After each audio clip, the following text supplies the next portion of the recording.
Welcome to the Nomad Network, your first stop for complete and comprehensive Chicago Bears football coverage. Dive deep into analyses, updates, and all things Bears. Subscribe to our YouTube channel today and never miss a beat.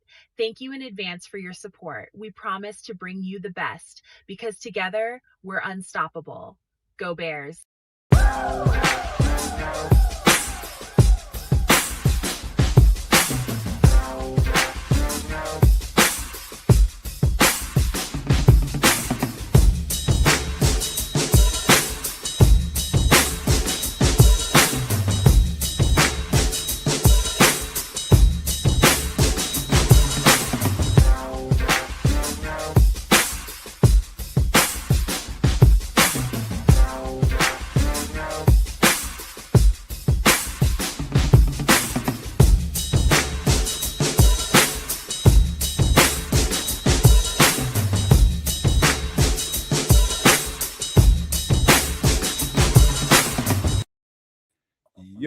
Yo, no maniacs. Welcome into day 2 of the Chicago Bears 2026 NFL draft.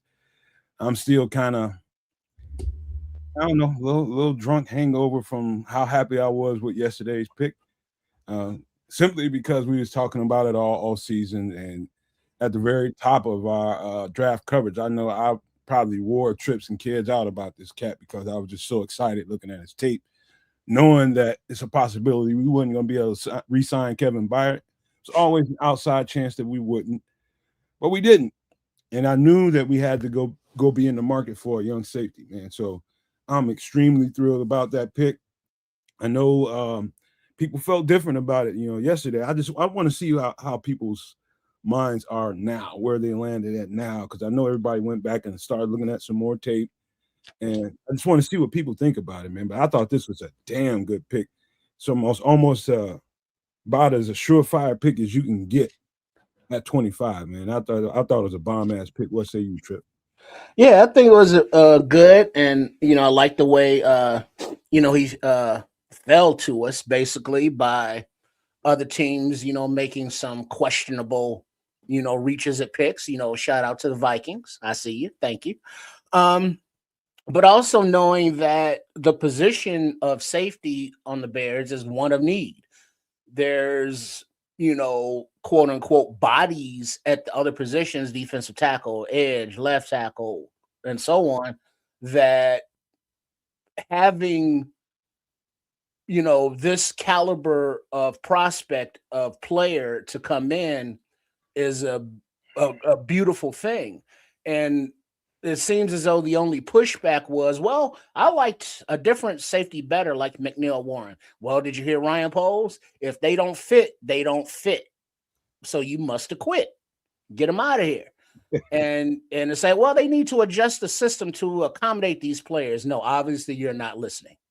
So that's not happening. So if Thieneman is their picture perfect safety, I'm not mad at them for taking that. It's like, well, they didn't address the pass rush. They didn't address this. Yeah, but safety is a position of need on the team, and they filled it. Shut the hell up. Let's go. Hey, did you get a chance to? Hey, you son of a. Hey, did you all get a chance to go look at some tape on him? Yeah, he's a baller. He's a baller. I'll tell you something. You probably missed out if you didn't go to the Purdue tape. The Purdue tape might have been even better than Oregon tape. Like he looks crazy good. I didn't get to see too much. It's funny. As soon as we went off the air last night, my son had been chirping me all night long because Akeem was getting closer and closer and closer to our selection, and then he went. And I finally checked my phone because I have my phone on mute. Finally checked my phone. Right. And let's hold that just for 1 second because we got some. Leo Factor.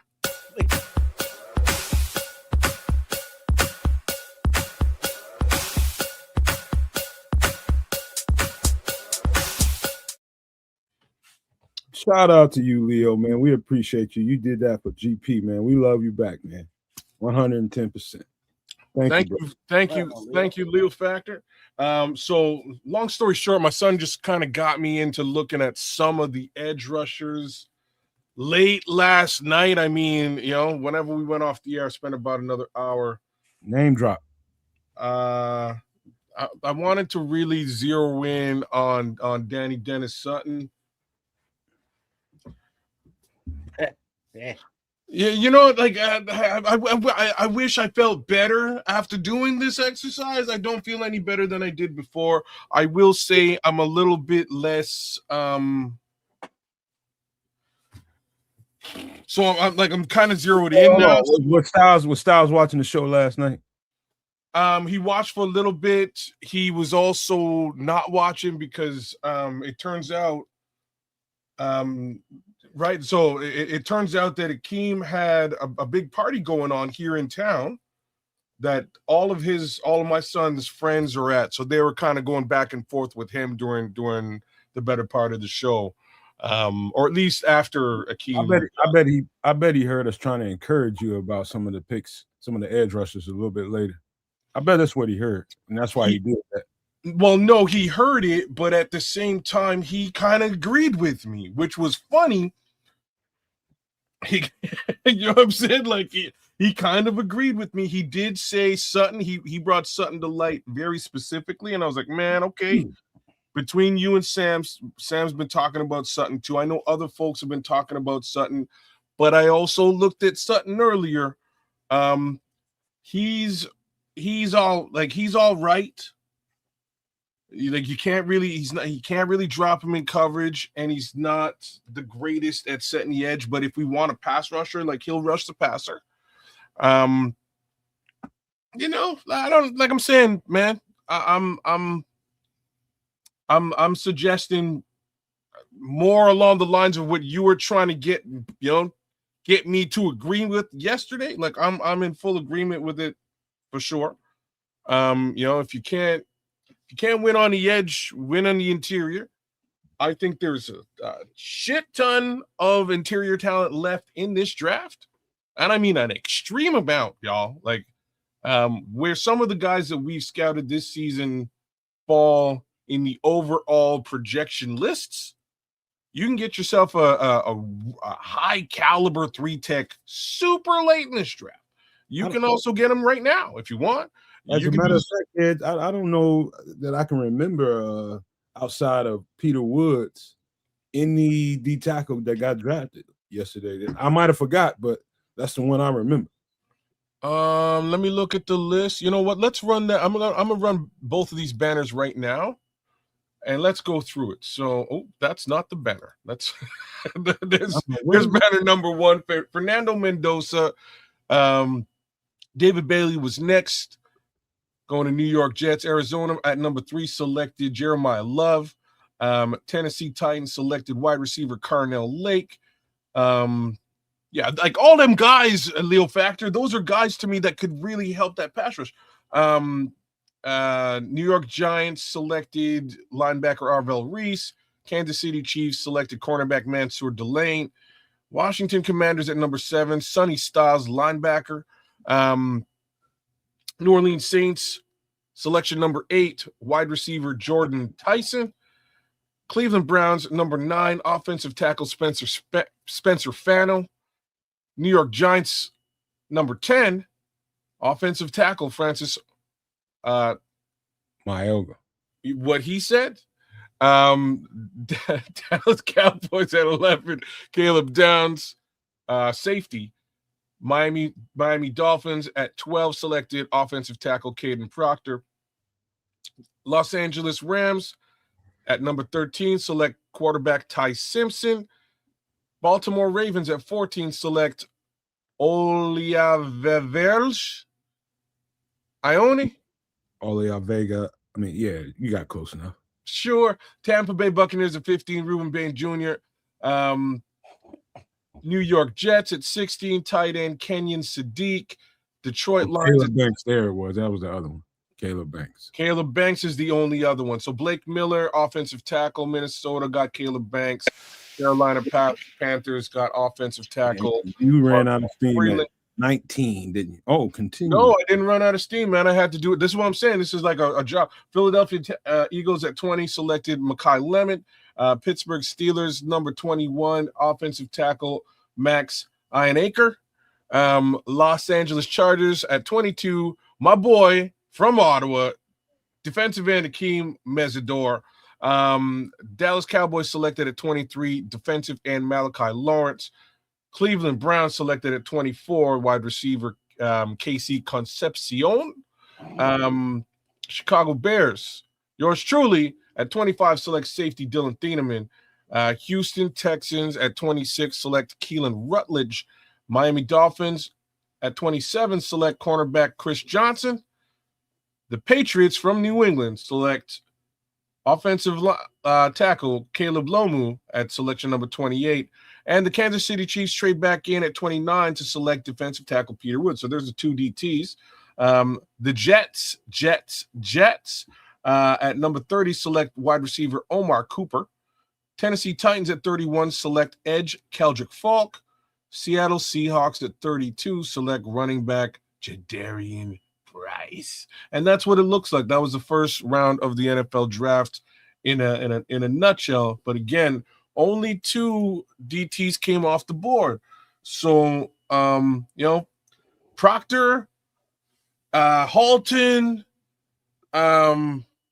Lee Hunter, like there's a list of guys that you could really shore up that interior and make it a situation that flushes people out to Montez Sweat and Austin Booker. Like you can look at it, you can look at it like that. And I don't have a problem with that. Like I said yesterday, I give 0 Fs, but somebody got to put pressure on the quarterback. Period. Like that's what's got to go down here now, because we have the secondary that can close in super fast with all that speed, back 7, and make passing a little bit of a problem if that guy's got to hold on to the ball for a little bit. But we got to make it so we can't get the ball out of his hands in 3 seconds. Like that's what's got to happen now. We got to do the other side of this defensive thing. Well, I did my best to encourage you with that last night, to see it in a different way, but you're gonna see it the way you're gonna see it. I can see it either way. Let's get it done. Triple R busted into the studio with and there goes the Bishop. Oh, would you looky. Triple R busted into the studio with a little bit of news that about 48 hours ago I was hearing that there's no they're not trying to trade Kayvon Thibodeau, but Triple R said he heard some news that they are.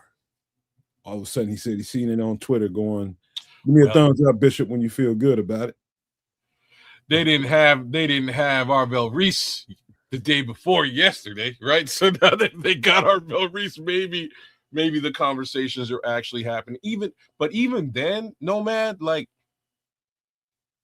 I don't think that our team has the financials to even really consider some shit like that. I mean, depends on how his contract looks. Well, it's got, you can, if you really want him, you can do some shit. I'm just saying it's probably got a little bit less to do with his individual contract, in my opinion, than it does to do with the fact that the Bears had the least amount of cap space in the NFL up until sometime yesterday. Right? Yesterday they went deep and they renegotiated with Jonah Jackson and somebody else, and I can't recall who the other person was, but they renegotiated 2 contracts yesterday to make room for these rookies. I don't know if they're like, I don't know where how you know what I'm saying? Like I don't know where you go to get additional room for another edge rusher right now, given the state of the contracts on this team existing. It's gonna be tough. Hey, Bishop, give me a thumbs up when you feel good and ready. Oh, he's good. I was just waiting on that. All right, let's get him on. There you go. There he is. What up, Bishop? What it is, what it do. How you fellas doing today? Great, by the brother. way, FFG, I sent you an invite too, man. Go look at your P. Gibson Gmail. I miss my fellas. What's going on, guys? What's going on? Well, man. Bears got themselves a safety is what's going on right now. Let's see Man, what else look, they put in bruh, place. look. Let me tell you right now. I love that pick. A I good pick. love that pick. Yes, sir. I love that pick. Yes, sir. I'm not complaining at all, man. I'm saying that's top 3 selections for me as far as if I had a big board of my own, and I do, top 3 selections for me, right? It would have been Akeem Mesidor at 1, Blake Miller at 2, and Dylan Thieneman at 3. Those would be the 3 guys that I would be selecting at 25, come hell or high water, man. So I'm all right. I hate the fact we couldn't get Akeem, but I love the fact that we got Dylan. So I'm good, man. I did probably in total probably about 4 hours worth of Oregon tape, 4 hours worth of not 4 hours, but probably 3 hours worth of Oregon tape, and then maybe an hour worth of Purdue tape. I was just telling them he's at Purdue. They played a lot of covered 3, so he's in one high safety mode quite a bit versus being in a 2 high mode at Oregon, which he still produced and did really well and flashed all the time. But one way to see exactly what we got going on is when he's playing that one high safety look in Purdue, and how fast that cat covers ground with the ball in the air is unheard of, man. We got fast absolutely on the back end, man. Well, too, what I like too with that selection, what it has done, it has allowed DA to be able to really disguise his coverages, which is what he's really known for. So now you have all the different versatility in terms of being able to move guys around and show them in different ways that can confuse an offense. So, and then we gotten faster back there as well. So, which is something that deeply hurt us last season. Yeah, we were able to get takeaways, but in all honesty, man, we were slow in the defensive backfield. So now we've gotten faster, and with the addition of hopefully this young man is going to be healthy and be able to move forward. That young man, Zay Frazier, that's going to be, stepping on the field as well. And I'm expecting Tyreek Stevenson to kind of have a redemption year. So I'm excited, man. I really am. And adding Devin to the linebacking core, we got some ball hawks, man. So when people were saying, well, you can't duplicate the amount of takeovers you had last season, we may not have 33, but I guarantee you we're going to have quite a few takeaways because these guys, man, are going to be ball hawks. They're going to be coming after it. They're not afraid to tackle. And that's another thing I like about Dylan also. He don't mind roughing it up, man. He'll put his nose in there. So it's going to be real interesting, man. It's going to be going down in the NFC North this year. Hey, Bishop, you ever heard of the term covered sack? Yeah. We're going to get a bunch of them this year. There you go. In the back end. Yeah. Well, absolutely, it was man. something. Remember, Bishop, how many times we were mad, at Javon Dexter or Montez Sweat or Booker for not getting to the quarterback because the ball was gone just a fraction of a second faster, and that's because the receivers were wide the hell ass open. Because our secondary at the time couldn't cover them with the speed out there. So with more speed, that theoretically means tighter coverage, which means more sacks because the quarterback just can't go back, drop back, and let it go. Yeah, and you know what else? 2 trips that I thought about today, and I actually made some notes, man. Something else. I think anybody that really followed DA over the years of him being a coordinator, he's never truly had what you call bookend edge rushers. Where his pressure typically comes from in his defense is in the interior. So if we can really shore up that interior to where we can disrupt and agitate the quarterback within the pocket and make him uncomfortable, which will flush him out to one of the edges. But again, adding the speed and the coverage in the back and the defensive backfield is definitely going to allow us to, I think, get after the quarterback and get our hands on him and definitely improve our sack ratio when it comes to that, man. So yeah, you're right, Nomad, on that coverage sacks, man. I expect to see a lot more of those this year as well. All right, real quick, two things before you go, Nomad. The 49ers are on the clock right now. They are expected to make a pick and not make a trade, but also to follow up something on Kayvon Thibodeau. Jordan Schultz posted that Kayvon Thibodeau on his Instagram posted a meme of Paul Walker from Fast and Furious saying goodbye. It's over. And AJ Brown might as well do the same goddamn post because he going to New England. Hey, oh hey, yeah, fellas. that's automatic. Yeah. Hey, can somebody tell me why is Philly calling me right now? Who? Why is Philly calling me right now? Hey, he got me on that one. So you missed the drama when the Steelers were on the phone with Malachi Lemon talking about blazing them up, how they was ready to draft him, and then Dallas was like, "Yeah, let's make this trade with the Steelers and with the Eagles." Then the Eagles drafted him while he was on the phone with Pittsburgh talking about we're gonna draft you in our next pick. They wasn't even on the clock yet. Wow, man, that was sweet. I'm not gonna lie, bro. That was so. I love that piece, brother. I was at work when that went down. I said, yeah, now that's what you call a chess move, right? It's some real good catch and running. I mean, receivers out there, man. It's like the little guys is probably the best ones. To be honest with you, the little dudes, man. You know who Mekhi Lemon reminds me of? I kind of compare him. Yep, DJ. Yep. Exactly. He's a running back when he get the ball in his hands. Oh, he's gonna be a monster, bro. He's gonna be a monster. We got about 3.5 minutes before the first pick in the second round, which is San Fran, who Trips just said is sticking and picking. They probably I know I'm just getting in late with you guys, but I got a quick question within these 3 minutes.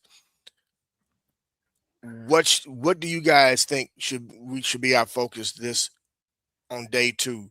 I know I got my couple picks, but in terms of positions, what do you guys think we really need to be focusing on? Oh, let me hop on that real quick.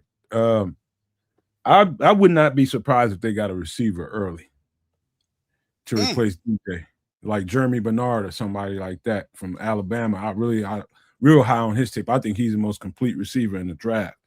And receiver for sure. And I do think D tackle, I think they'll go there at some point. Whether it's one of the first or second picks there or third pick, I don't know. But edge rusher, it wouldn't surprise me if they didn't do nothing there early. It's funny you say that. It's funny you say that, no man, because I believe that too, man. I don't know. If you really think about the edges, it's really only 3, in my opinion, that's left that's worth really taking a shot with. Other than that, man, I want to see them try to maybe make a move on left tackle.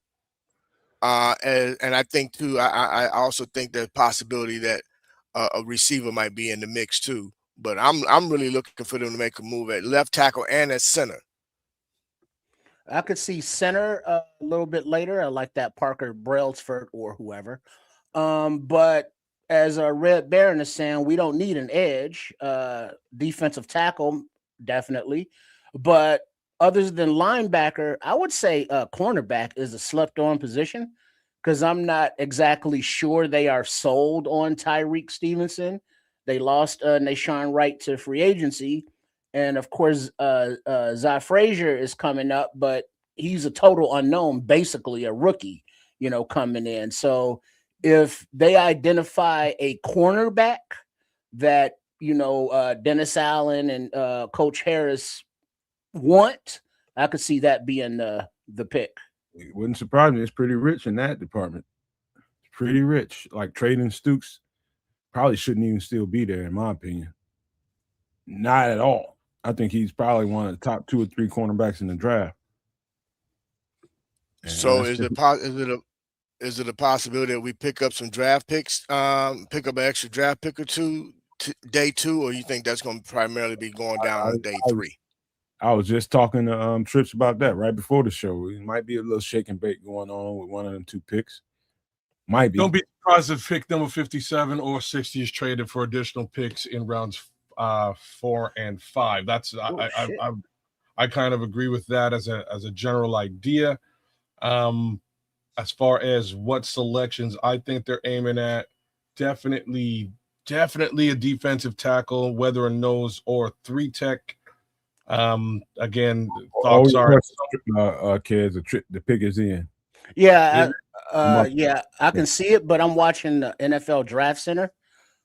But yeah, if we're ready, I can see it. We can go. So who's ever running it, Mongo.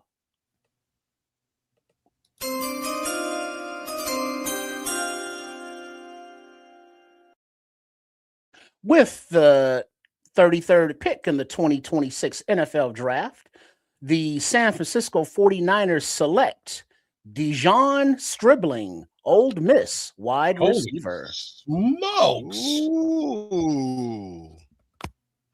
Ooh. That sounds like a surprise. It's a major, like there's about 7 receivers who should be ahead of this receiver. The thing is, Dijon crushed it. He crushed it at the combine. As much as Nomad hates the combine and the underwear Olympics, Dijon outran everybody, put on a ridiculous number, and I'm surprised that he's here, but at the same time, I get why he's here. Well, but if you look at it under the San Francisco point of view, you got now they're just now announcing it on the TV, but they got they lost Debo a while back. Then Brandon Ayuk, decided he wanted to be a rap star or whatever the hell. And he's not going to be back. Yeah. Right. So they need wide receivers. Oh, I knew it was going to be the receiver. But here's the thing: this pick here, this is a scheme pick. Well, they don't have they lost, like you nailed it, man. They lost their receivers. They don't have Brandon Ayuk. They don't have Debo's. Like who's catching footballs in San Francisco? There's a guy, Ricky Purcell. Purcell. Getting all the reps in practice. It's Adam Sandler. Adam Sandler's catching footballs. Okay, since we are going, let it Mongo. Oh, whoa. We live and direct, I guess, today, man. We going. I'm telling you, man, this was a scheme pick, man. They're going to change up some things offensively, I believe. At number 34 in the 2026 NFL Draft, the Arizona Cardinals have selected Chase Biscontis, guard, Texas A&M. He's a mauler. He's a mauler. All right, our safe word when you hear Trip say Mongo, that's when we can do the pick. So that means shut the hell up. Who did Arizona get? Chase Biscontis. That's one of those. I had one of those with a nice coffee. It was quite unless they're trying to put him at center or something. That's a high ass. They driving him way too high. Snap! Nothing triple. You think that's a reach, Nomad? Unless they're trying to put him at guy, so damn dry. Yeah, I know. I don't like him, but like I wasn't about to shit on him on draft day. That's some suburban night kind of snacks right there. Oh man, I'm killing it tonight, boys. I'm killing it. I'm just. Hey, speaking of, hey, Bishop, what a drink at? Oh, brother, it's second half of the night, man. It's a little too early right now, bro. You normally be sipping by now. I'm hydrating right now, bro. See, I'm right there with the Bishop too, man. First coffee, then I got some water. Oh, and I butchered this young man's last name spelling. I gotta fix it. Biscontis. Yeah. This is a big reach unless they ain't put him at center. Well, they need somebody to block for Jordan Love, paying him all that money. OG and Deshaun is a W. Where Jordan Love come from here? He got pick number 3. Oh, you mean not Jordan Love? Wrong team. Jeremiah. You talking about Jeremiah Love? Well, who? J Love. You know who the fuck I'm talking about.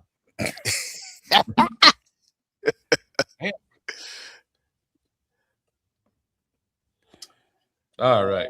You're right about that, though. I mean, I still say it's a reach. I don't give a damn. He's tough, but not that tough at what 30 something. Yeah, I wouldn't call. I agree with Triple R though. I wouldn't call this a reach. Clearly, they need help on that offensive line to support this new run game that they got going on. So they got themselves a lineman.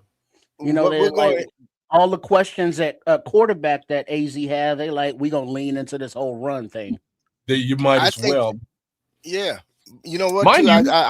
I honestly think too, fellas, what's happening here? We're going to see some transformations of some philosophies when it comes to both either defensively or offensively, but especially offensively for a couple of these teams. I think they're changing up what we're accustomed to seeing them do. So some of these picks might be more scheme picks than anything else. Mm-hmm. Yeah. Yeah. Let's see. Nothing as of yet. We have Buffalo on the clock. Yeah, Bills on the clock. Oh, lordy, man. On my end, but they still just doing a little bit of talking here. Man. Okay. But yeah, boys, I don't know, man. I'm not I don't know what the Bears gonna do here in this here 2-3. It should be interesting. I said to Nomad and Samuel yesterday after the show, I will not be surprised. I will not be surprised if we get some real Ben Johnson selections at some point today with these next three picks. Right? That's my little 2 cents. I strangely expect maybe you might see a running back. Nomad mentioned a certain wide receiver. I thought it would have probably have been DeJon Stribling, to be honest with you. But right, maybe Mongo. Well, that means somebody's picking a flight.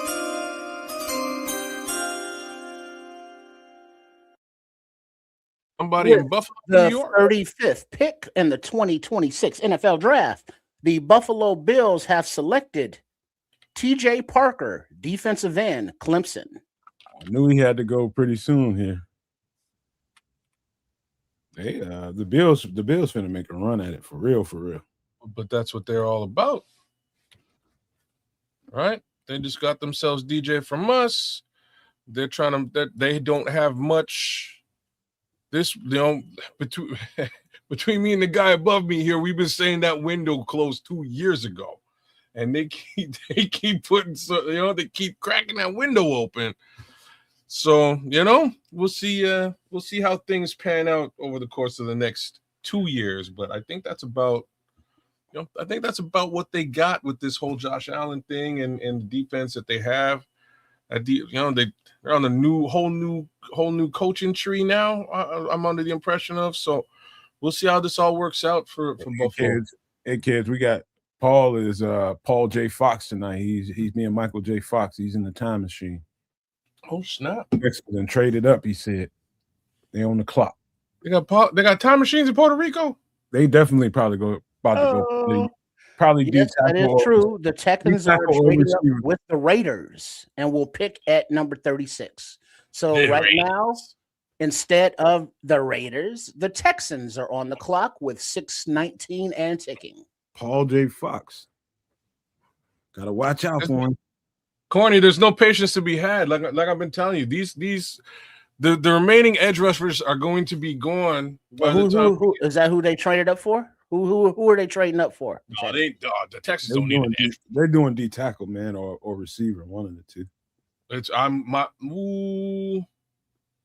I'd be surprised if it's a wide receiver. Paul in San Diego. They got a really interesting wide receiver core over there.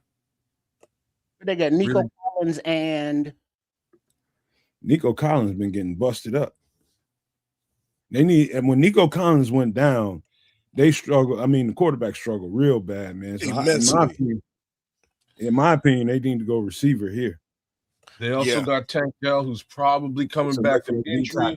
Probably. They might go wide receiver. Yeah, because they lost Christian Kirk. Yeah, so they rebuilt their offensive line pretty much.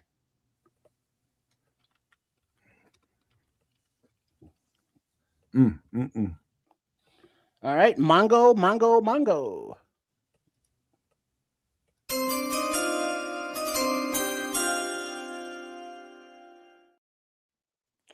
With the pick in the excuse me, check that.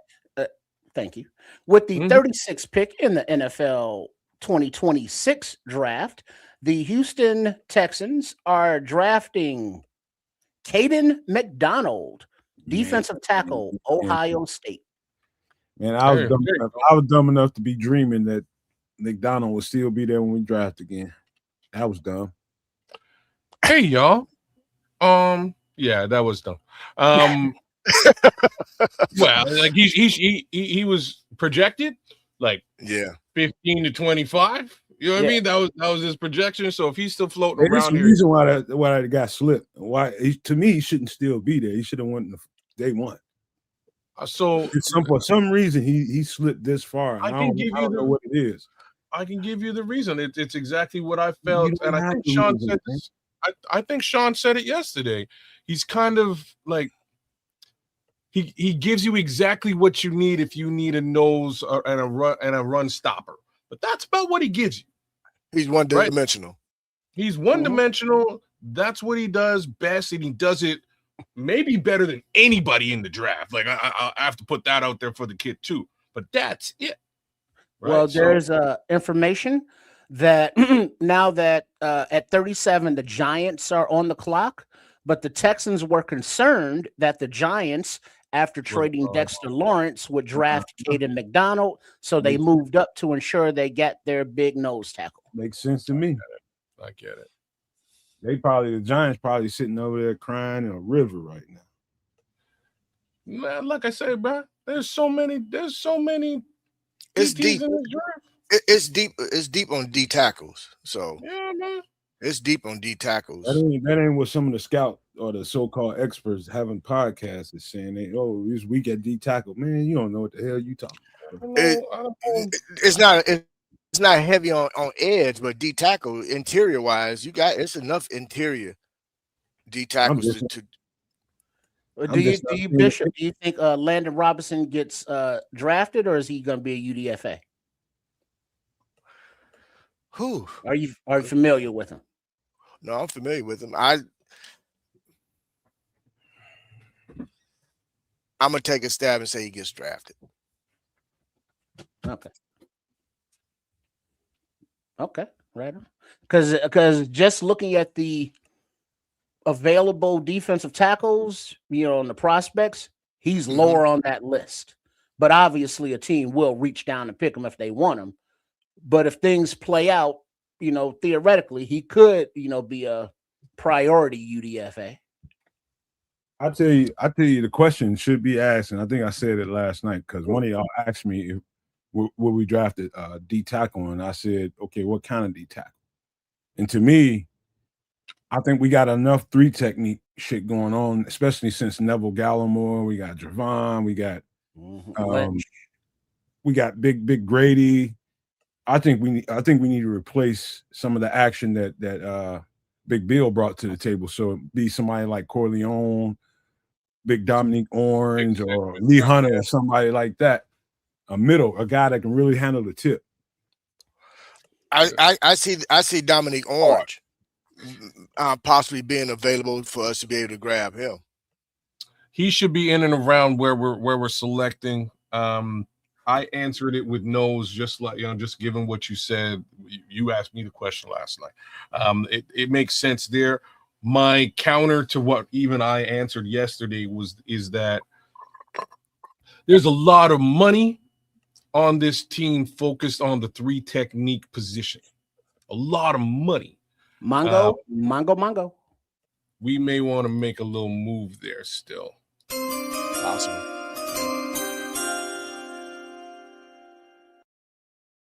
With pick number 37 in the 2026 NFL Draft, the New York Giants are drafting Colton Hood, cornerback, Tennessee.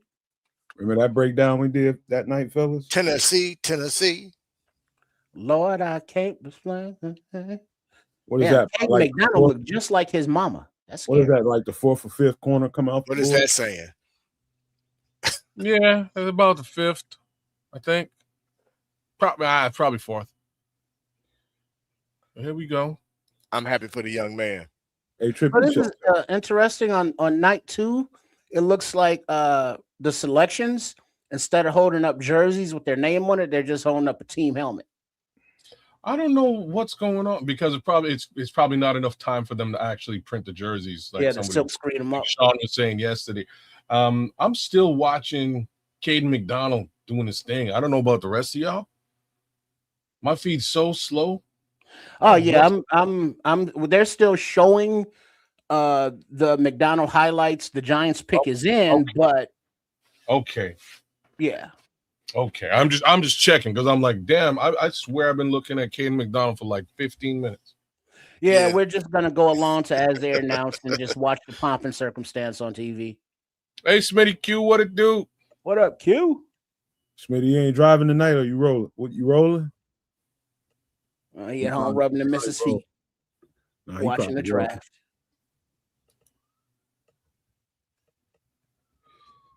Kid, Triple R, you see them Make-A-Wish kids, you say one goddamn thing, I'm gonna hurt you. Hey, some of them don't even be kids, Yeah, it was like a 35-year-old man on there yesterday. right? Making wishes. You say one damn thing here. What You was he did. wishing for?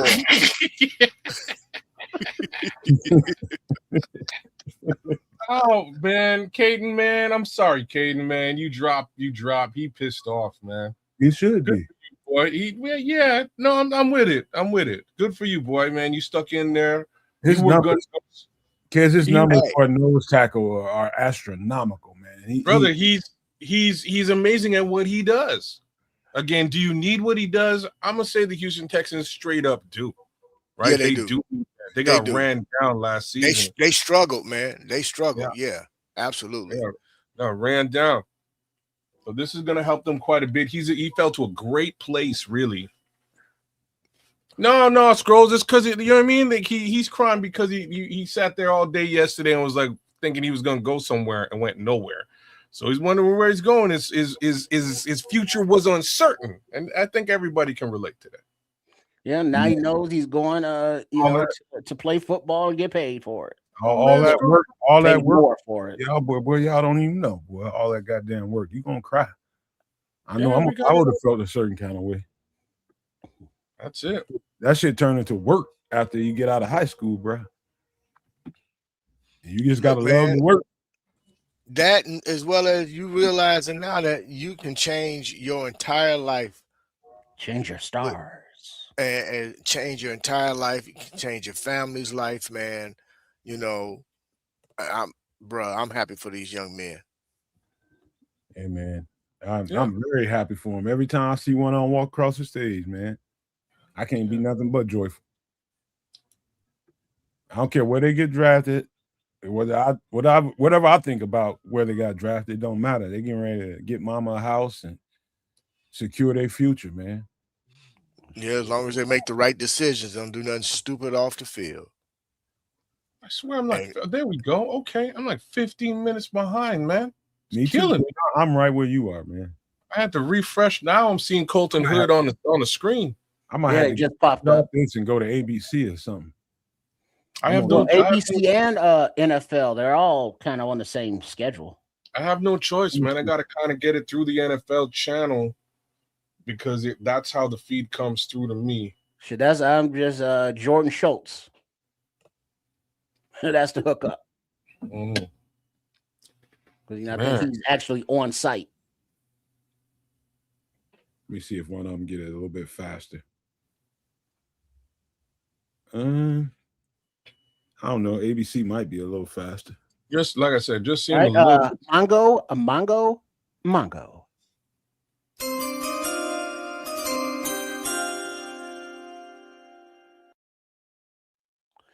At pick number 38 in the 2026 NFL draft, the Raiders have selected Traden Stukes, safety, Arizona. Mother.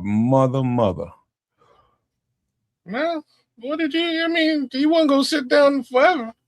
Man, dog, that's a steal. He was not gonna be there forever, man. He's too good, man.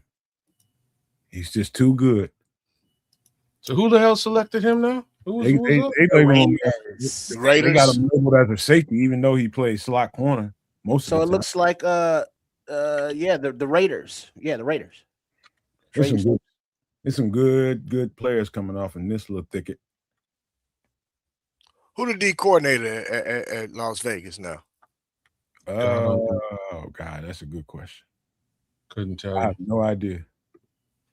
It's a whole new regime over there right now, right? Let me look it up then. Let me look that up. Again. Vegas Raiders 38, Traden Stukes. I'm just now the pick is just not coming to the mic. Me too, bro. Okay, all right. I'm just saying, I'm glad I ain't alone in how far back this shit is. Because man, I remember Matt Millen when he had dark hair. Is that who this is? Oh, effing up the Detroit Lions. You're destroying that entire organization for decades. Rob Leonard is the defensive coordinator. Never heard of her. This is the homie who used to wear. I bet he's business on the top. Bedtime on the bottom. He used to wear like pajamas and like a suit all the time. It was like a regular thing. Mongo. Man, we that close down.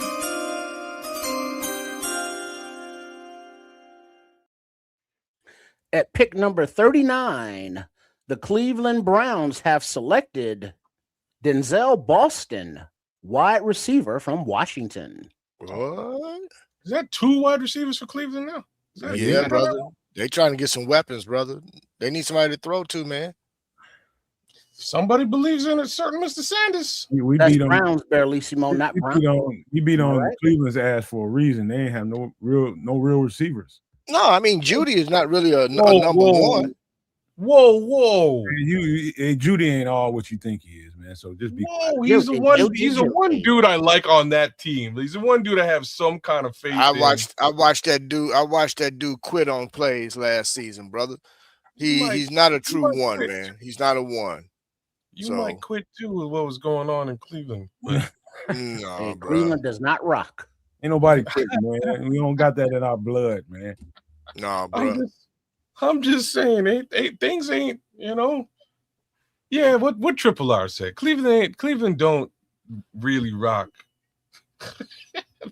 much to the contrary of what Drew Carey might think, man. I don't think it's really rocking in Cleveland. At least not. I think Cleveland's going to surprise some people this year. You better pay attention to Cleveland because I'm going to tell you the team that I think we finna see take a slide, man.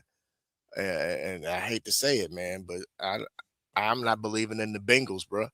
Hey, kids, why when you think of Cleveland, Drew Carey stiff ass come out in your mind? Because Cleveland rocks. How about goddamn Bone Thugs and Harmony? Nah, but on the Drew Carey TV show, the Drew Carey Show, it was based in Cleveland, and the theme song was Cleveland Rocks. Cleveland Rocks was a theme song of the Cleveland Rocks. Cleveland Rocks. Scrolls is eating these young men up, man. All right, cut them some slack, Scrolls. Damn, Scrolls. Cold-blooded up there in cut them some slack, baby. Cut them some slack. For once in your life. Heart, Scrolls. Have a heart, bro. He said, my man crying like his bulldog do when he eat in front of him. Real talk, though. Like it's a good call. That's a good call. Oh my! We're feeding your bulldog bullshit. We're feeding Kinda your look like bulldog that, too. bullshit, man. Kind of looked like that too, though. He did. Scroll, you Oh wild. man! Oh, Man, So who's Dog. on the clock now? Cleveland? worst thing you can ever do is give one of your pets some damn table food because it's just curtains from there. You can't eat nothing. All they want. Or did I miss the Mango, Cleveland? mango. no, Cleveland got their pick already. You know, we're a little ahead of. We're actually a tad bit ahead of what we've seen. With the 40th pick in the 2026 NFL Draft, the Kansas City Chiefs have selected R. Mason Thomas, edge from Oklahoma. Really, Good pick for them. really. I think they already picked the edge. No, they got a corner. Yeah, they got a corner. Yeah, they took that cornerback early. Man, That's interesting. That's interesting. All right, so there goes another one of them edge rushers. But at least Who went to Cleveland again, boys? 39. Who's Denzel receiver? Boston. Denzel Boston? Where does Gabe Jacques end up? A young edge rusher from Illinois. He could be a Chicago Bear, but we'll see. That guy might come off in the next 10, 15 picks. That's what I'm. That's why I'm asking the question. That's a good reason. There's a couple of edge rushers right here, right? There's a few. I will say it again. I don't think this little God crop damn, in the Browns got like 30 picks. My three edges that I think gonna go early is Gabe Jacques, that I thought would have. I'm sorry, and Cassius Howe and Kieran Crawford. Oh, That's just how I got to go to a 3-4. He ain't gonna be able to do 4-3. No, I know. Right. No, I know. I don't expect. I wouldn't expect Cassius to fit into our scheme at all. But I just think he's going to be one. I thought he would be one to come off kind of soon. Man, the mulattoes is representing out here. Mango. Shut the fuck up. What we gonna do with trips? With the 41st pick in the 2026 NFL Draft, the Cincinnati Bengals have selected Cassius Howe, Texas A&M defensive end. Dead ass on time. They say goodbye. They say goodbye to Trey Hendrickson. Hello. Yeah. I could have called that. Who did I just mention? Yeah, you just said it. But he went to a 3-4, just like we said. Yeah. No, I know he's not a 4-3. Yeah. He's calling like I see it. He's not a hand in the dirt guy. Well, plus he's small, man. He's 6'4", 235. He's gonna have to bulk up regardless. Yeah, he need to eat. And see, he can't, and see, he has questionable arm length too. So that's another reason why Yeah, Edge is coming off right now. Edge is coming off right now. The good thing is that between R. Mason Thomas and Cassius Howe, neither were projected as Bear scheme fits. Right. That's fair. Mason Thomas might have been right there on the edge of right there as a fit, versus Cassius Howe was no chance at all. Even on the edge, according to Ryan Poles, is like that don't cut it. You know what I'm saying? We have zeroed in on our requirements, and unless they fit us to a T, they out of there. Not even on the draft board. I'm scared to look at these next picks, man, because it's actually hurting my feelings. I got a quick question, fellas. This is a football question. With regard to the moves that we see in the Cleveland Browns make, are we seeing moves to what Kez was saying, more belief in Shador, or are they looking at it and say, hey, these guys fit whether we roll with Shador or we roll with Deshaun, either one? Let me really answer your question, because I actually answered this. It's going to be biased. I'm going to tell you that right now.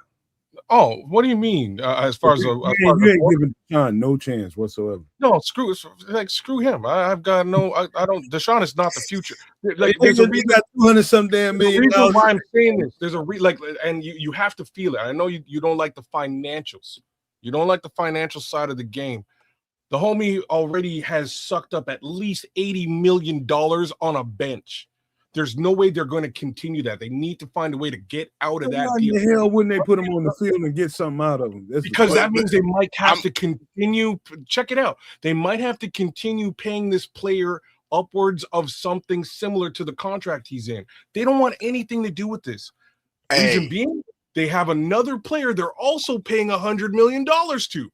$200 million on that team are going to two people. It's crazy. Right. So what one producing and draft, one that ain't produced nothing. And one plays, only one of them plays. So what they've done in this draft is actually brilliant. I got to give the Cleveland Browns a little bit of kudos today. I will. Trading out of their earlier selection and getting some more capital means they can save money over time and fill that roster, right, with guys they don't have to pay big money to. Meanwhile, they allow the Deshaun Watson situation to flesh itself out. This is where the Cleveland Browns are from a financial perspective. So kids, I'm gonna piggyback on what you said, man. I got somebody that I know well that kind of provided me some info. The locker room ain't feeling Deshaun, bro. Of course they're not, because he's let them down for 3 solid years. The locker room's not feeling Deshaun, bro. So it would not be surprising if a team who ends up really needing a quarterback after June 1st or during training camp, if somebody goes down, that Deshaun, he's already been paid. Ain't nobody already been paid. Hold on, and I'll tell you why. Go ahead. At pick number 42 in the NFL 2026 draft, the New Orleans Saints have selected Christian Miller, defensive tackle from Georgia. All right, so why they won't do it is because they've paid him and they require a backup. Deshaun's going nowhere. He's going to sit on that bench. He's going to be a bump on law for the next 2 years. I'm just saying. When this is last year. This is last year, brother. That's it. Yeah, that's it. Okay. Wow. What a deal, bro. $100 million for 4 years, and you threw the football like 8 times. Wow. That's why I say they won't want to get something from that goddamn. No, they're gonna cut bait and get out of it. Then you know what I mean. They're gonna want to get the hell out of that deal as quickly as they can. If that's the case, the best thing they can do is cut him and pay him. Well, he's already been paid. It was all up front. Remember that, and that's why this is so raw. He been paid. I see this as kind of a move like with Miami, the situation Miami was faced with Tua. You know, no production, paid a bunch of money to, and just gonna have to eat it. It's gotta eat it. Let's see a little. Somebody asked about Cincinnati, and it says the Bengals defensive line now has Boye Mafe, Dexter Lawrence, B.J. Hill, Jonathan Allen, Cassius Howe, Miles Murphy, Shamar Stewart, amongst others. Well, that means that means that they're listening, and Joe Burrow told them, y'all get it together. I'm out of here after this year. Period. Well, yeah, because they spent all their money on offense. So not offensive line. Well, on receivers and quarterback. Let's rephrase that. Yeah. Because I'm gonna say they still gotta address the offensive line, man. That's probably what they should have done here today, but I would have thought so. Joe Burrow probably pissed off. 9. All I know is Deshaun Watson can pay a masseuse to go to the bank with him and give him a massage while he getting. He ain't paying them enough if they run in their mouth. That's not what he wants them to do with their mouth, though. Maybe he might not be working with enough in the package, bro. And they was quite upset, so that's why they ran. Settle down, Bishop. Settle down. I don't need to think about his schlong. Woo. or lack Wow. thereof. All right. That's Bishop. I'm sorry. This is you can't say this is a family show. My apologies. You can't say certain shit with Triple R here, man. You know he's Quagmire. He's just gonna get triggered. I've been gone too long. My bad. He might need a moment. I didn't stay away too long. Man. Miami is still on the clock. No movement as of yet, and they're down to 2 minutes and 30 seconds. Somebody trying to call for that pick. I'm gonna ask a wild question, y'all. Mm. Y'all What's think that? y'all think the cheetah gonna come back and play football? Yeah. Who? Didn't he get it like tear like 4 or 5 ligaments in his knee He or something? blew his shit out. Wait a minute. Well, who y'all talking about? Tariq Hill. Oh yeah, he gonna play some more football. He'll be back. Okay. He'll still be faster than 80% of the receivers with 1.5. Question number 2. Go ahead. Y'all think watching should ouch. I can see him going back to Kansas City, actually. That's what I think gonna happen. Oh. Yeah, he heard Justin You think Fields he right now. commands He that leaves with type that. of you think he commands that type of a contract moving Nah. forward? No, No, he it'll be ain't a 1 or 2 year deal.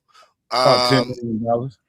Yeah, it'll be a 1 or 2 year deal just to make sure that he can come back, and be at least, 85% of himself. Like Paul said, he needs the money. He got like about too many 18, baby 20 mamas. mamas and kids. Hey man, he said, quit counting my goddamn baby carriages, man. Like y'all counting pockets and shit. Mongo.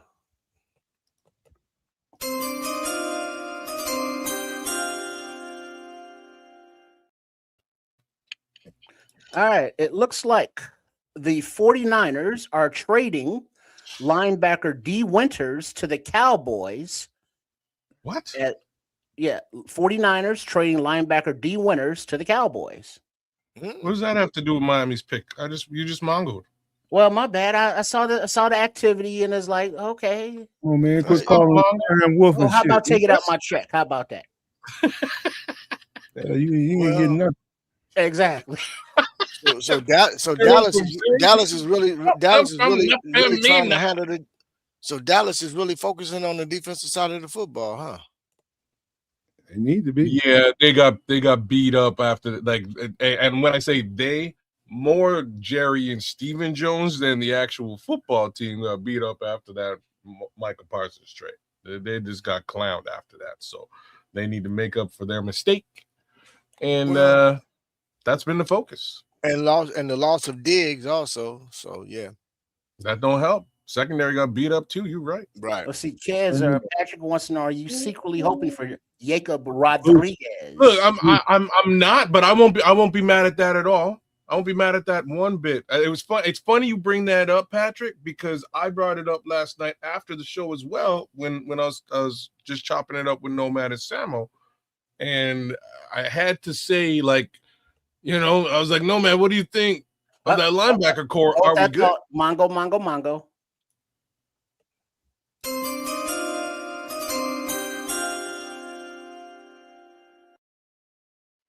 With the 43rd pick of the 2026 NFL Draft, the Miami Dolphins have selected Jacob Rodriguez, Texas Tech linebacker. Okay. Oh, speak of the devil. And the devil shall appear. Sorry, Patrick.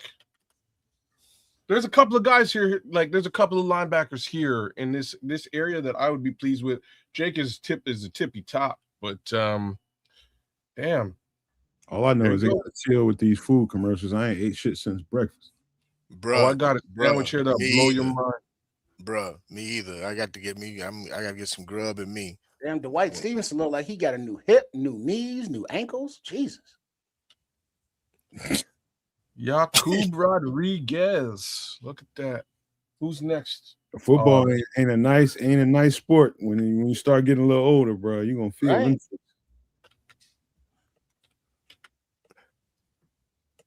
All right. Man.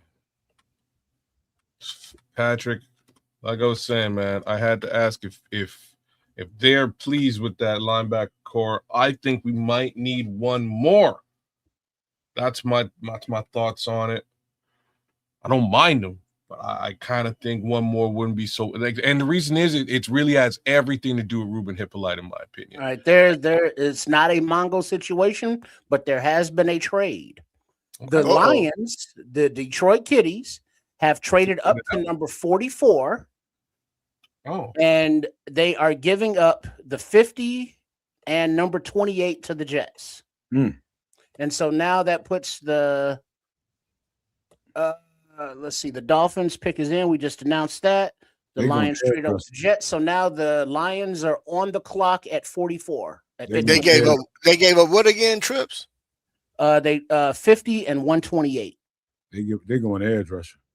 Yeah. That's probably Zion Young or somebody. Okay, that's fine. I can live. Maybe not. I don't know. No, that they might go receiver, bro. Why would they do that? Why wouldn't they? Who do they have? I mean, come on. They need Ross St. Brown is one of the best wide receivers in the game. Look at Paul. They don't have anybody on the other. Oh, they've got JMO too. Hey, Paul's in the time machine. He said they drafted it. Well, let's see. I'll let you know in a second. The actual pick is not in yet, but the comp update, the 49ers will receive a 5th round pick for D. Winters from the Cowboys. So that's the comp for that. Oh, also, you guys saw that the Bears did some restructuring of some contracts and freed up some money, right? Yeah. Jonah Jackson and Cole Kmet. Was that the other one? Yeah. They restructured Cole. Yeah, bro. Which means he's going to be around. No, I'm just saying, not a lot of money there. Yeah, I don't know if he'll be around either. I think they probably just paid out what. Oh, he'll be around at least this season. Well, he ain't going anywhere this year. No, like I was saying earlier on, his contract is actually manageable this year. It's only about $6 million. The pick is in. Okay, look at Jacob's mama standing there all barefoot. Did y'all see the pick? No. Well, just came in. Do the Mongo? I don't see the pick at all on this yet. Derek Moore, edge. Who? Derek Moore, edge from Michigan.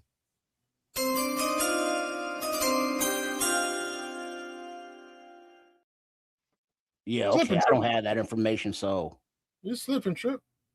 Yeah, hey, I'm looking at the thing. What a minute ago they had to pick update. Cowboys made a move too. Oh, okay. You already mentioned that. What channel are you looking at? I already mentioned that.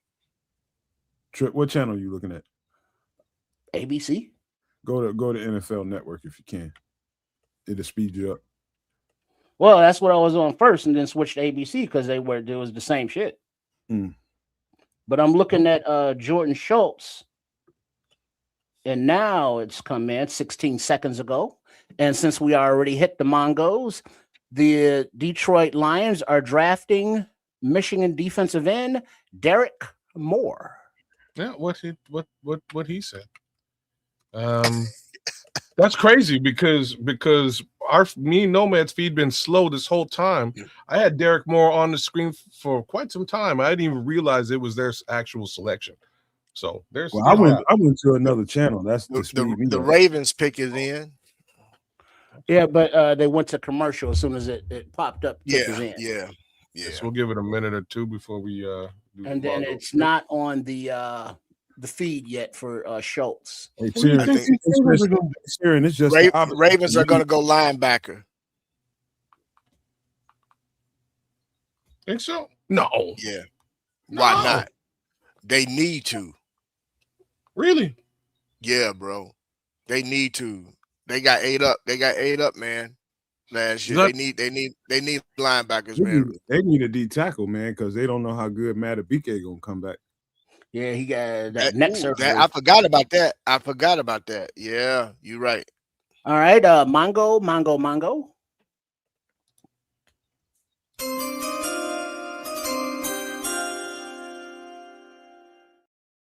With pick number 45 in the 2026 NFL Draft, the Baltimore Ravens have selected Zion Young, Mizzou defensive end. They're gonna be a different looking defense. They're getting fast. They're getting quicker, man. They got to get faster, bro. And the reason I said they're gonna draft a linebacker, they coverage wise, man, they were getting 8 up over the middle. But also because they weren't able to get to the quarterback. So, okay. I can see why the Bears are chilling, man. Because if you do good scouting, you know some good ass players back in here. Well, here's the thing, you don't too, need to man. get jumping. Right, and then if you look at who's being picked, who's coming off the board, man, guys that we're not even expecting to come off the board have come off the board. So they running them edges, man. They running them. The edges there's probably 6 edges that came off in the past 15, 20 minutes. Yeah, they're gonna, like I'm saying, they're gonna fly off the board again because, like, I'm gonna say some obvious shit now. Because a team like the Chicago Bears has telegraphed the fact that they need an edge rusher. Everybody knows Bears trying to get an edge rusher.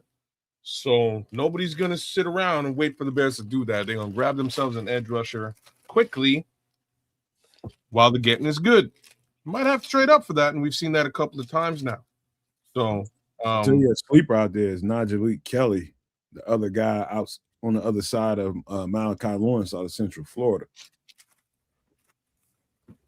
I just couldn't finish up his eval and card before the last show, but I would have definitely done a breakdown on him. Triple R, I ain't gonna eat this right now, but I gotta show you this damn sandwich, bro. This sandwich is so what the hell is it? This is what they call this is 52 sandwiches. It's called 50 spots called 52. And they make this is called the Forget About It. This specialty is the Candied Club, which I tasted here for lunch. Spectacular sandwich, but this is the one I like, again, called the Forget About It. Dangerous sandwich, boys. Nice. Mongo.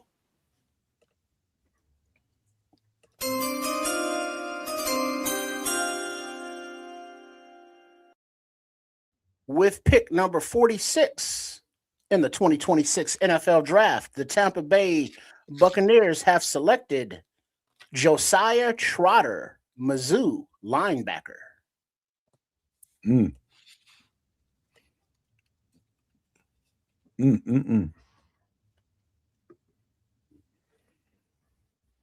All right.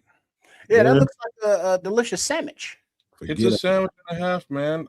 Home baked jalapeno cheddar bread. It's something special, man. That's exactly how they spell it too, Patrick or Paul. Forget about it. Forget about it. It's nice gabagool. Some of us brothers ain't ate yet. That would be me. I gotta eat something too. I ate earlier. I made sure I took to get myself. I made sure to grab me something that I could just kind of hold down for a little bit. So I'm gonna hold this thing down. Ate, took me a nap. I'm good. Had some nice beanie weenies. Okay, man. I don't know what happened. G-Man said, and now we're so still staring at the Ravens. Who did Tampa Bay grab? Josiah Trotter, linebacker.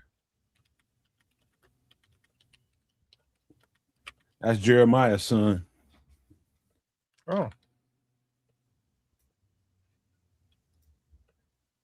good player.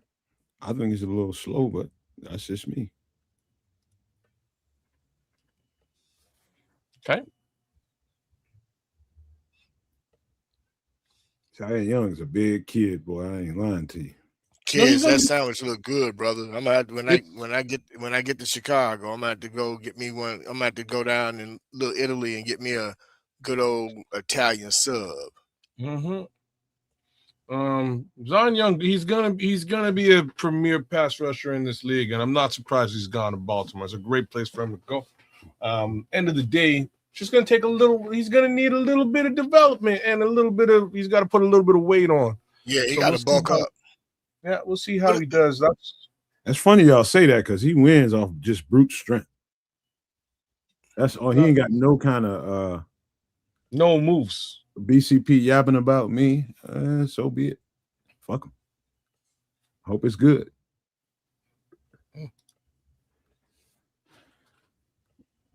So far we accurate over here.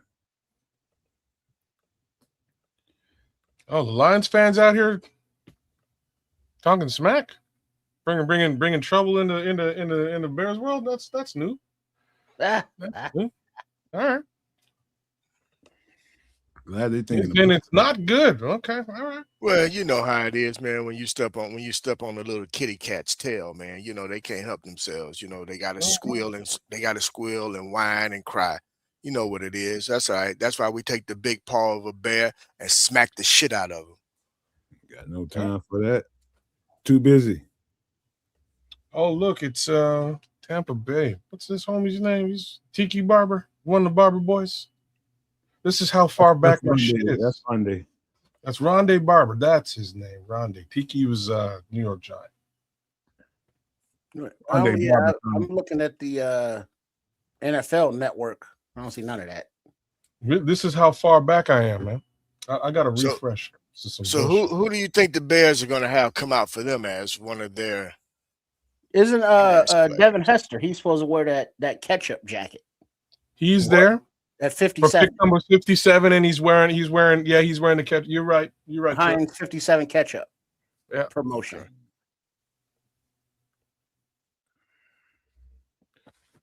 You're right. I saw that.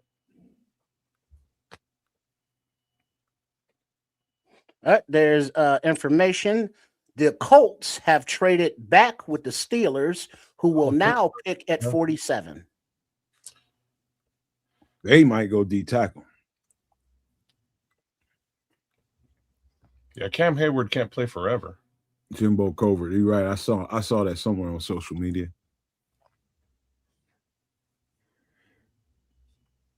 Oh, Jimbo's there too?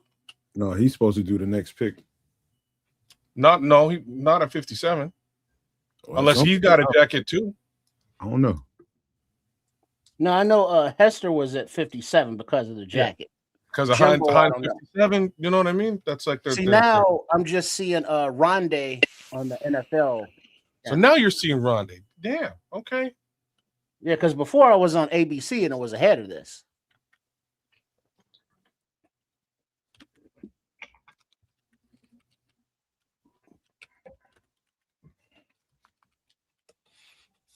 Terrible towel. My Steelers homeboy somewhere biting his nail. I guarantee you. He thinking about the D-line. They're gonna be a different looking team with what's his name? Mike McCarthy at the helm. Very different looking. Oh, that's who's running the show over there? I haven't really been paying attention to what's going on in Pittsburgh. That doesn't fit at all to me, in my opinion. How did Mike McCarthy become the guy and Aaron Rodgers is their quarterback? Oh, that should be interesting. Dude, that's why I'm like, bro, that's why I'm like, I don't, with that happening, that's why I was like, why are they waiting on Aaron? I don't see Aaron coming back to play for I don't think Mike he wants McCarthy. to play for Mike McCarthy. He was quite happy to get him the fuck out of Green Bay. Right. So that's why I'm like, why y'all Mongo.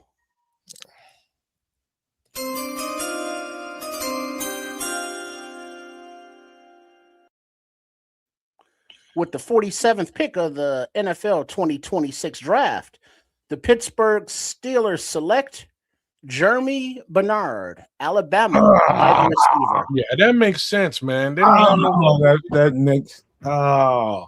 makes sense. And they lost Pickens Leonard. too, man. Mother effer. That makes sense. That tracks. Oh, man, that hurts. And you've been pushing this Jeremy Bernard thing And they for a traded while. up for him too. He the best receiver in this draft, man.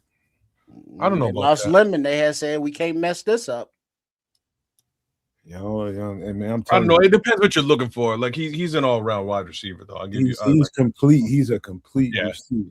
Yeah, he is. He can do it all. Yeah, I'll agree with that. Ain't nobody else trying to mess with Aaron Rodgers but Pittsburgh. That might be his only option. Well, They shouldn't even be trying with him. Huh? Get on your magic carpet, bruh, and Real talk, fly Aaron- away, bruh. Aaron Rodgers can sit on a bench and make $5 million wherever he wants in this league. That You ain't sit on the Aaron bench. Rodgers, bro. That ain't Aaron Rodgers. know. Aaron Rodgers I ain't know. sitting on nobody's bench, bro. And I he know. just need to go and enjoy his new wife and enjoy your holistic medicines that you partake in, bro. And just chill. Go The somewhere, bro. darkness. You can also Go chill on a somewhere, bro. bench for a couple $1 million. Or he He can ain't go gonna to do the that. darkness. That dude ain't trying to do that, bro. I'm just saying, I'm not so sure he's trying to go back to Pittsburgh to go play for a No. guy. He's so goddamn weird. You might see that motherfucker as a homeless man out in Central Park just for no reason because he high. He's a What? weirdo, man. I He's a don't know straight if he's gonna weirdo. be at Park High, but from what I understand, he's in a box somewhere in like Peru. That's a He's weirdo. like, you know what I'm saying? He's just sweating, dirty, high in a box somewhere. And hey man, if that's what you want to do, you got money to do it. I'm not gonna Man, even you ever met somebody that just has learned so much and just overthinks everything because they know so much or Well, think they know so much? That's what I'm getting ready I to say. might be that guy. Yeah, That I you might be be some gun. You might be. I might be Aaron Yeah. Rodgers. Well, I mean, it get to a point when you think you're the smartest person, when Yep, you think I'm you're such the I'm smartest definitely person Aaron. in the room, I'm definitely Aaron Rodgers. You got to put this shit in perspective, man. All I'm missing is the ayahuasca. It's basically where we're at right now. I'm missing the ayahuasca. Kids, I have to agree with that, man. Sometimes, man, I can't. Just regular logic don't even fly with you because you're gonna go somewhere that you don't need to go. Hey man, you gotta look at I'm a Libra. I keep things in balance. I gotta look at both sides of the spectrum. bro. You know how hard it is for a scale to be balanced, bro. It's hard, bro. It's a job. Yeah, yeah. Gotta love him though, man. But he's It's a job. his mind goes places, bro. It does. That I know. We've had some conversations. Mango.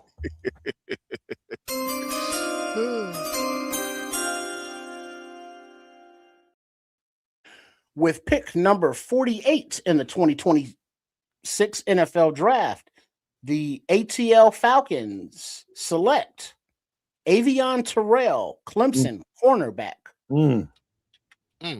Okay. The Falcons might have one of the best rosters as far as talent is concerned, man. They are thick. Question is, did they get the right coach to coach it? No. Who is the goddamn coach? Who is the coach? Stefanski. Ain't nothing wrong with Kevin He be able to Stefanski. run the ball. I know that. Ain't nothing wrong with Kevin Stefanski. Everything was wrong with what happened in Cleveland.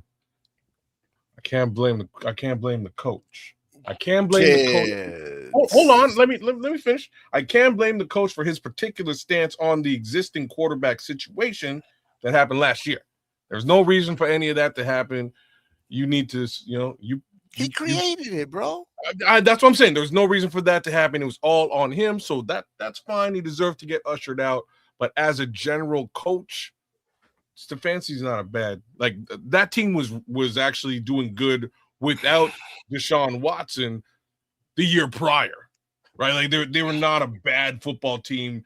Those first two teams, even without the quarterback, they brought in Joe Flacco and they were surviving and winning games. Man, Yeah, bro.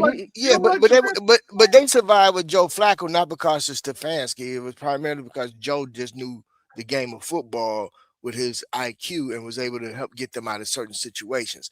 Kevin Stefanski's offense has been remedial to say the least. Okay, I don't know, man. I think he's an all right coach, man. I don't think his stance last year I can agree with respect to Look at Ian Cunningham. Sanders. That the NFL screwed us over on our picks. But what's going on, Ian? Congratulations, brother. Y'all want to hear some names that ain't came off this board that should be interesting to talk about? Okay. Remember Markel Bell. Drew Bowery, the offensive lineman out of Boston College, is there. Running back Kalen Black out of Indiana is there. Linebacker C.J. Allen out of, I think, Georgia. L.T. Overton, edge rusher out of Alabama. Give me a second. Nadame Tucker, edge rusher out of, I think, Western Michigan. He's like a fifth rounder. Somebody you're skipping over, Anthony Hill Jr. Okay, Anthony Hill Jr., but hold on. Romello Brinson, receiver out of SMU. Genesis Smith, safety out of Arizona. Tyreek Sapp, edge rusher out of Florida. Bryce Betcher, a good linebacker out of Oregon, I believe. Let me see. Parker Brailsford, center out of Alabama. Just give me a second. What about Markel Bell out of Miami? I love it. Center. I'm glad you added that to it. You got Landon Robinson, 3 technique out of Navy. Ontario Thompson, 3 technique or nose guard out of Washington. Mason Rager, edge rusher out of Wisconsin. Brendan Thompson, receiver out of I want to say Texas A&M, but I might be wrong there. Mississippi State, maybe. How about running back Mike Washington? Mike Washington is also there. Let me see. Let me look. Since you mentioned edges, we still, like we said, we ain't seen Gabe Jacques come off. Gabe Jacques. What about if we talking about old linemen, Caleb Tiernan and Jennings Dunker. Neither one of them guys have come off. The Panthers are coming up to pick number 49 and trading down, trading with the Vikings, who are moving down. So Who's the Panthers are on the clock. Okay. Hey, Paul Rodriguez in the time machine said the Vikings traded back. Man. And also Gabe Akers out of Illinois. I'm putting in work here, man, and these Panthers are messing with my flow. You like don't see Grant Lacombe. I love you, bro. That's G, man. I put money on it, G. That's who's about to get drafted. Oh, stop! The last time somebody did this, it was with Jake. It was Paul. It was Patrick Higgins. Hey, you worse than that motherfucker in Harlem. I'm just saying. Hey, what about Jacob Higgins? Get the fuck out of here with your dank ass. I'm just saying he disappeared. Why you gonna say that? Because it just happened a minute ago. It happened a minute ago. I'm just saying, watch it happen here with Carolina. Deontay Scott. Oh yeah. Carolina got rid of their big edge. I would be very surprised, right? Who is picking? Who's making the picks from Minnesota? They don't have a general manager. Oh, the cap, the guy that manages the cap for them. That's who's making the picks. Man, you got some bad juju going on, man. You shouldn't say certain. I don't have any juju. You got some bad. I ain't got no juju. No juju bees. No juju. Get the hell out of here before I kick your little ass. Damn, Mongo.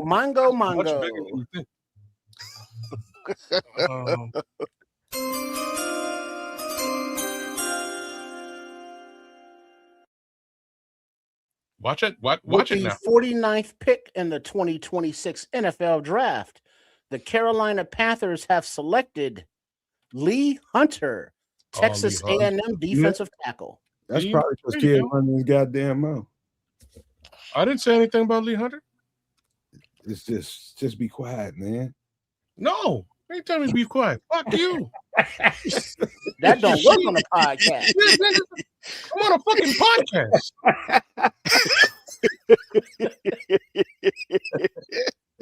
Ooh. Man, that's a player we could have had, kids.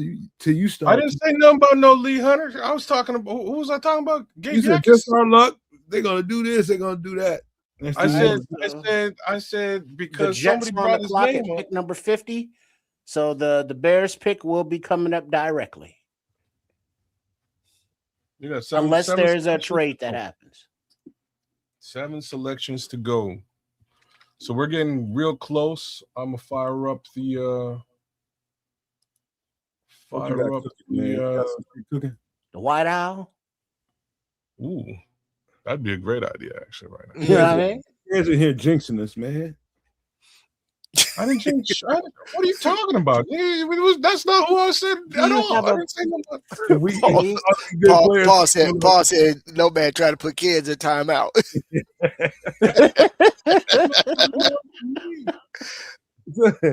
Stop letting bad shit come out your mouth, man.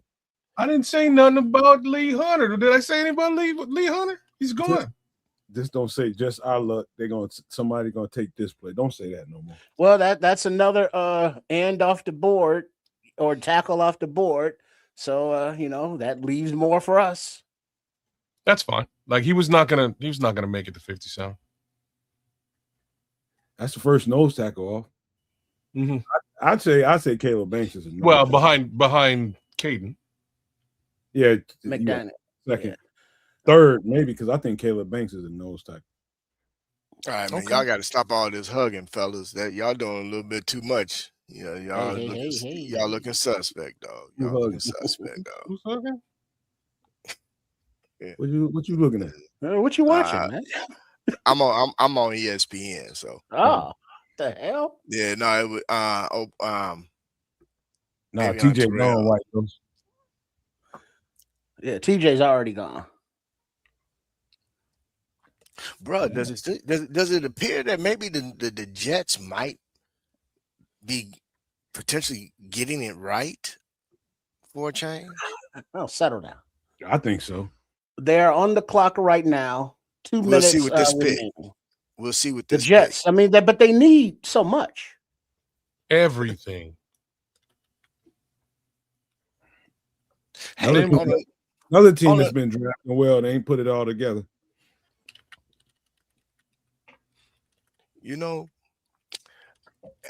I'm going to bring this young man up. He's been gone for a minute, but I'm actually happy for a young man to be in Kansas City right now. Maybe this will be the breakthrough that he needs to finally be able to play the position at a high level and get his confidence back.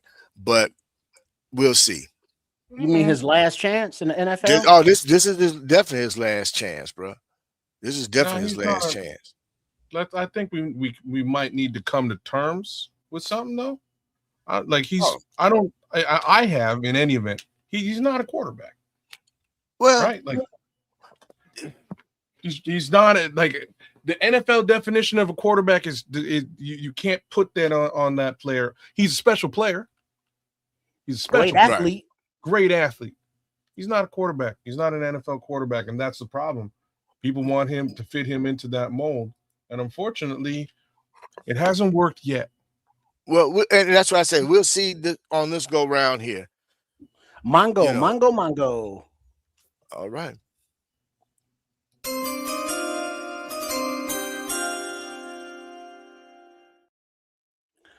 With the 50th pick in the 2026 NFL Draft, the New York Jets have selected D'Angelo Pons, cornerback, Indiana. I had a feeling they'd go corner here. He's going to be a nickel. He's going to be a nickel. Got to replace Sauce, but you're right. He will be a nickel. I think that's a little early for D. Pons, but he's tough, though. I ain't mad at that pick for them. Well, I might have just jinxed them when I said, did they get it right? They can't do any wrong. They can't do no. But you said they can't do no wrong, considering they know so much. They need no. They don't have any. They have two. My favorite Martin. Look at Curtis. They have two positions that are solidified on that team. So, right, they've got a running back, they got Brees Hall, and they got a wide receiver. That's it. So, you know what I mean? Whatever they select is a good selection because they don't have anybody in the position that's worth talking about. They That's traded right. everybody away. AJ Halsey is still out there. Yes, he is. So is our boy McNeil Warren. Well, he's not our boy because he don't fit. Oh, is that the case? Well, at this point, it is the case because we got safeties now. We're okay. So look at Curtis Martin. Looking all schmoo faced it. Oh yeah, almost forgot he was a Jet. That's unfortunate. He look ridiculous without hair. Don't sleep on the bald head now. Some people just need hair. Some people just need freaking hair. You know, like me and Booger. I was gonna. You did it. I'm glad you did it. I almost did it. No one cares look more like Booger than I do. Curtis Martin look like Ill Bill. I got hair, bro. My hairline all right. Hey man, enjoy it while you still got it. It ain't going nowhere. Who does Minnesota take at 51? Somebody who is financially nice. They're gonna take McNeil Warren because they missed out on the. But the thing is, if they have the cap guy making their picks, is he listening to the scouts or is he just looking at his spreadsheets? How are they doing this with no general manager? Good question. I don't have an answer for you on that one. Well, what do you think? You need a general manager? Well, that's kind of the job. Well, if you don't, then like, what are we paying Ryan Poles for? Dude, that's why you got coaches and scouting departments. So he's useless? No, I ain't saying all that. I mean, the general manager, he's the coordinator of all of that. He does. He coordinates all of that, but it's not that you need a general manager to figure everything out. They already figured this shit out, and he's going to be the one when they come to the composite to go and decide, hey, this is who we need. Let's go get him. Yeah, that's that logic that had him take Caleb Banks, 300-pound man with foot issues, even though while leaving Thieneman on the board for a division rival, knowing that they secondary has you talking about the Vikings? Yeah, Vikings. Yes, that's what he's talking about. Yeah. Yeah. Oh, okay. Yeah, they do have an interim GM, don't they? No, they don't have a GM. They don't. They have an interim. No, they don't. No, they don't. They didn't even announce an interim. I found out watching. I found out earlier this morning who's making the decisions for them. Who was that? I was watching this. I'm pretty sure I heard they had an interim GM. No, the guy that's making the decisions, he's not even a general interim GM. He is their cap guy. Well, whoever's doing whatever, they doing a good job making sure JJ McCarthy ain't the starter. All right, I guess Mongo.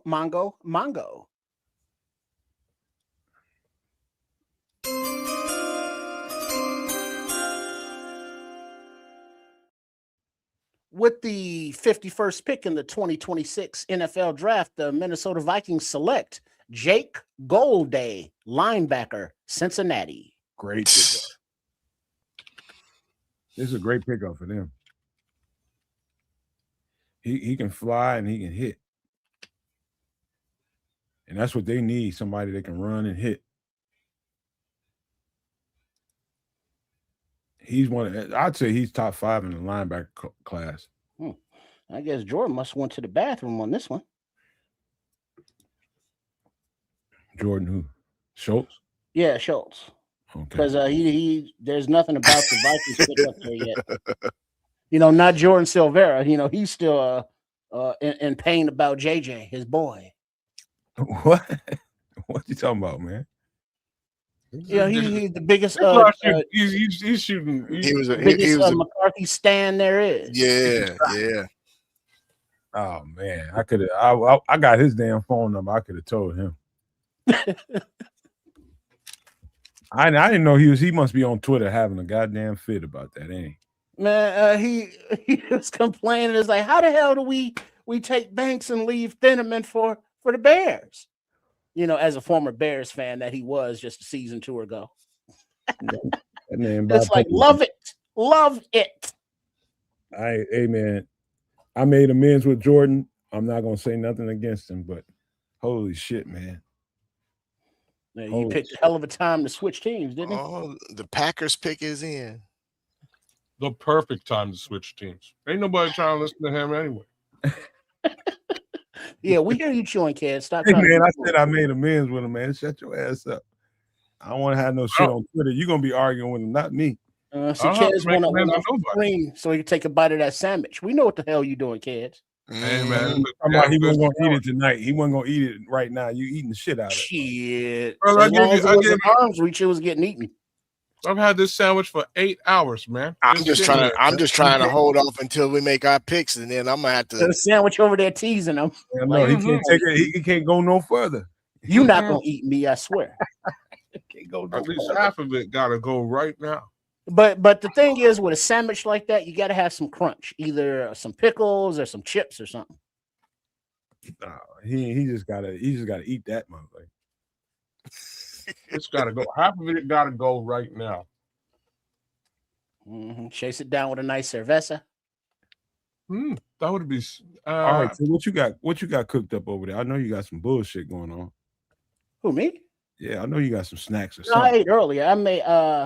I took a pot, sliced up some hot dogs, let them brown a little bit, threw in some onions, then threw in a can of baked beans and some brown sugar. No. Oh no, bro. You probably they need to put a goddamn toxic sign on your door. Oh, that's all good. I got the window cracked. Mongo. You're gonna offend the hell out of yourself. I thought you were offended yesterday.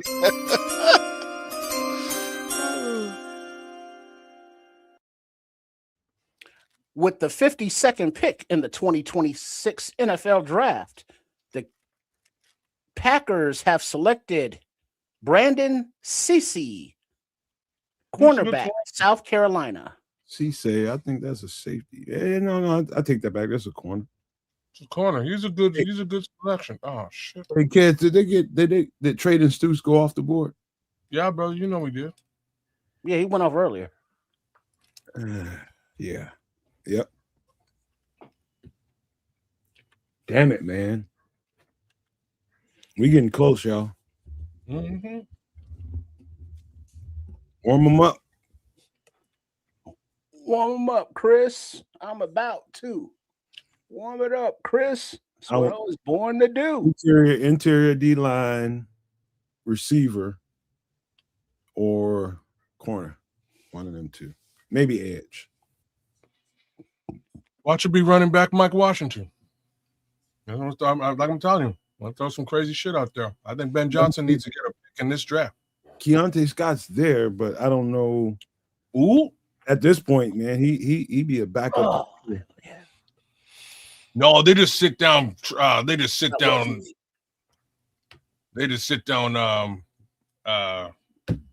What's his name, man? Damn it, the other corner. Man, Keontae Scott's either a slot corner or a safety. They sat his ass down last year for yeah, you know who I'm talking about. I'm telling you, he's not boundary corner material. Who, Tyreek? No, Keontae Scott. That's Keontae Scott. He's a nickel safety. Nickel or safety. Yep. Oh shit. Okay. Yeah, you don't want to draft a backup here, right? I'm just now seeing the Packers' goddamn draft pick. Cisse. Oh, but the weird thing is, looking at the Packers fans' reaction, they're like, "Who?" Right. He's all right, man. He's a good selection for them. No, I'm not saying that he's not, but for the Packers fans in attendance, they are like, "Who?" They don't know shit. Screw Packers fans. They don't know a goddamn thing. They just B. They don't know shit.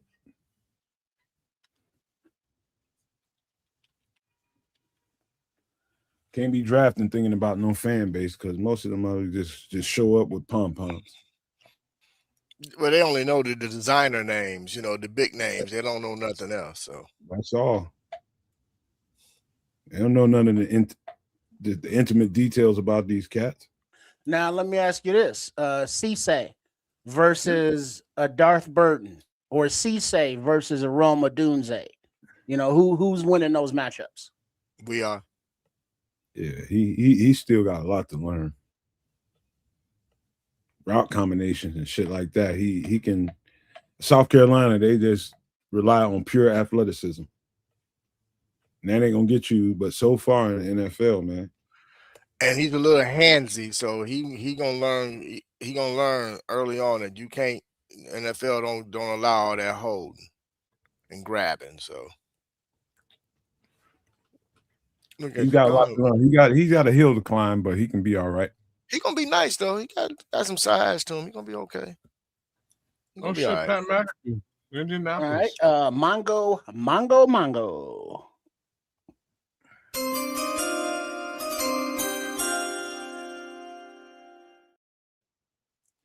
All right, with the 53rd pick in the 2026 NFL Draft, as soon as Pat McAfee starts going off at the jibs, I think he has some kind of show. It's gonna take a while. His It's gonna ass. take a while. Yeah, I do not find him entertaining. He's drunk. He's semi-entertaining. About semi. That motherfucker probably had a whole fifth of vodka before he went up there. There's nothing wrong with that. Bishop about a fifth of vodka in right now. Wasn't that kind of a Colts thing? Tell his goddamn liver that. I mean, from the top on down. Well, the top ain't there no more, but you know what I mean. Okay, here we go. With the 53rd pick, the Colts are selecting.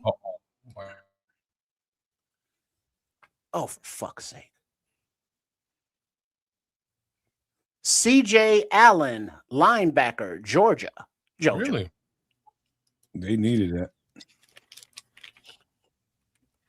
Have a great night. Cheers. Yeah, I bet cheers. That boy face right. beat red, boy. But yeah, he's been doing shots back there. He's been doing things. Let's go Mongo once again. One time? Let's go.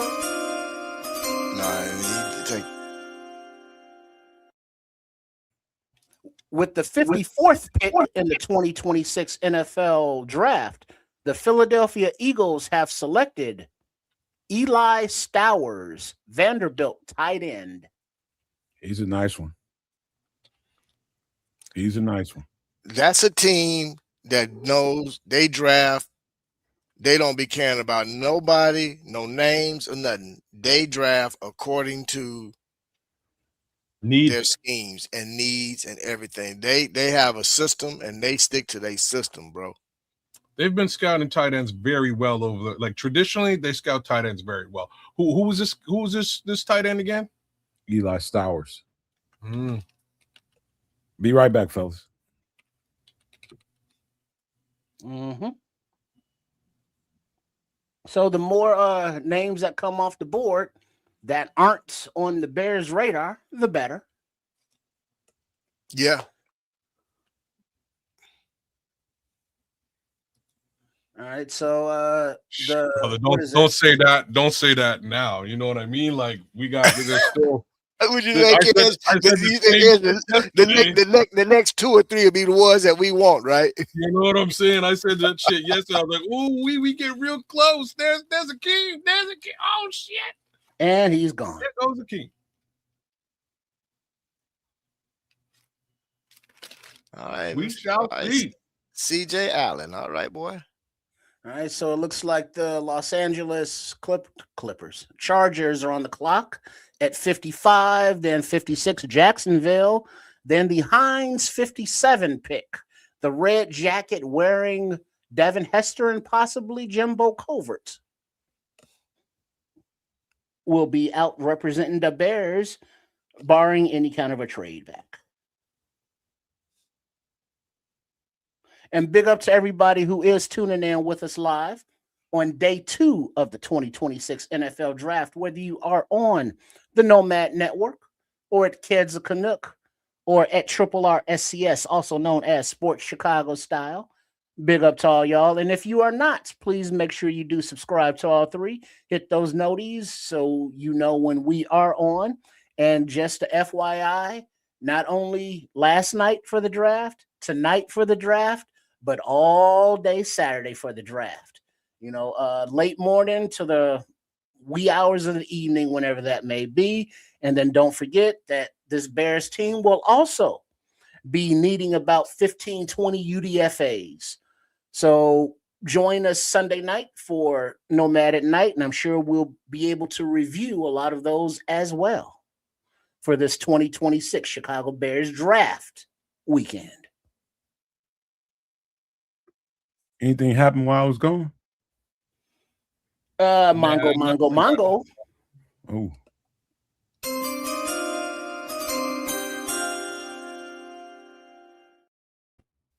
At pick number 55, the New England Patriots with coach I care about my wife and kids Vrabel have selected Gabe Akis, Illinois defensive end. I told you, Trip. I told you, Trip. Kid said some more shit when I left, didn't he? Chaz ain't said shit. He been over there chewing his ass off. I didn't say nothing. You blame me for everything, goddamn it. If the sun don't shine, fuck, it's my fault. No, this time it was Trips, man. It was Trips. Man, why you gonna shut your ass up too, man? Golly. I ain't brought up nobody. Golly, that's a good pick. And so now that was the Patriots pick. So Jacksonville is on the clock at 56. Then the Bears are up at 57. And now, you got Grant going terrible. You got AC going shit. You got Corny going pole sitting on his damn hands again. So you got Vrabel drafted somebody that can go chase after reporters and bloggers and sneaky folks with cameras to stop filming his little Chris. His love affair? Cornelius, I assume you're talking about edge rushers. There's still some guys. Well, what about a Kansas guy and Dominic Tucker? Dominic Tucker, yeah. Tucker, yeah, there you go. Yeah, Tucker's got it. Like I say, Tucker's projected, I think, like in 5th round. We don't have a 5th round selection, but maybe, like I'm saying, maybe we trade 89 and get some more capital. Maybe we trade 129 and get some more capital. There's things that could happen down the road. Yeah, now it does not give the compensation on both sides, but the Patriots traded up to 55 with the Chargers to get Gabe Akis, who had 11 sacks last season and should be an instant contributor for the AFC champs. Gee, I wonder why, though. He was considered the top edge rusher for day 2. I wonder why they jumped right in front of a certain team in Chicago. How was considered second? So you got Kieran Crawford from Auburn that's still available too now.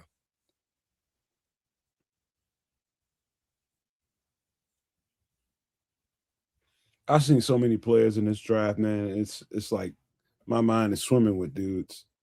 So it's other guys there, man. Trust me when I tell you that. It's a lot of Smitty's reiterating Danny Dennis Sutton. That's a Samuel's guy as well. Who should be here probably around 8-ish. Yeah, he had to pick his mom up from the airport. Oh yeah, he did, didn't he? Mm-hmm. She went someplace to get her groove on. I don't know, but I'm really thinking, man. I'm not sure if they're gonna go edge, man. Only because they got Dial and they got Booker. So I don't know, man. I really think they're gonna be looking more towards the interior, man. Myself. Because who is this? White Ghost is saying he don't think that Poles wanted Akis. You know, because remember, Akis is like, let's say, a fan favorite for a pick or a position of need. Whereas, you know, over in Hallis Hall, they may have a totally different line of thought. Oh, you know they do. Grayson Halton. I love that name. Don't be surprised if they don't go center with their first pick at 57, bro. It's about who they think the best player is on the board, and at this point, it's a lot of players. It's a lot of players in different positions too. It still could be corner. I don't think they're gonna do corner, bro. Still can be receiver. Corner's just crazy.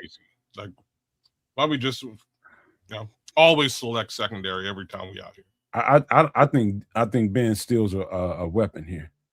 Me too. I think it's Mike Washington Jr. I think that's what happened. But that's me. Oh, kids. How many picks we got into our pick? Oh, you just said it. Damn it, kids. One selection. One selection And in guess front who's of us, coming bro. off the board right now? No, they got a running back over there. That's Mhm. fine. So you think?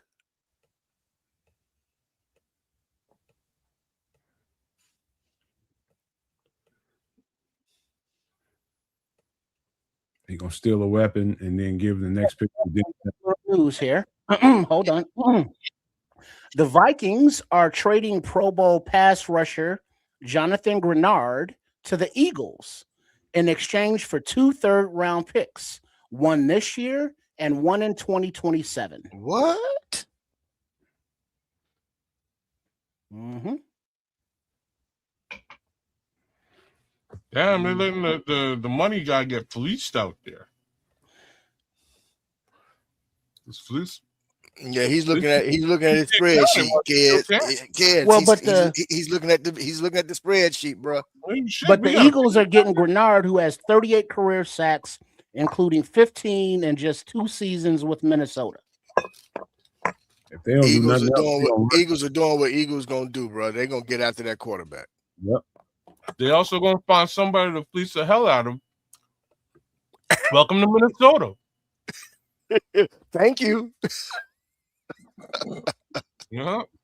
Best GM in the damn game, man. No two ways about that. That homeboy got a trade set up with his arch rival to this, yesterday. And speaking of, the aforementioned Jonathan Grenard is signing a 4-year, $100 million extension with $50 million guaranteed with the Eagles. Ooh, they're gonna be hard to deal with. They got rushers. They got pass rushers, man. Dude, look, Dallas gonna have to double down, brother.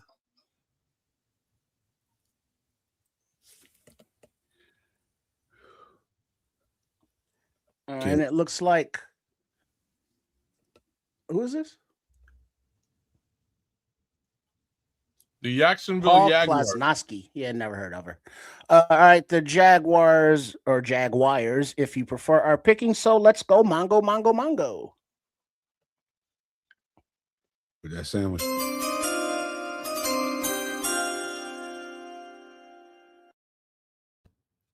With the 56th pick in the 2026 NFL Draft, the Jacksonville Jaguars select Nate Boriker, tight end, Texas A&M.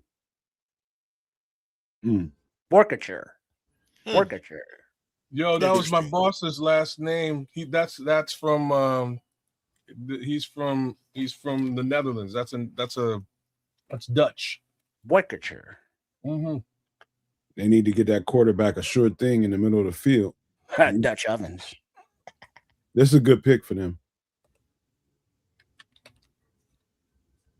He can take a little punishment, man. Hence the name Dutch. Now we are on the clock. And the Bears are on the clock at 57, and that is correct. Now, where are we going? What are we doing? Oh, Lord. Here we go, boys. 6 minutes and 16 seconds. We will know. Pick is in. Somebody gonna tell us in the chat somewhere. Oh, well, shit. If it's in, I'll tell you. Shit. I ain't shy. Let me take a nipple out. Well, boys, this is draft day 2. The Bears are on the clock.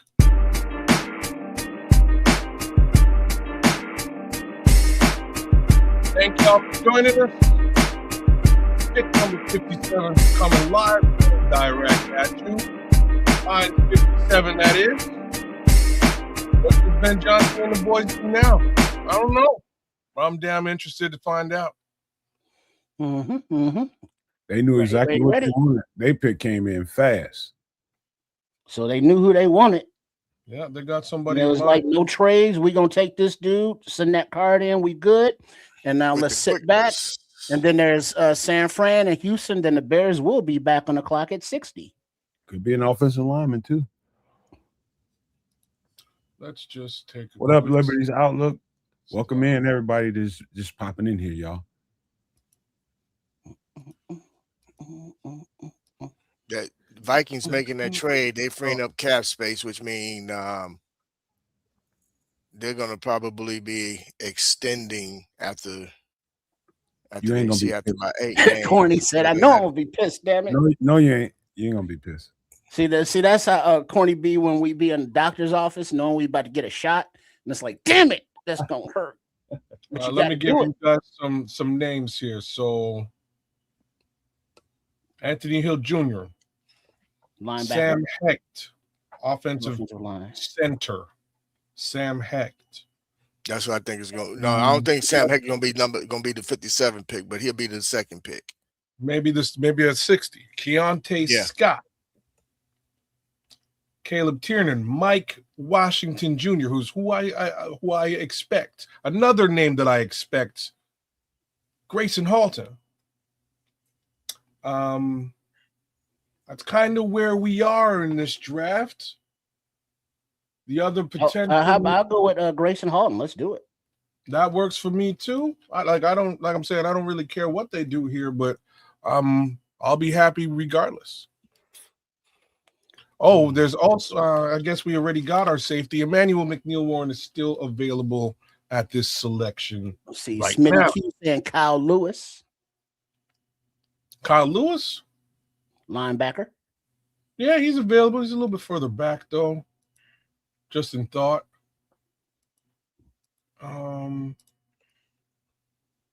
Like Kyle Lewis, man. That's my thought. I think we're either looking at a Grace. Let me look at an edge here. Danny Dennis Sutton is available. Romello Height. Oh yeah. Don't rack your brain. We're gonna see. I'm just throwing out who's available on the general big board out there with respect to need. But Zachariah Branch, Pregnon's there. I wouldn't go guard though. That's crazy. We got them guards. We got like you ain't doing any better than Joe Tooney and Jonah Jackson. Yeah, and we did just restructure Jonah. Right. So he's gonna be here for a minute. No, we either going. It's gonna be a center. We know it's an offensive pick per Paul Rodriguez in there. But like if you say center, like you mentioned a couple guys, but heck, like Brailsford, what if they want him? That's a few more picks away. No, I think if they go center, it's going to be Heck. Yeah. Could be Caleb Tiernan on the left hand on the as far as offensive tackle is concerned, or the homie from Boston College, who I think they can get quite some ways later. Hey, you know how much the man like his old alma mater, right? So, DC, yeah, he love his Boston College. Not Trey Lance, but the wide receiver Lance. Bryce Lance. He's a little bit further back. They could get him with 60. Emmanuel Neal Warren is still on the board. Mongo. Here we go, lads.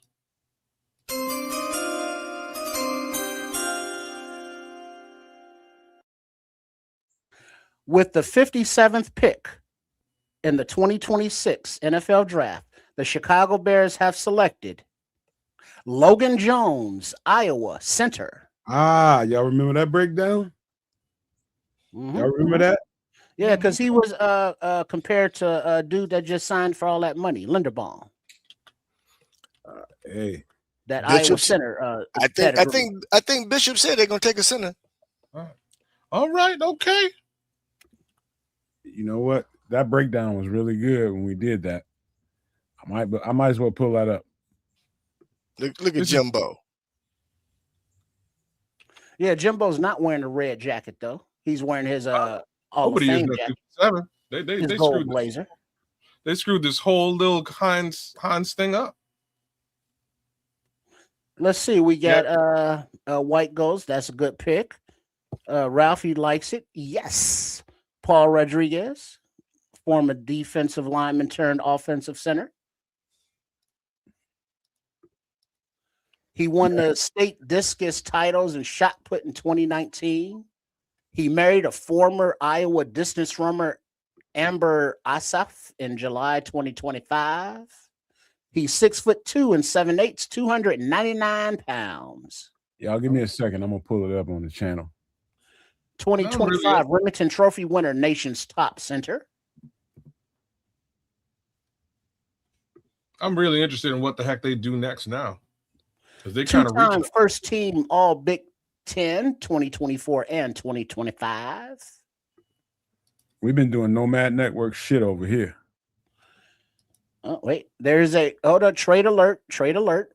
The San Francisco 49ers are trading pick number 58 to Cleveland. Who is now on the clock. Okay, hold on for a second, Trip. Let me get this right. Cleveland's taking either a left tackle. They're Hold taking on. either a left tackle or a guard. Hold your horses for a second.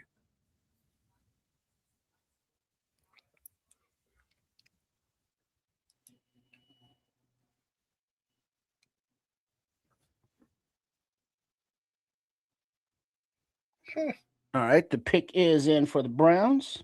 Mongo.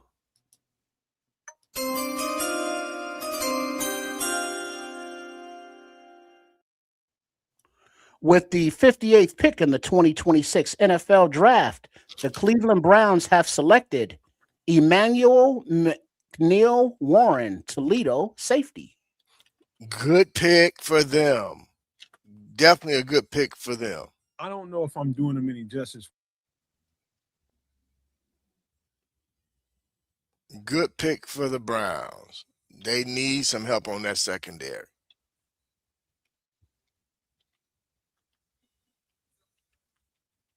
Good pick for them. They definitely need it. All right, young man. What the hell just happened? What you talking about, man? Did y'all hear any of that? Any of what? Any of what? But I guess the answer is no. I had Logan Jones's breakdown. No, it didn't play. No. You weren't playing nothing. All right, hold on. Wait, hold on. Before you do that, there may be some news here. According to Paul Rodriguez, the Bears have traded back with the Titans. I'm not surprised. But not screwed up. They should have Moving did this taken, the huh, other way. Trip? But I'm not seeing that officially. Trade. The Titans are trading up to number 60 while the Bears are moving back. So the Bears are moving back from 60. Compensation has not yet been announced. And the Titans were at 69. Nice. Something weird's going on. Not really. They use that pick to shimmy and shake a little bit. Yeah, but Mhm. so they're just in general projection, there are 7 offensive centers ahead of Logan Jones. They could have got Logan Jones a little bit further back. I feel like they just didn't get the offer they were looking for at 57 and made the selection anyways. The Browns just got them a dog at safety. All right. It looks like Paul's usually right. He says the Bears trade back to 69 and pick up 144.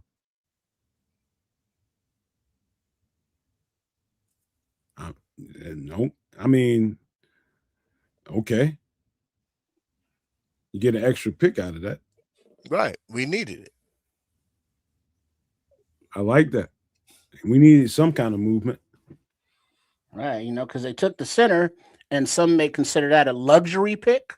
even though No. Bradbury's only under contract for a year. So Yeah. yes, we need somebody to groom under him and behind him. But yeah, Chicago trades pick to Tennessee. So the Titans are now on the clock. Which means 9 times out of 10, Newman is probably going to get flanked out to being a guard versus playing center. Well- Mongo. Newman is a guard. Yeah. But they was going to move. All right. With the 60th pick in the 2026 NFL draft, the Tennessee Titans are selecting Anthony Hill, Texas linebacker. But with Newman, they had actually considered taking a look at him at center this Well, year. yeah, but I think that was kind of nixed when he couldn't do it, Right. as well as he could play guard. So now it's Which is like fine. leave him at guard and just draft a damn center.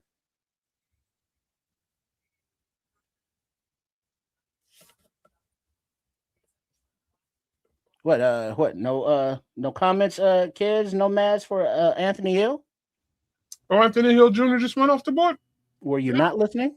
Are y'all ready for the Logan Jones breakdown that we did on the channel? I'm chewing very loudly.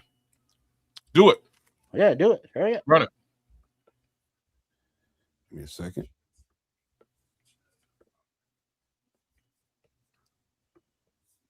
I don't know if I'm doing him any justice when I tell you Can you turn it up? how freakish he is as athletic for a 300-pound guy.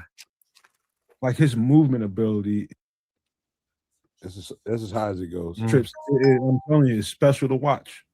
Well, I like the fact that not only does he have the movement to, pull and do all that good stuff in the run game, but he can squat and he has that anchor to, withstand those 375-pound nose tackles lined up over him, coming off, with the hair on fire right at the snap. And he, is not getting pushed back into the quarterback's lap all the time. Good anchor for a 300 light, a little bit of light. There's some guys that have him listed at about 295, 298, somewhere in that region. But I know one thing, he carries his weight very well and can drop that anchor on a dime. And I've seen him play against some big dudes, man. Some big Trips. I'm talking about 320, 330-pound dudes and hold his own. Yo, the homie can do, holy smokes. You looking at him, huh? Well, I'm looking at him, and I'm looking at some other stuff in relation to him.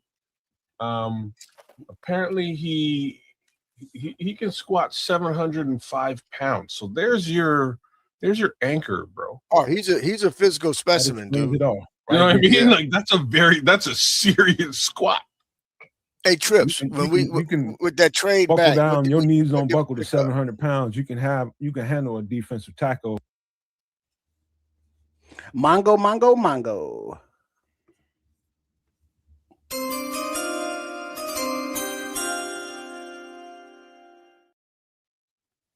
All right, with their next selection in the 2026 NFL Draft, the Houston Texans are selecting Marlon Klein, Michigan tight end. Tight ends coming off the board. That's interesting.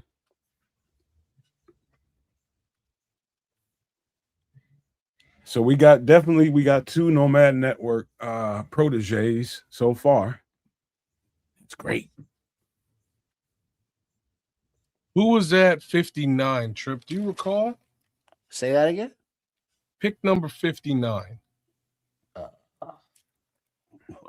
wasn't taking notes. Oh, I'm trying to. That's kind of what y'all want me to do over here. All right, Mongo.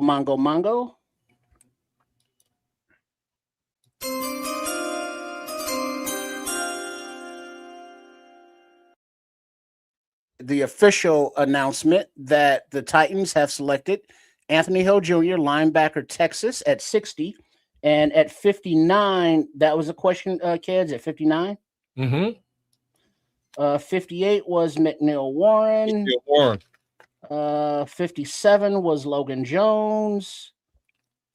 59 was traded with the 49ers. I don't know. I see 58. I see 57. I see 60. Hey, Trips. And the trade back with the Titans, what pick did we pick up from them? I couldn't tell you exactly because I'm not seeing it. So we're gonna select at 69. I believe we also scored pick number 144, somewhere in the 140s. Okay. Yeah, all the details are half-ass. You know, it's like they put up a trade and then put up half of the trade, and it's like that's not all the information. But Mongo.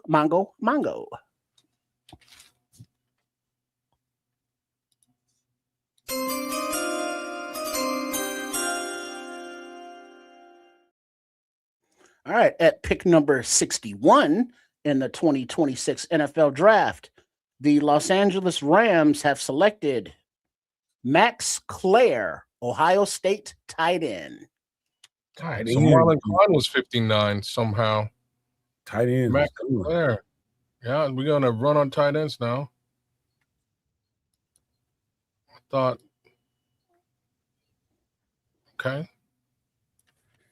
So Houston Texans with Marlon Klein at 59.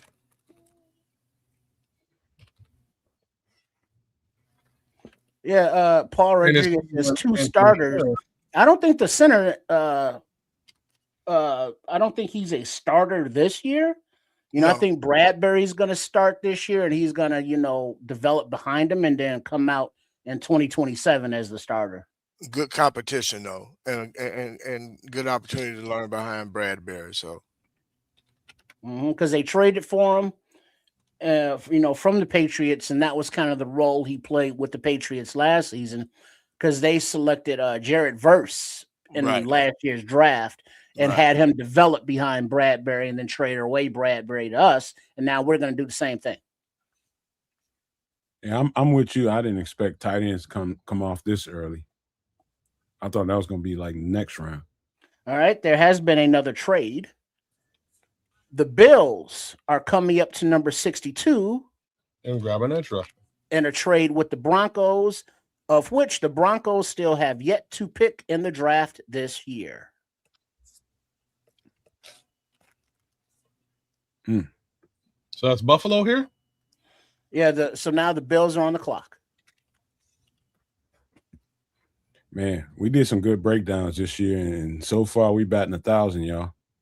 I mean, but what Smitty's saying here is, if the development of Logan Jones is pretty good by, mid-season, Bradbury could be trade bait at the trade deadline. And then, move Jones into the starting lineup. That'd be like you did all that work getting him up to speed. Nothing. Right. Get who up to speed? Bradbury. Hey, I mean, you use him, get him up to speed. He gets you through half the season. Now you start the rookie. Now you flip him for a pick next season that you got. I don't think you do that because you cutting into your depth. So no, he'll play the season. And just let him walk. No, yeah, I mean they signed him for a year. They're gonna keep him for the year, and then he's gone. No, they didn't sign him. They traded for him, and he has a year left on his contract. That's what I mean. Bradbury is going to insure the whole thing, so they'll be getting Bradbury. I mean, not Bradbury, but Logan Jones where he needs to be in case something happens to Bradbury. If you have to play Logan Jones, that means something really, really bad happened. Right. It ain't that's your center of the future. I don't think it's your starter in 2026.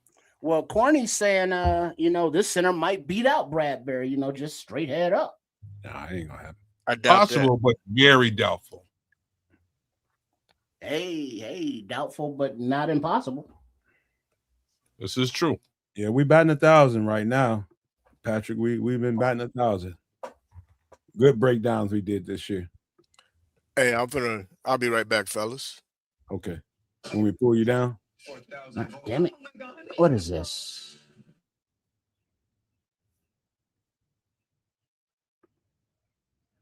Logan Jones is probably a day one starter, but he will not start for the Chicago Bears. They did not pay Bradbury to sit there, and no.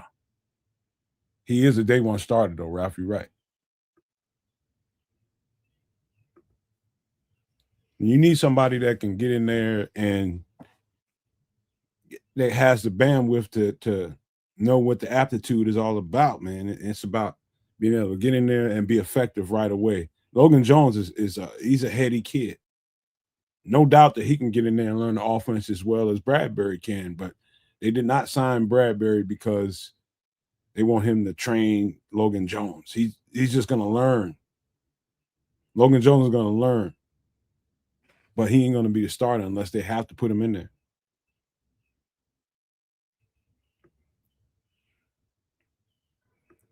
What you got, Trips? You muted, bro. Kid, you still over there?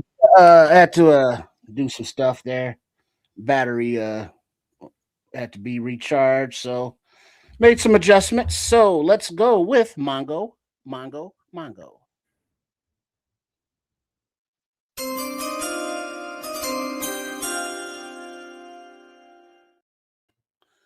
With pick number 62 in the 2026 NFL Draft, the Buffalo Bills have selected Davidson Igbinosun, Ohio State cornerback. David Igbinosun. There you go. He's probably one of the better top 2 or 3 slot corners in the draft. They got extremely athletic by getting this guy. He's probably the most athletic out of the bunch. This is good. They drafted for straight up need. What up, T? T Will is in the building. Hey, Terrence, what's cracking? What up?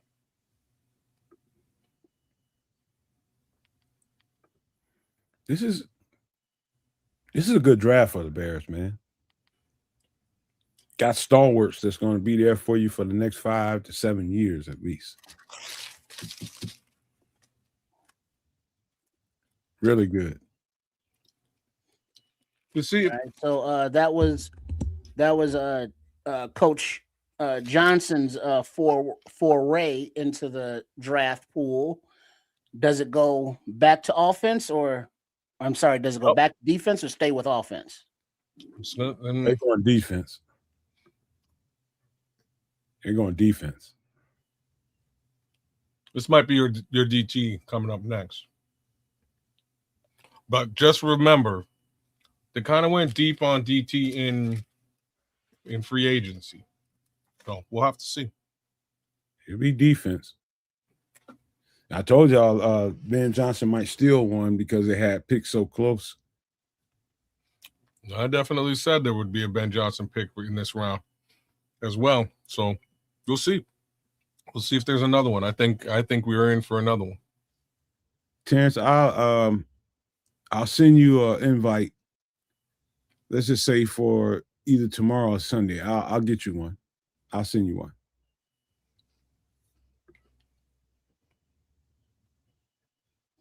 Smitty said, I like the way the Bears said, F all y'all mock drafts. Hey, we've been over here. Except us. Shit, we calling this shit over here. We batting 1,000, bro.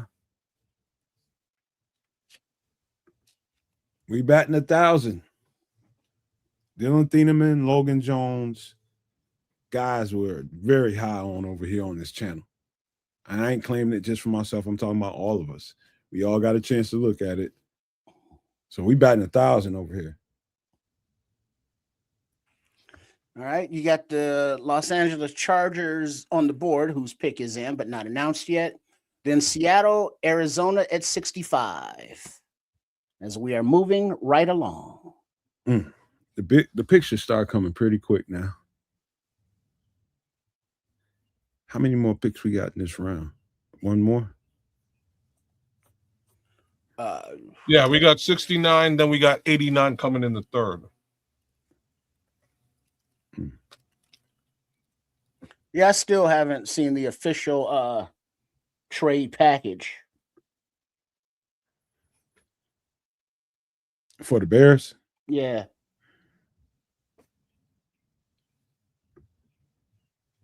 You know, there should be some kind of rule. You can't announce no trades without announcing both sides of the damn deal. Mm. All right, now I guess the Chargers are about to pick.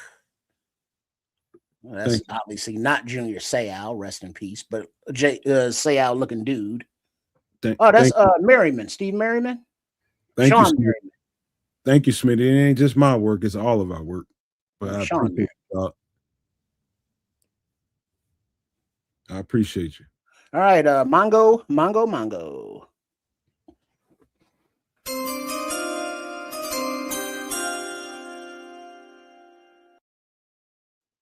With the 63rd pick in the 2026 NFL Draft, the Los Angeles Chargers select Jake Slaughter, center, Florida. That's a byproduct of what we just did. Center run. That is a byproduct of what we just did. Brailsford probably ain't going to be long on the board now. Sam Heck won't be long for the board. Connor Lew. Yep. Well, it goes to show what teams think of Sam Heck, right?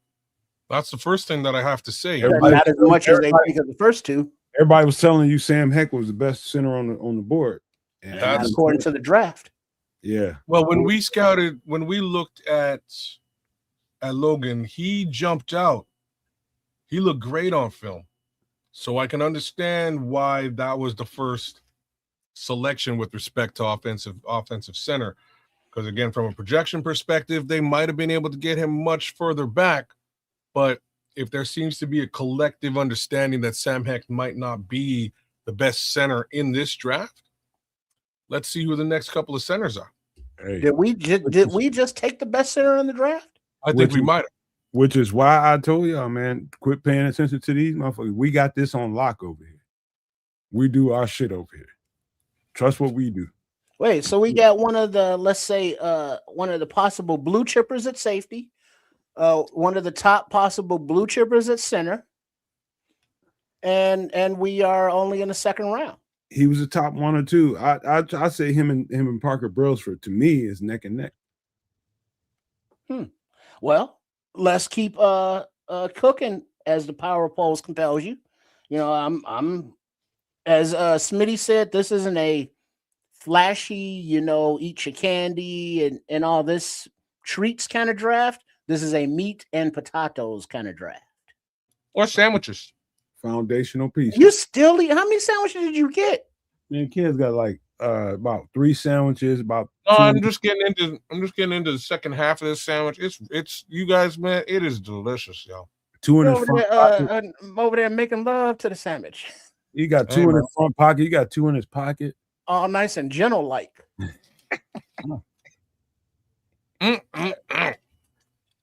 Oh man, I'm telling y'all, we've been drilling it over here on the channel, and obviously, what the Bears are doing is making that science, making that reality. We have tore it up over here in the postseason. I mean, the off season, man. All right, Mongo.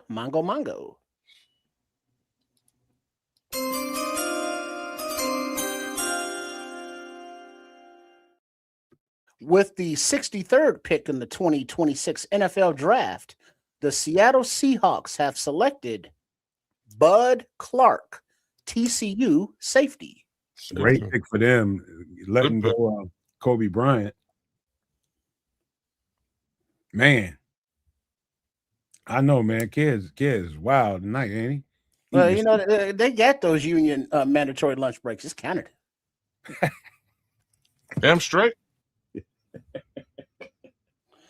Left my lunch pail upstairs. A thermos? Shit, I got a thermos right here.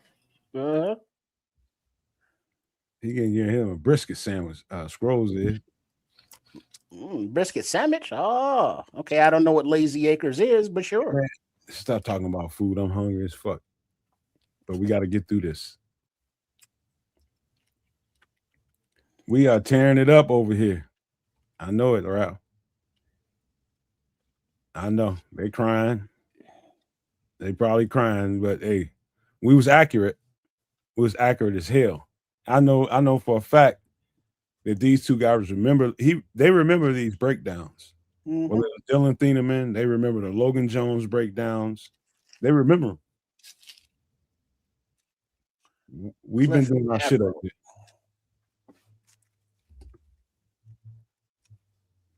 We're gonna get another one here in a second. Probably gonna be a D tackle on edge. The Bears being part of a national commercial.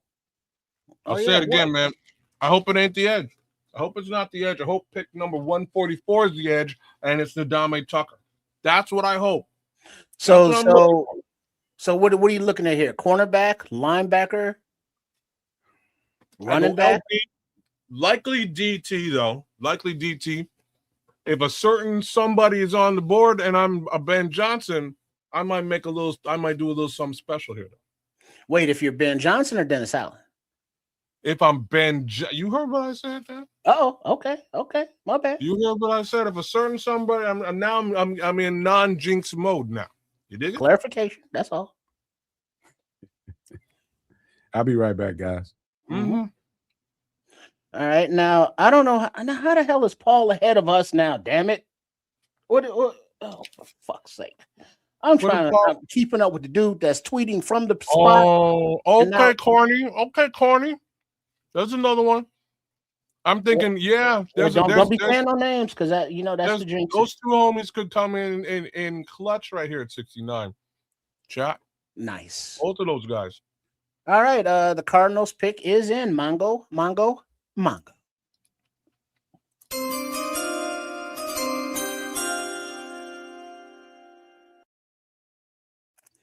With pick number 65 in the 2025 draft, the Arizona Cardinals are selecting, after a few words or some kind of military thing they're doing up there. I had to replug in my Bluetooths so I can't hear them anymore. I can only see. It's the CBs. Go CBs. The CBs, they're here. Oh.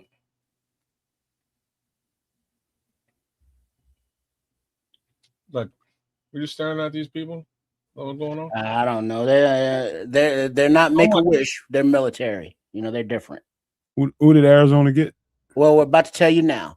The Arizona Cardinals, with selection 65 in the 2026 draft, have selected Carson Beck, quarterback from Miami. You know what? Paul told us probably about 10 minutes ago. What? Arizona just drafted a quarterback. Oh, okay. Damn. Oh, are you there? Are you live and direct? All right, because the tweet came from 45. He's on West Coast time. Oh. Well, but tweet came through 45 seconds ago. Oh, we before West Coast time? Well, but it's all at the same time. It don't matter. It's not like he's getting news like a few minutes before us. I'm just saying, maybe he got his timing belt changed. West Coast is supposed to be he's behind running us. Fast. He's running ahead. So we're in the future. He said he's got a DeLorean, kid. No shit, you do. You must have fixed the flux capacitor too. Hey, you got a DeLorean, Paul. Kid still got a sandwich. Man, this stuff is so fire, boy. Flux capacitor. Boys, like jalapeno bread is fire. That's what your boom boom gonna be saying in a minute. Oh no, I'm good, man. I got a cast iron stomach, man. Isn't Carson Beck like 40, 45 years old? He looks like he's old, but he ain't old. No, that's Carson Wentz. Speaking of Carson, wouldn't mind some ribs right He's now. about 24, 25, though. That's a good age, though. All right, so where are we at now? The Cardinals, they just picked at Beck here. So we are moving up to 65. I'm sorry, 66, which is Denver. Then 67, which is Vegas. Then a couple more picks, and I believe the Bears are back on the board. I think they smacked home runs with both of these picks. I'm sure about it. I'm absolutely. Did Bishop say he had to leave, or he just dipped? He said he'll be back. Oh, okay. He said he's coming back. I think we smacked home runs. Again, I know we smacked home runs. I trust my eyes. I trust my eyes. We smacked home runs with both of those picks. Yeah, I like. Yeah, that center is definitely a 4-year starter. You know, I ain't gonna turn up my nose at none of them. For a guy that's only 290 something pounds, 99. how strong he is, the bottom half of him.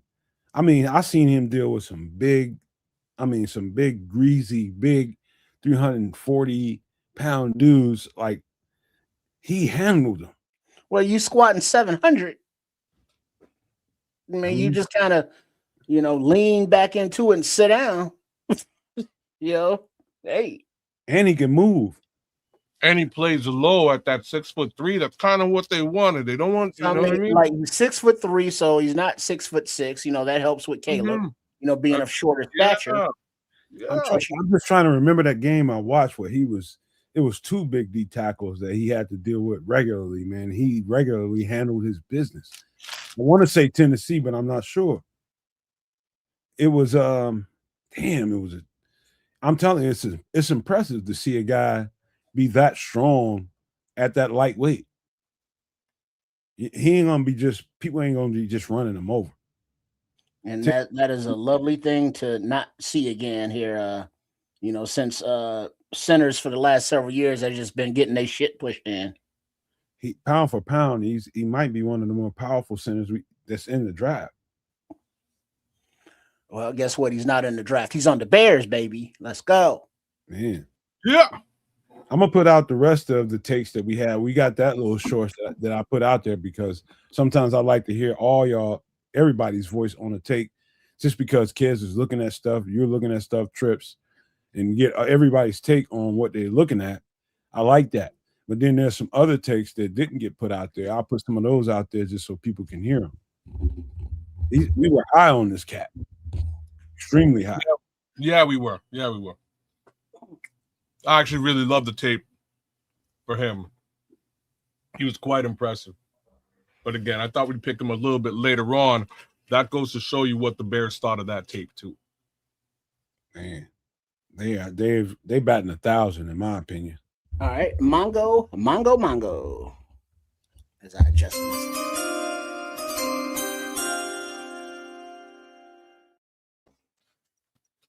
At pick number 66 in the 2026 NFL Draft, the Denver Broncos have selected Tyler Anyadem, Texas A&M defensive tackle. Wandiam. Him too.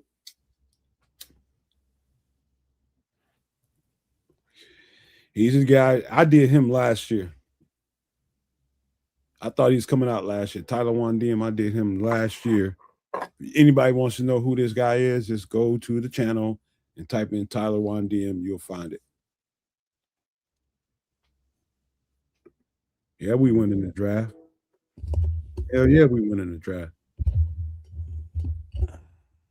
Tyler Wandiam is actually a really good breakdown. So if you want to, we don't care now because he's not a Bear, but if you want to know who he is, go to the channel and there's a breakdown that happened last year on him.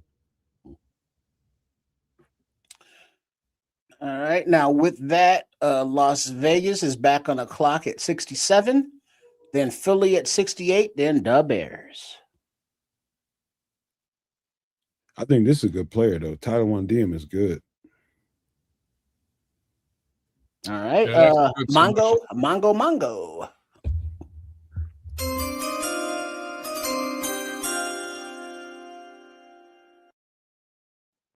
At pick number 67 in the 2026 NFL Draft, the Las Vegas Raiders have selected Kayron Crawford, defensive end, Auburn.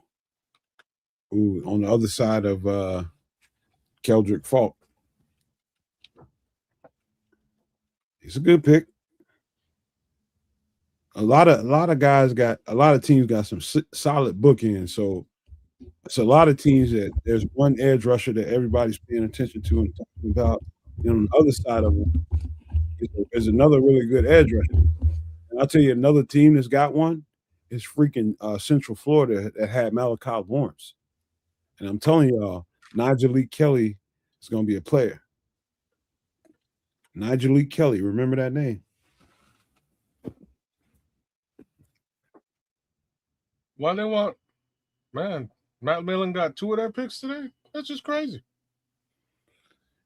Matt Millen got old in the motherfucker. He like you get old too, bro. Somebody call him Wilfred Brimley or something. Eat some oatmeal. He's selling oatmeal out there and insurance. Oh man. That's freaking funny, man. That's cold. Wilfred Brimley. No, he's selling freaking insurance and shit. Yeah, man. That's what I said. Oatmeal and insurance.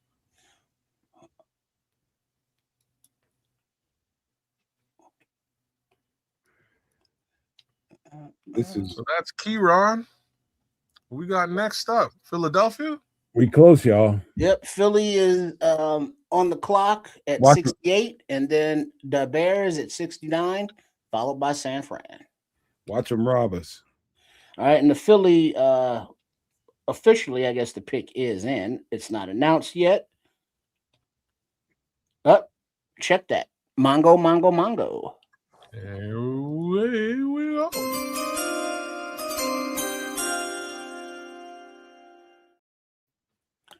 With the 68th pick in the 2026 NFL Draft, the Philadelphia Eagles have selected Markel Bell, Miami offensive tackle. Good pickup for them. Bishop was in here talking about that guy. Yeah, he was. And with that, the Bears are on the clock. Hey, we going back defense, I'm pretty sure. All right, is this Grayson Holton? Is that one of the best DTs or Halton or Proctor are available. I like both of those talents right there. I like Proctor better, but he's probably Me too. Somebody they can wait to pick. I agree in both cases. Well, if they wait on, let's say, a Proctor or a Robinson or whoever, are you going linebacker? Are you going cornerback? What are you doing here? Kyle Lewis is great. You know what I'm doing here. You're going Mike Washington. You know what I'm doing here. That's what I'm doing here. Danny Dennis Sutton. That's a look. I don't like that look though. That's an ugly look. In my opinion. Others feel differently. You're gonna have Samuel calling you out your name. I'm just saying. I don't think think in a minute you're gonna be cussing. No, it don't make no difference to me. I mean, I don't work there. Let's see. According to Corny, he says Markel Bell has the highest upside of all the tackles in this draft. Wow. Okay. Red Baron is saying, "Let's go cornerback, please." I don't know about that. Red Baron asking for a cornerback. Yeah, but he's been trying to get rid of Tyreek Stevenson for about three seasons. Drew Bowery is a piece at offensive tackle. At this point. Yeah, this could be another run on tackles. Yeah, but you could probably get Jude Bowery at 129. There's a lot of offensive tackles again projected a fair ways ahead of Jude Bowery. the thing is, you don't know where other people are ranking these guys. Right. That is, and that is fits, board fits, key. red flag. Well, especially Ryan Poles, man. Ryan Poles might be ranking him in the first round.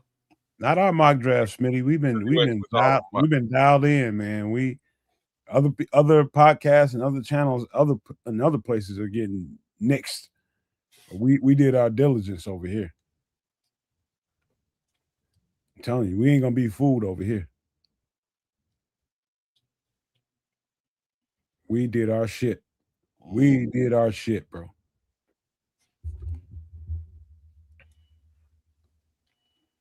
It's gonna be whatever it is, it's gonna be a good pick. I'm just getting comfy. No, FFG smelling what I'm cooking. There we go. That's what I think what goes down now, but we gonna see. You thinking Mike Washington, ain't you? You know what I'm talking about? That would be a snake ass pick. Ready? You back? I'm back, brother, on a full stomach. That would be cold. That would be cold. What you got? You must have got hangry a little bit, Bishop. Yeah, bro. Yeah. So I had to eat something, brother, to bring it down. Let me smack my lips on that. Yeah. Kid started it. So. I'm sorry. I apologize. Wrapping his lips on all that sweet meat. Damn. The biggest pause of the season right there. Pause. What you got going on, man? I'm gonna pause.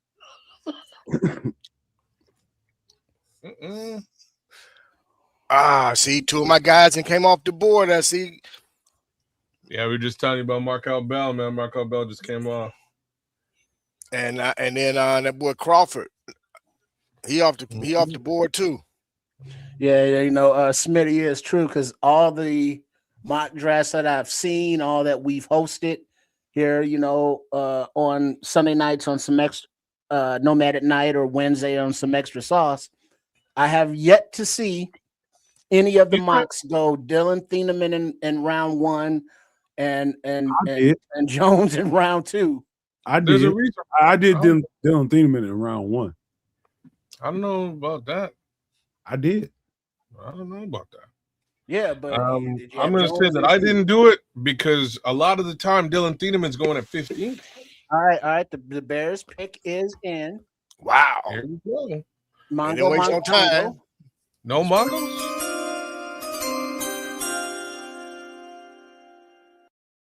This could be DJ's request. All right, and we got two people. That's not Peanut. Out on stage with Goodell, some kid. How you doing, kid? I can't hear him, so I don't know. I really don't care. I just want to hear who the pick is. I like his hat. I like that hat. Yeah, cool hat. All right, so the Bears with pick number 69. Nice. In the 2026 NFL draft, select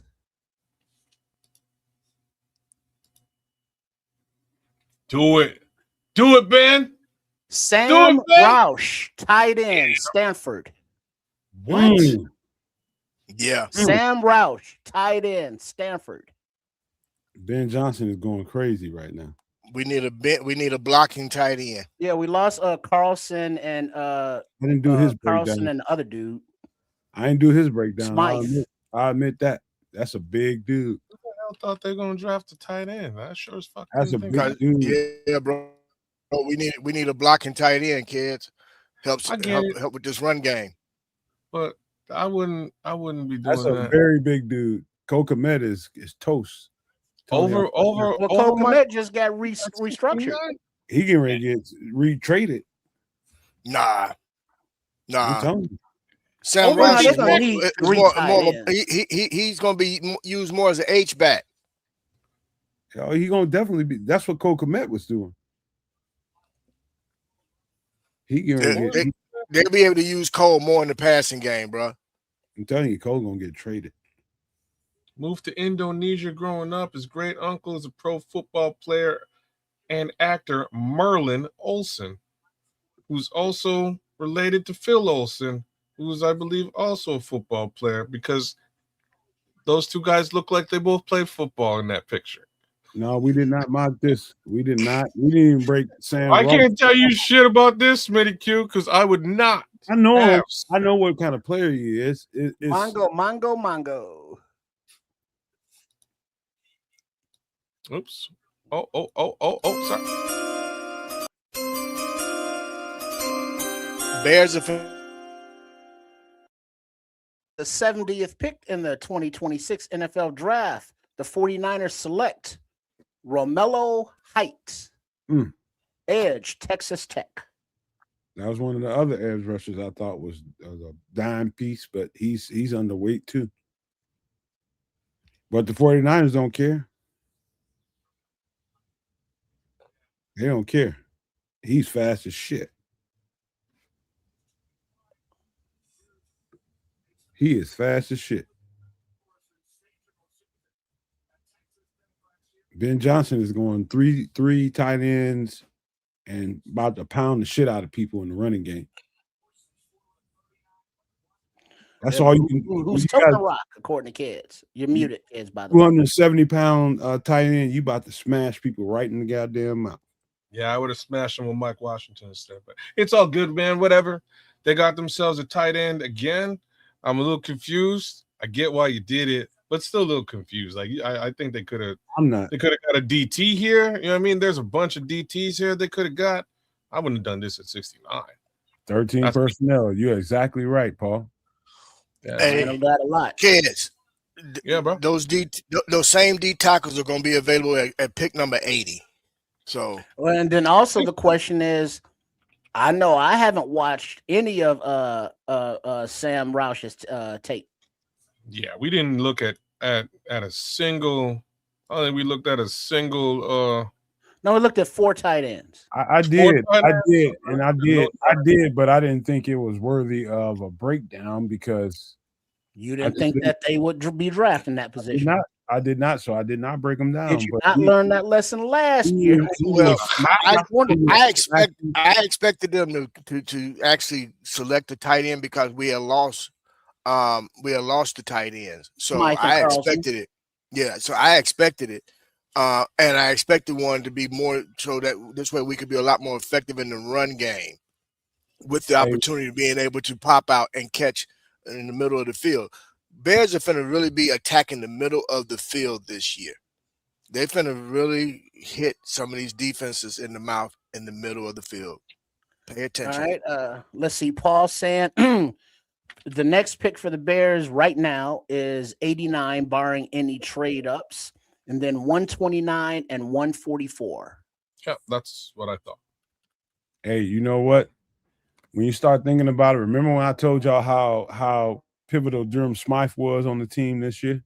We wouldn't have seen some of the success we had without Durham Smythe. And Durham Smythe was smacking cats in the mouth.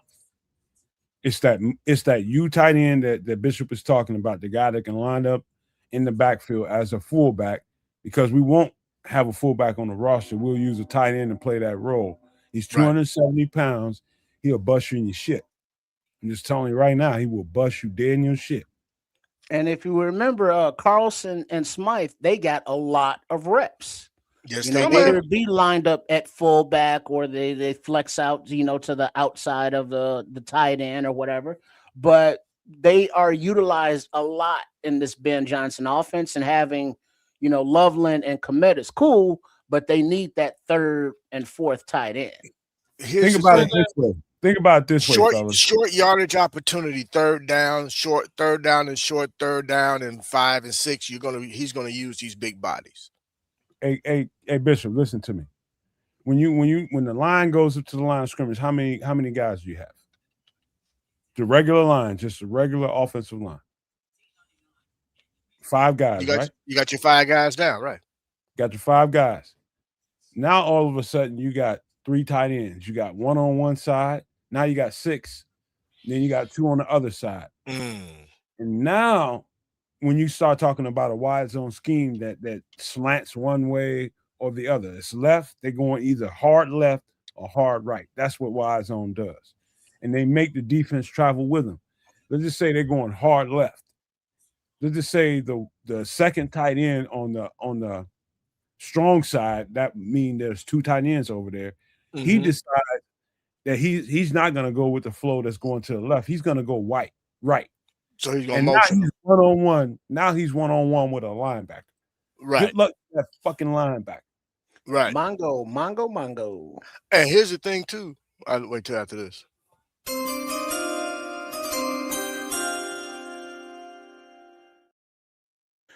At pick number 71 in the 2026 NFL Draft, the Washington Commies have selected Antonio Williams, wide receiver, Clemson. They need him. They need him. The Bears gonna be busting people in the goddamn mouth, man. I'm just gonna tell you. But then that also plays into, you lining up with all these tight ends, you're running the ball, and then what does that breed? Play action. All day. Right. So now imagine this. You got two running backs.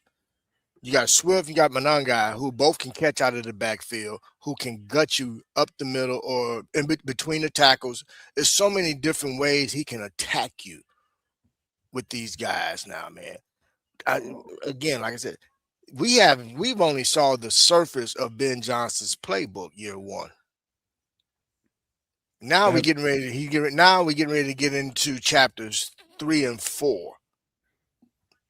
What is that dude's playbook. name again? Sam Roush. He's a punishment to all the defenses that want to stop the Chicago Bears, is what he is. Bro, there you go. Nomad. Yes.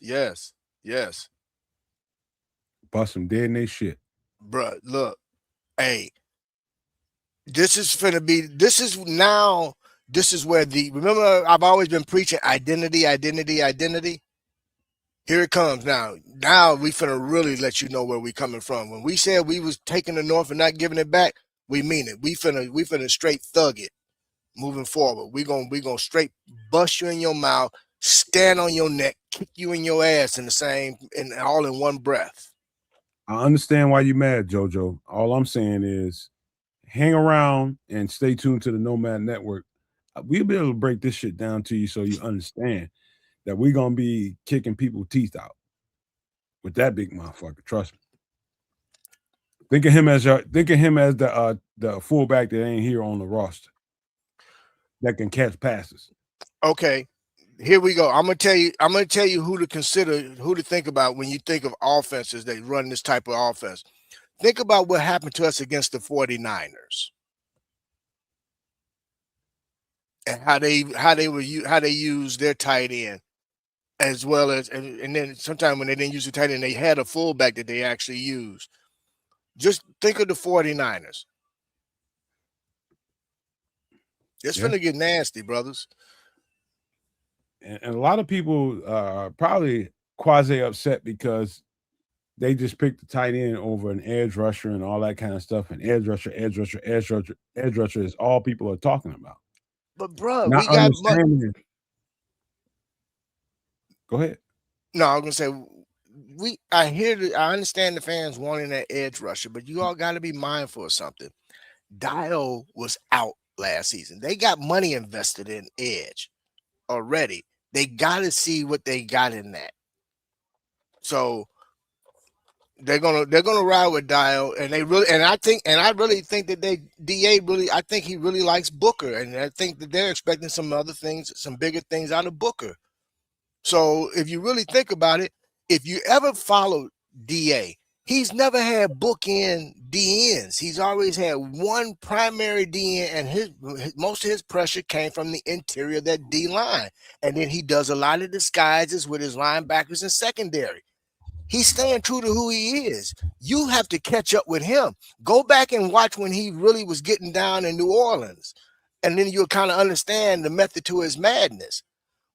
I understand as a fan, we want certain things, but understand who's your D coordinator and where his mind is normally at in terms of a D coordinator. Go back. It may take you some time, but go back and study this man. He's staying true to who he is. And who is that?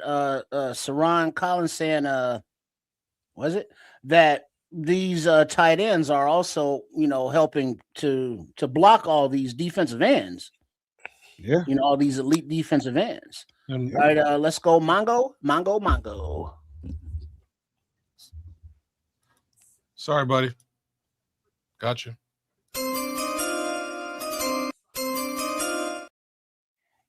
One more.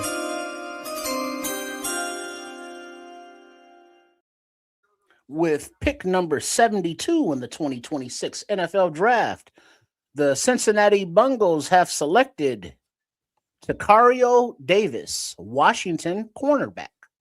Can't go wrong with a Washington DB at all. I understand. I don't think people understand how. Trips, remember I asked you the question of what is the number one job of the offensive coordinator? And that is to lighten the box, get guys out of the box. Wait, hold up. Mongo. Damn.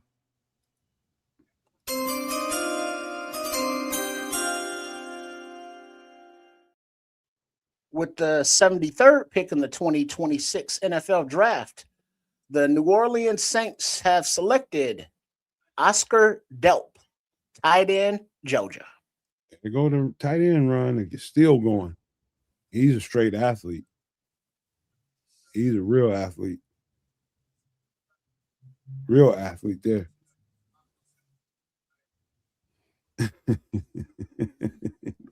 Smitty says, nah, no man. Them folks jumping out of 19-story windows. They don't understand the game, man. Bro, one of my guys just texted me and he bugging out, man. I'm like, dude, come on, really? Tell them to turn on the channel. They don't understand the game. You got to, if you're gonna run the ball and be effective and have everything based off of you running the ball, you got to get some clearance so that you can run the ball. And can I ask a question while we're selling this though? Go ahead. We're selling this pretty hard. Why did they let go of Durham Smythe then? Because they couldn't. I mean, he'd be a cost of re-sign. I'm sure Durham Smythe ain't out there commanding a very steep salary. You know what I mean? He's not going out there getting big paper in Baltimore, which is where he landed. I was like, younger. I was trying to. They went with youth, man. Kids, I think the easier answer is they could easily find Durham Smythe. Oh shit! This is the Cole Kmet replacement. Oh shit! Okay. All right, Mongo.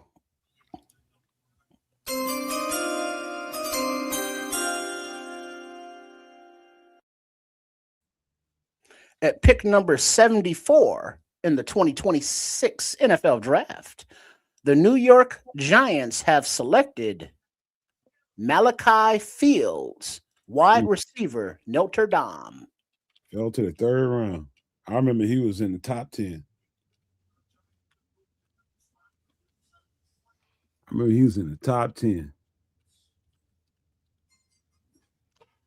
Now it makes sense. With that, I'm just saying it makes sense that they're going to move off of Cole Kmet next year, not this year, but next year. I mean, when I tell y'all simple football is simple football, it's how you line up, and it's going to make the defense do a certain thing. If you can line up with three tight ends and be effective at whatever you're trying to do with three tight ends, you're going to make the offense, the defense, honor what you're doing. Yeah. They're going to leave an extra linebacker on the field, and that's when you're going to torture them. No, JoJo, they didn't extend him. They restructured him. So from a football perspective, what you're saying makes 1,000,000,000% sense. From a draft perspective, it doesn't, because there's other areas of need that they could have made a selection on. So then you got to think about why. And again, the answer to the why is because they let go of Durham Smythe. And if you let go of a guy that you could have re-signed at a relatively low wallet share case scenario, and you've now extended a guy at a decent price tag but might be looking towards moving off that down the road, you can backfill that particular position. But then now also, it makes sense to me. but kids, if the Smythe was like 30, 31, you know, Sure. Roush, I don't know Yep. his, I That's don't not know his tape. I haven't looked at any of his tape, his measurables, but I'm thinking if they can get a younger Smythe, you know, in the draft, if this is what Roush is, that's why they're not re-signing, you know, Smythe. They're like, we're gonna get Smythe in the draft. Yeah, but Smythe was all right. Yes, last year he was actually very heavily touted when they picked him up and brought him over. He did exactly what they needed him to do, and they could have re-signed him for something that's relatively inexpensive. It would not have cost them. Nobody would be complaining about another year for a short, cheap price, but he's still old. So now you got a rookie, you know, who's younger, and you can build within the offense. So I mean, isn't this an upgrade? I'm not saying it's not an upgrade, but 30's not 30, 31 in the NFL isn't old. That's like prime. Depending on the position, kids. Fair. Like we're talking about a tight end here. I wouldn't necessarily call 30. We don't see tight ends retiring at 30 years old. You know what I'm saying? We don't. You don't, but they want to go with youth, man. They want youth around Caleb, bro. They're going with the youth movement around Caleb. Everybody's going to come up in this system together, and that's what they're looking to do. Yeah.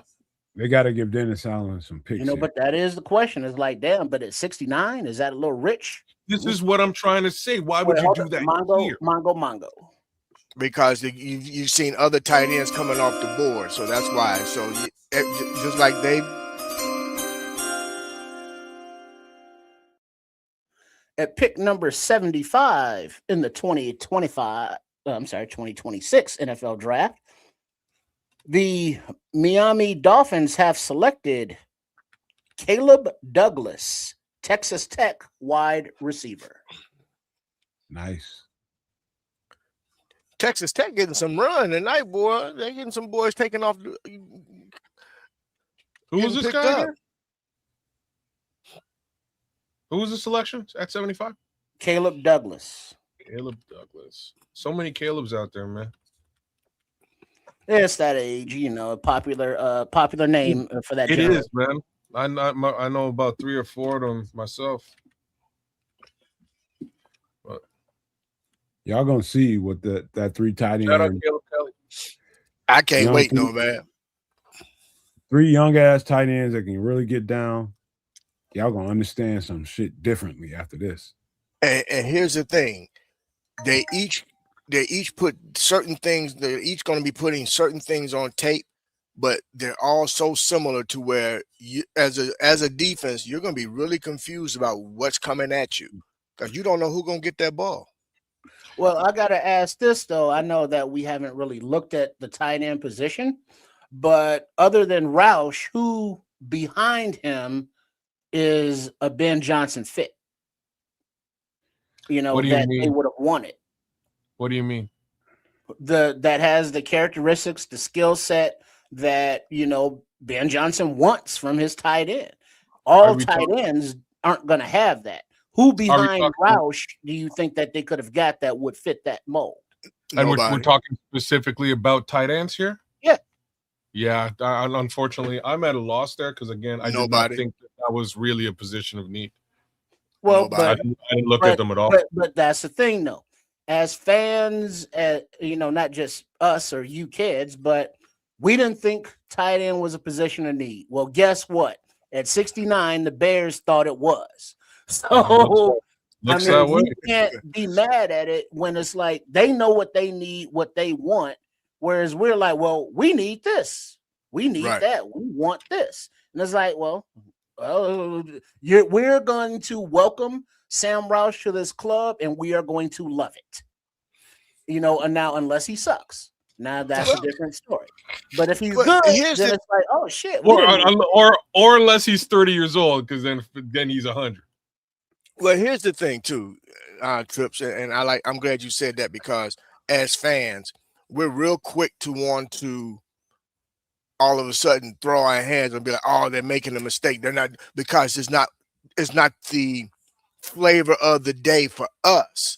You know, we get caught up, we get hung up on names, and because we like the guy, because we followed a certain team. But again, it comes down to what fits what Ben Johnson's trying to do. Right. And I think a lot of fans have not taken the actual time to really pay attention to what he likes to do, and he trusts his other coaches. So, like everybody's screaming, I got people hitting me on my phone screaming, "We haven't taken the edge yet." I said, "Bro, we got money invested in Dial, and Booker proved himself to DA. So they're not don't forget about edge. That's shipped and sailed. They'll get So- an edge later, but it's not a priority like we think it is. Right. It'll be a developmental piece. All right, Mongo.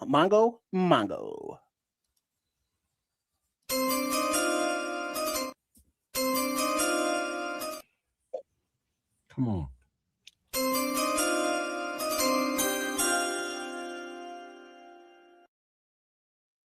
With the 76th pick in the 2026 NFL Draft, the Pittsburgh Steelers have selected Drew Allen, Penn State quarterback.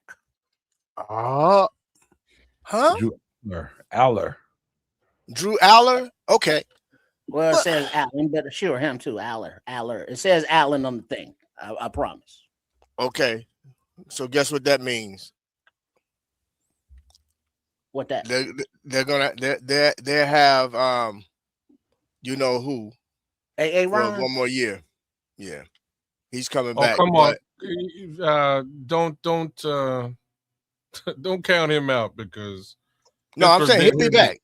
I'm just saying He'll be- Pittsburgh's been here before with a couple other quarterbacks. They no longer are in Pittsburgh. So don't think that this selection at 76 is the end all be all at the quarterback position for this team. Let me ask you guys a He's question. Penn State guy, so they're gonna try to ride that wave. Let me They'll ask you try. guys. Let me ask you guys a fundamental question. Okay, Sure. let's just say a team lines up with say 3 receivers, 1 tight end. So you got 4 receivers that can catch the ball. That means there's 1 running back in the backfield. And so what particular guy would you have get that tight end? Is it going to be a safety or is it going to be a linebacker? Just before you answer that, there has been a trade. The Packers traded up with Tampa Bay, and the Packers are now on the clock at 77. Go ahead. Okay. So either a linebacker or a safety is going to get on that tight end, right? Because that's just the way it's going to be. Typically, yeah. Okay. Now you put 2 other tight ends on the field. Now who covers all of those tight ends? Who makes sure Look. they're in check? You got to count on what you got to count on. Do you stick your nick? You're not gonna stick your nickel on them. You ain't got no choice. Either True. that or you're gonna take away from the the linebackers who are there to support the run. So you see the conundrum I'm getting at? Yeah, and here's the thing: what's most teams' weaknesses when it comes to linebackers? They can't cover. Exactly. So now you're stuck in a situation where you got nickel cornerbacks are stuck on a big ass tight end. You got linebackers stuck on another tight end or 2, and now you're trying to keep your safeties from getting down in the box and jumping on one of them tight ends and take away from your over top coverage. Now you got an advantage. Mongo.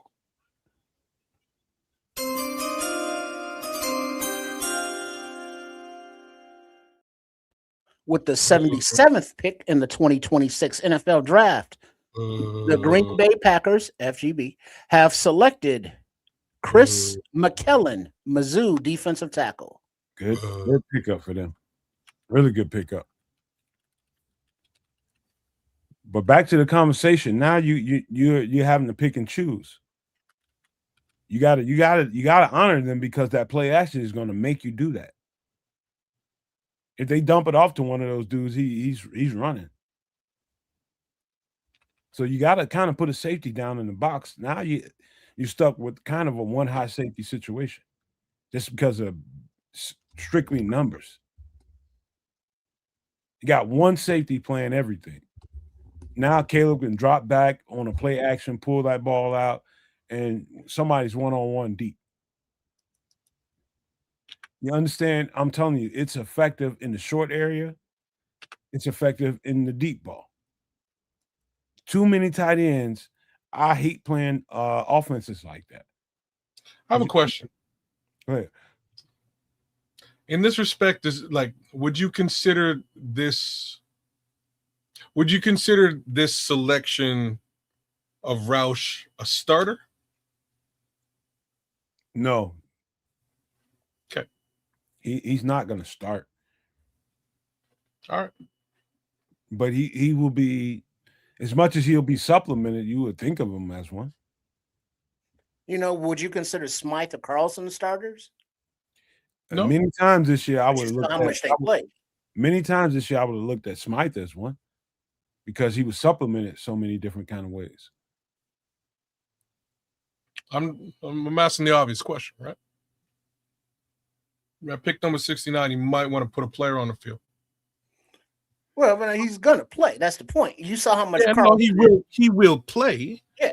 Do y'all but understand in what mental I'm capacity? But beyond, like what Nomad has described. Yeah, but beyond that, what is his game? Describe it. Is he fast? Is he a red zone guy? Is he a good blocker? I think actually you kind of nailed it, Trip. He's probably more of a Kyle Juszczyk type talent than anything else, which is super dynamic, bro. He will be on the field. No, he will be on the field. It's super dynamic, and you can utilize a Kyle Juszczyk in many different capacities. So I think he's don't get me wrong. I think he's going to play, and I think he's going to be an effective part of this offense because of the way that Ben works offense. But then that's also the thing. Do you think Ryan Poles is I think I'm going to get a tight end at 69, or is Ben Johnson in his ear saying, "Hey, we like this Roush here at 69"? No, Ben Johnson is running the this is things have become clear as well now. I think for all of us, Ben Johnson is running the show. It's his team.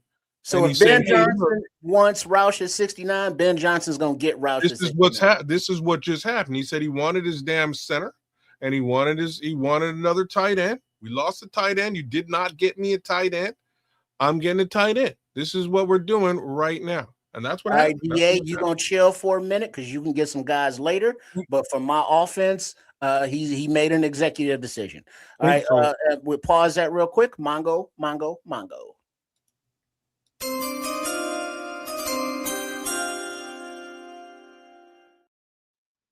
All right, with pick number 78 in the 2026 NFL Draft, the Indianapolis Colts have selected A.J. Halsey, LSU safety. Bump and grind. But back to the Bears offense. To understand what's going on here, you have to understand that Ben Johnson is trying to give his offense the most advantage that he can give it. And extra tight ends is going to help a play action game function in a high level. So I kind of called this. I didn't think there would be a tight end, but I did say that Ben Johnson was. I said it to you last night. I said, don't be surprised if with them picks in the second round, Ben Johnson gets his feet wet and gets two players. My call was a wide receiver and a running back. He went offensive center and he went tight end. Cool. He did what he was going to do. He made his impression felt, and that was my thoughts about what today was going to look like. I had a feeling. I'm just kind of surprised at what it is, because again, here's the way we all have to look at this. We know one thing for sure. Ben Johnson wants to blow teams the fuck out of the water. I think we can all agree with this statement, right? That's what he wants to do. So if this is going to allow him to do that, he's made his decisions. We have to respect the flip side of this. Defense was a bit of a sieve last year. That has to be rectified. So hopefully we can clean things up with these next couple of picks. And I think we actually can. I think 44, you can get a Landon Robinson or an Adame Tucker. You can. I'm hoping that, you know who's happier than Mongo. freaking running backs.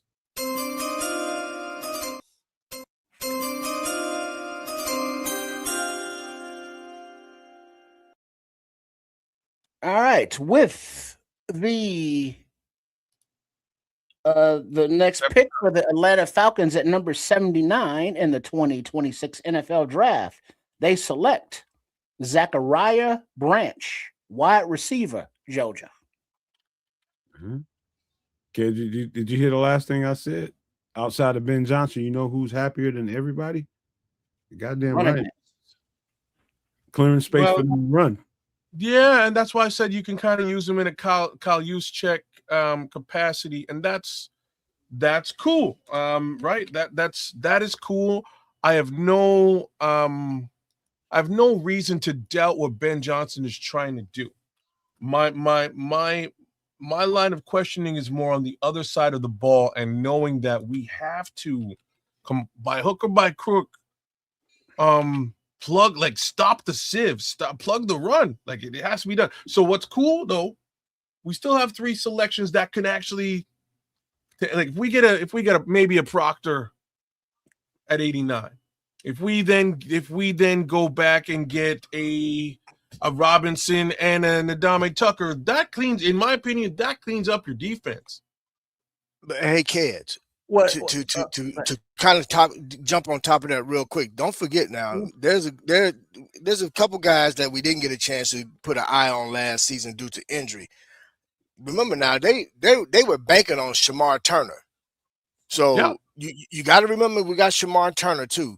You know what I'm saying? So I hear you. I want to see. I would still want to see an additional body added to that defensive line. But if you really think about who they've also picked up during the offseason here in free agency, you can't say that DA is not getting who he wants according to his scheme and his fits. So I get it. We want additional bodies for depth purposes and impact. But you know, we got to trust this process, man. We got to trust this process. You know what I'm saying? But I hear you, boss. But then also to what you're saying there, Trip. Sorry. It's just dollars and cents. The financial influx for all of that talent that you just sort of put out there is very high, bro. There's a lot of money in them positions, bro. What it do, Samo? But that's why I'm suggesting they get somebody on that line, so that they have the ability to be nimble and move off some of that money. Grady Jarrett, Dio Dango, a lot of money there. You happy or sad with these picks so far today? I don't think you can be sad. I'm not gonna be sad about it, but I know who's running shit. I'll say that. I just said it a second ago. We know who's the captain of this ship. I know who's the captain. I'm the captain. Hey, you know what? Kids argue like a dog with me about that forever. Now you know it. Now you know. Hey, look, Nomad. It wasn't the fact that I was arguing with you. You always take shit so personally. It's the fact that Matt Eber was arguing because you jumped on Paul so much. Let me finish my sentence. Go ahead, it's man. Because if this was the Matt Eberflus show, Matt Eberflus is a fucking idiot. Yep. Like it's literally it's got nothing to do with you and your sensibilities. It has to do with the fact that Matt Eberflus, if you're trying to tell me he's running the show back there, we're fucked. Yeah. Right. And but you know what, kids? And but, we but, were. But, what? Mongo. Oh, Mongos. Atlanta Falcons is gonna be loaded, bro. All right, with pick number 80 in the 2026 NFL Draft, the Baltimore Ravens have selected Jacoby Lane, USC wide receiver. I remember that breakdown. Jacoby Lane is a dog. I like Jacoby Lane for a few years now, man. I like that dude. Well, we'll see if Lamar can get him the ball. So, let me just give my little quick spiel about. I'm gonna get y'all caught up how I feel about everything real quick. I know y'all been getting off in here. The center position was a position of need. My last mock draft, final mock, I mocked the same guy, Logan Jones to us, but I got him around later. Logan Jones is probably the best fit at center for the Bears. That's because the way that he can move. The boy can move.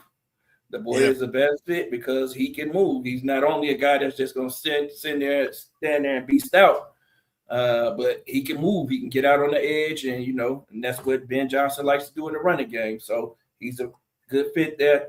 Only knock on him, arms a little short, but I mean most centers' arms are short in that manner, and I think he'll be good in that sense. Tight end, I've mocked Sam Roush to us a bunch of times throughout the year because I know that Ben Johnson likes to run 3 tight end sets. We had Dylan Smythe who got away from us this past year. Sam Roush is a underrated tight end, and I had him mocked a lot lower because he went to Stanford, and Stanford does produce good football players, but they can sometimes get overlooked. I think that, and I think that Ben Johnson knows the tight end position better than any other position in the game, and I think that there are guys who can physically do what he wants them to do to come in as a rookie and do it, but can they do it mentally? So you get the guy from Stanford, the guy that is a smart guy. He can handle it. He can pick it up quick. He can handle it because tight end is not an easy ass position, man. You got a lot to learn. You basically learning 2 positions. You learn an offensive lineman and you learn in fucking wide receiver. You got to learn coverages and know where to be. You got to read coverages as you running your routes. You got to listen to the center call out the mic, and you got to know who to block in the running game. And if it changes, you got to know the next guy who to block in the running game within that play. So it's a lot to pick up, and not a lot of guys can pick that up right away. So I think he went and got the smartest guy that he can handle it mentally and physically. I think he offers a lot as a blocker, but even as a pass catcher, I think I gotta chime in on that. Yeah, much better than Smite. Samo, brother, you hitting it right on the head. And here's the thing that nobody's really paying attention to. And right before you came into the room, Nomad was touching on it. We both touched on it, and Kids even alluded to it in terms of wanting to blow people out. But this is Ben's second year. What Ben is getting ready to do now is impose his will. He wants to beat up on teams. So what he's looking to, and you got 3 tight ends, and not only can they block, but they can also run routes like receivers and cause havoc, man. So as a defense in a 13 personnel, how you gonna defend that? What you gonna put out there? Can't. What you gonna put out there? You gonna put out extra DB out there? You gonna put a linebacker out there? You put extra DB out there? Guess what we doing? We running their asses over because these ain't little tight ends. These are big, strong motherfuckers. Right? You want all of our tight ends can block their ass off. You put a linebacker in there, we running right by their ass. We throwing it over their head. So that's the type of ball. He's basically going to let the defense decide how you want to try to defend this shit, and we gonna whoop your ass. I got something for it either way. Right.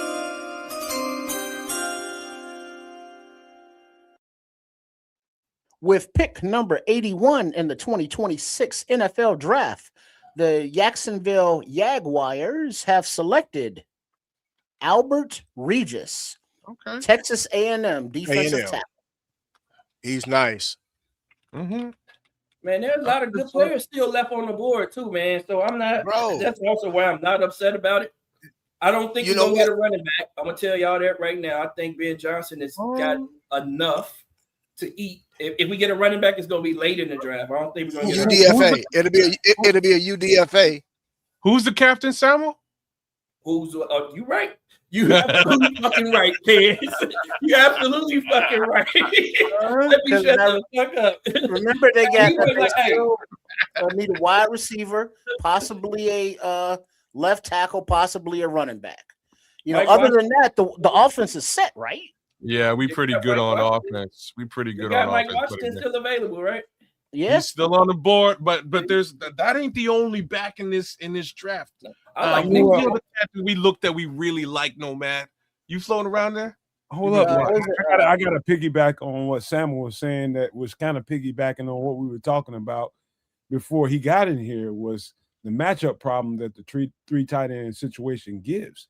Man, and the people that are having a hissy fit about this pick don't really understand how that works. just weaponized, and the receivers are gonna eat so fucking good too. Ooh, bro, yeah. Because now you got all this attention on these tight ends, and you got a tight end. Roush is that guy. He's going to be the Dylan Smythe. You can push him into the backfield. He can move around. He's a good ass blocker. He's a damn good blocker as a tight end, but he's also a good receiver, man. So I think it's an upgrade from Smythe, because Smythe dropped a lot of balls that Caleb threw him last year. He got open, but he dropped a few passes, man, when he did get that opportunity. But as a blocker, Smythe was a dog. And that's what we need. I think we got another dog. All I know is I don't want to hit his big ass. Well, real quick, JoJo's saying you also need a defense, and that's true. But if you got an offense that's trying to score, 40, 45 points a week, that's a little different. And that'll help your defense too, right? But defense playing with the league is gonna get some help. Opportunity, that's gonna help your pass rush too, because they're gonna get more opportunity to rush the pass. But Nomad, again, I gotta ask you again, man. Who was that running back? Was it Coleman? What running back? There's another running back we looked at that was just super fast, and I think it was Jonah Coleman. No, probably not. Damon Claiborne. That it might have been Damon Claiborne. It could have been a lot of people. Damon Claiborne is a Russell Douglas. Probably Damon Claiborne out of I want to say Purdue or somewhere. I think it might be Claiborne. Desmond Claiborne. Rasul Douglas. I know we did a thing on him. Mike Washington, the Ott fella, Jordan Ott. You probably talking about Desmond Claiborne. I think it's Claiborne, man. All right, Mongo, I really like in this draft. Mike Washington Jr. is still available, so keep doing that to me, man.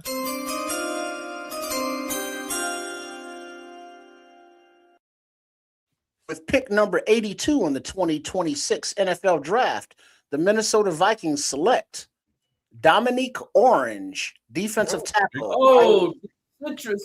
Oh, my goodness. Big Citrus. That's my guy. Oh. Yeah. It's okay, guys. And this is why I'm saying it's okay.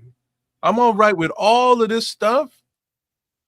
Because I know that there's some DTs. The DT game in this draft is deep as all F. It's super deep. Hey, so I think we can do some damage.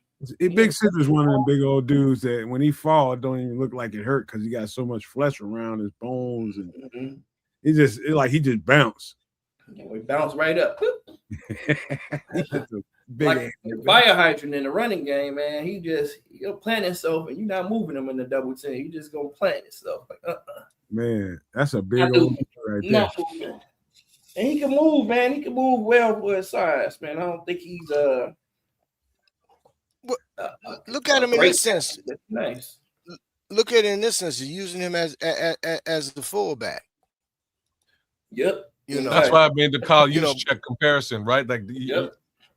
So look at what Kyle Shanahan's doing out in San Francisco, and this kind of makes Ben Johnson Mongo very dangerous, right?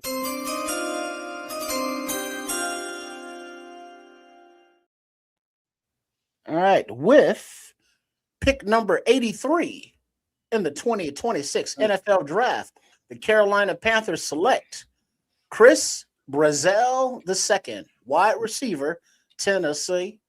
He could have been a Bears pick. He could have been a Chicago Bear. He's a weapon. Size and speed, yeah, that size and speed. He's for sure a weapon. Yep, man. Jermon McCoy is still out there, man. I wouldn't be surprised if we drafted a corner, man.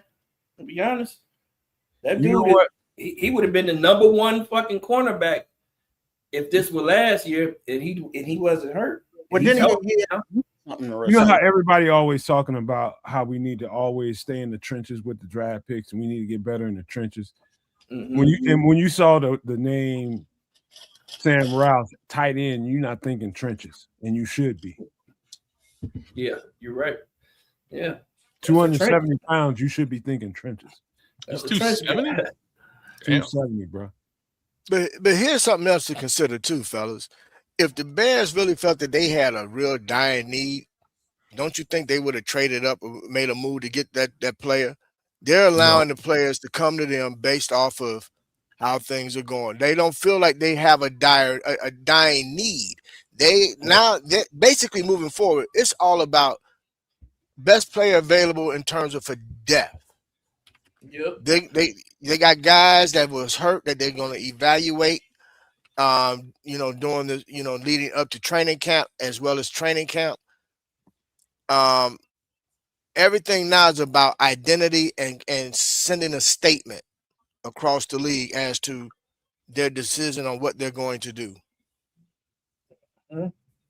Yeah. Yep. Now, just to counter what you're saying a little bit, I didn't think there was any chance of any kind of trade ups for this particular draft, just given the capital we had. I didn't see that in the cards, but it is an unfortunate situation because we couldn't, that we might not have been able to secure specific needs if that was the case. Hey, so we let the draft fall to us. Hey, kids, let's start with you and just go kind of clockwise around the horn. And we'll come back to you. Just give a yes or no, and we'll come back to you. Do you think the Bears got better so far? Yes, I do.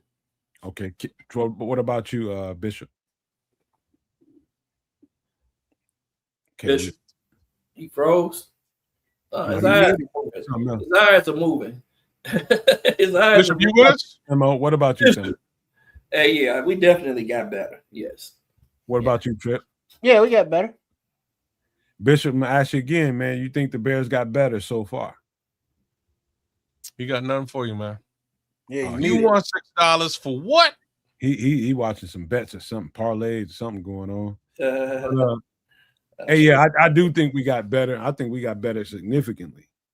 And as a matter of fact, and I'm not trying to lay it on thick, I know they know what they're doing and how it's all. And I think on the outside, we struggling to come to grips with who they're drafting where and not really understanding the reasons why.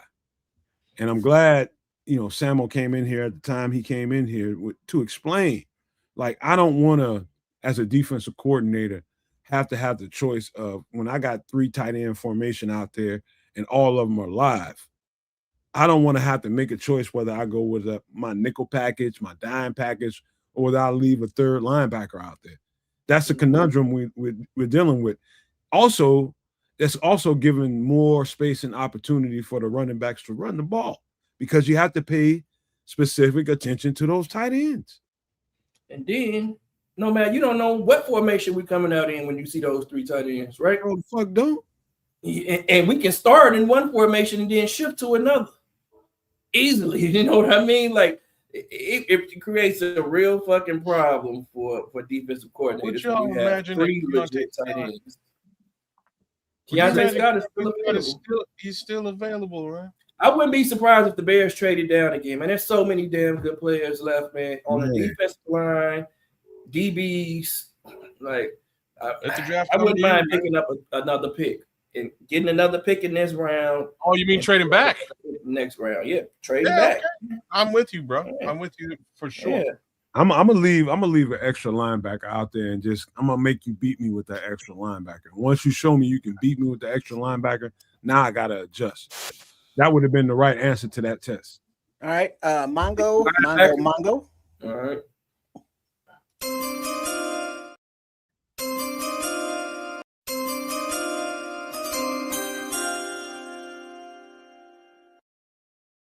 All right, with pick number 84 in the 2026 NFL Draft, the Tampa Bay Buccaneers. Who's this little guy? Kind of look like the old man on The Simpsons. Ted Hurd. Yeah, I'm not from. He hasn't announced it yet. It still says selection. Old grandma. He just looks like he like turkey sandwich. That's Wilford Brimley's little cousin. Turkey All right, sandwich. they select Ted Hurst, wide receiver, Georgia State. Oh, he's a nice one. Old grandma. Buccaneers are quietly having a real good draft, bro. That's another guy that could have been a Bear. He's nice. Ted who? Ted Hurst. Hurst, yeah. This guy looked like Ted Knight. Could see Ben Johnson liking him. He's a nice piece. Georgia State goes in the top 100. Old grandma, she ain't what she used to be. He almost got on the last show. Who was that? I wanted to get the HBCU guys on there. Georgia State, damn, they could be an HBCU. Yeah. They're just one step. They're just a little step above, man. Ain't that far from it. Just a little bit. Y'all. I'm telling y'all. Go ahead, Sam. No. What you gonna say? Go ahead. No, I'm good. I've been talking too much any damn way. No, I'm just gonna say about Hurst. Is that the guy? Didn't he go to JUCO before? He got to Georgia State. I couldn't remember what JUCO he went to. When I saw some of his JUCO tape, he was tearing the boys' asses up. All I know is you get in the top 100 from Georgia State, you're a bad mother something. Yeah, I'll tell you that. Now there was I have no idea what's happening right now, but it looks like the Browns have made a pick after they traded with the Chargers, but the Steelers are making a selection now. So so right now 85, the Steelers are making it. So Mongo.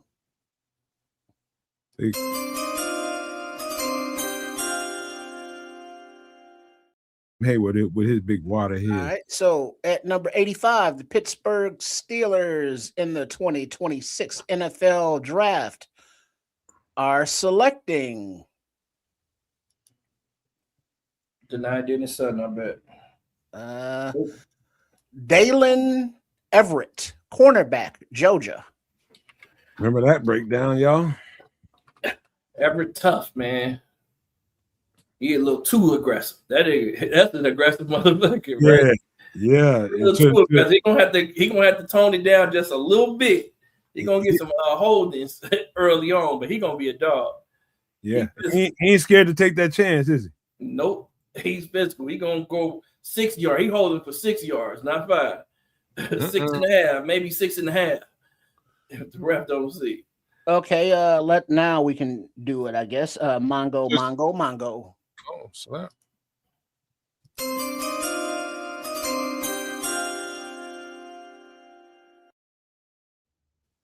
So with the 86th pick after they traded with the Chargers, the Cleveland Browns have selected Austin Barber, offensive tackle from Florida. Florida. I gotta say, I don't know that guy. I don't know him. Good luck to him. I have no idea. Oh, we got a trade. Who? Not the Bears. Los Angeles Chargers was supposed to be in that selection. Cleveland moved in. Yeah, Browns and Chargers. They made a trade. And then next up on the clock is Miami at 87. We getting close, y'all. Yep, Bears at what, 89? Oh, Miami. I was like, what you say, 87? I was like, who? Miami. I'm thinking he said they drafted somebody at 87. Like, who you say 87? You know, but that's wild though. It's like we thinking as Bears fans, oh, this is going to be a Dennis Allen defensive draft. It's like we didn't get tight end. Yeah. You know what I'm saying? Triple R, like I say, man, don't count your chickens because I think we're gonna have a run, man. I'm just saying, I think this can still be a Dennis Allen draft. Well, hold on. It's just the third round. We're gonna be okay. But that's the thing, though. We're looking at like just say running back, a Claiborne or Washington, whoever that might be. Nomad is bringing up, wide receiver. Still got to replace DJ. That's two more offensive, positions. And it's like, Technically, I know Dennis Allen DJ needs was this, replaced. but the offense needs this. DJ's been replaced. DJ was replaced by Luther Burden, and then we brought over Khalif from Detroit. So DJ's been replaced. That's what I was thinking too. That's one way to look at it. The Bell still haven't been. That's it. That's it. DJ's been replaced. Luther Burden III, LB3 replaced DJ. Darth Burden. And what they did was they brought Khalif down because he's gonna be wide receiver 2 or 3. So he's your slot. Well, Rome. Here's the thing: who's really on notice is Rome. Rome is gonna have to prove that he can be wide receiver 1 this year. Facts. If he doesn't prove it, he could be gone. Oh man, do that to me, man.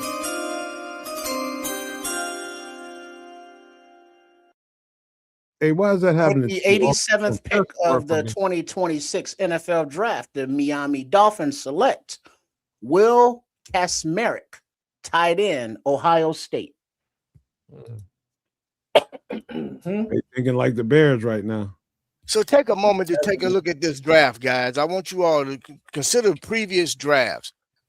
Does this draft seem a little unusual in regards to the picks that are being made and the direction certain teams appear to be going?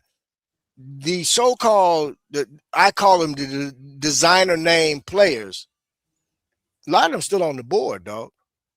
Yep. There's going to be some guys that's going to hit the UDFA that we wouldn't expect to be UDFAs. Mm-hmm. And now, speaking of the Jaguars, they are at pick 88 right now, about to make it. And then the Bears will be back on the clock at 89. Yeah, let's do it. Jaguars don't take Gerard McCoy. I'm telling you, I wouldn't be surprised. Bears don't take him. That dude is too good to pass up, man. I don't want a corner. We don't need a cornerback, but when I tell you this dude is a stud, you can always use the corner. You're talking about he's a shutdown corner. He's a fucking shutdown corner, man. And physical as hell in the run game. I know Dennis Allen wants. Was that the dude with the knee injury though? With the knee injury, but he's healthy. He didn't play at the end of the year. He could have played. Don't say that to Trip. He think he's damn. I ain't getting no new cars and no dings on them. Hey.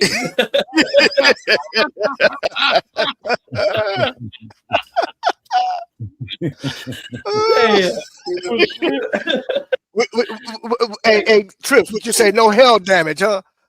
Oh no. I'm jumping in the used car lot, man. He said, I ain't taking no hell damage specials. No, sir. It gotta be a used car. It gotta be a used car with a it gotta be a used car with a big ass salmon. Hurricane cars, like all those hell damage cars are UDFAs. He coming from Louisiana too, so he's like, oh, that's a hurricane. God, that no. All that moisture and humidity all stuck up in there. You gonna need a discount. You undercarriage. You're like, man, why is it rusting out under here? Everything else looks new. You know that right. sealant. That's how they get you. But you know there is a difference. Hey, Samo, you could probably tell his ass a lemon. Just put a big ass sandwich in the inside of that motherfucker. Right? Did we get a pick for Jacksonville yet, or what? Nope, they still. No, we're on commercial. Damn. Come on, Bears. Kids, did you eat that whole sandwich? You know I ate that whole sandwich, man. I was only gonna eat half, and like it was couldn't kicking, bro. That jalapeno was slapping. Had to do it. I ain't mad at you, bro. If you just saw the plate of spaghetti I had, bro, you'd have been like, Bishop, bro. Why don't you just warm up the whole doggone Tupperware bowl, bro? You left a corner. Right. What you doing? I went upstairs last night and heated up the spaghetti. I'm like, God damn, this spaghetti good as it. I was starving. And throw some butter, some garlic. Oh yeah. Hold on, Samo. Dig. Last night, 2:15 a.m. I want you to replay the draft. What I'm eating, spaghetti. Spaghetti. That's that fat boy meal. Spaghetti like 3 days, right? They don't know. Boy, look here. 3-day meal. Man, bro, look, 3 man. days off of spaghetti. Right. And what I'll eat what I eat later on is I'll have some salad just to help make room for. Yeah. Flush it out. Mongo.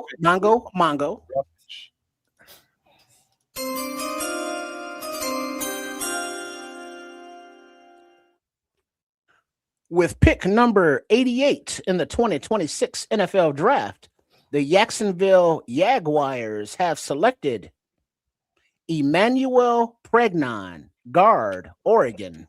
Oh, he's a brute. What? Pregnon. And the Bears are on the clock. All I'm saying is, as the Godfather, Dante Corleone. You want Corleone? I like, and we go D tackle. I like Grayson, man. Yeah, Grayson Holton. This is right here, right? Holton. Yeah, I like Grayson a lot. Wasn't he isn't this right where all the mocks had him at 89, 90-ish? Yep. Grayson, yep. But I love the Dennis Sutton, man. I don't know what's going on with my boy, man. But there, I don't know. Cause listening to kids, he's like Dennis Sutton is like, eh. But whereas Ndamukong Tucker is like his guy. What is your thoughts on Tucker there, Samo? I like Tucker a lot. But I don't think he has the upside of the Dennis Sutton.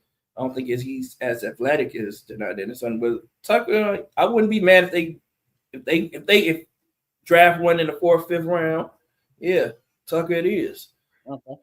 Because you got to think about it. Whoever we draft now not playing a lot, he's going to be a part of the rotation. We know who our starters are now. All right. Well, we're about to find out a little bit more. Let's go, Mongo. The Bears went on the clock, and then the pick was in.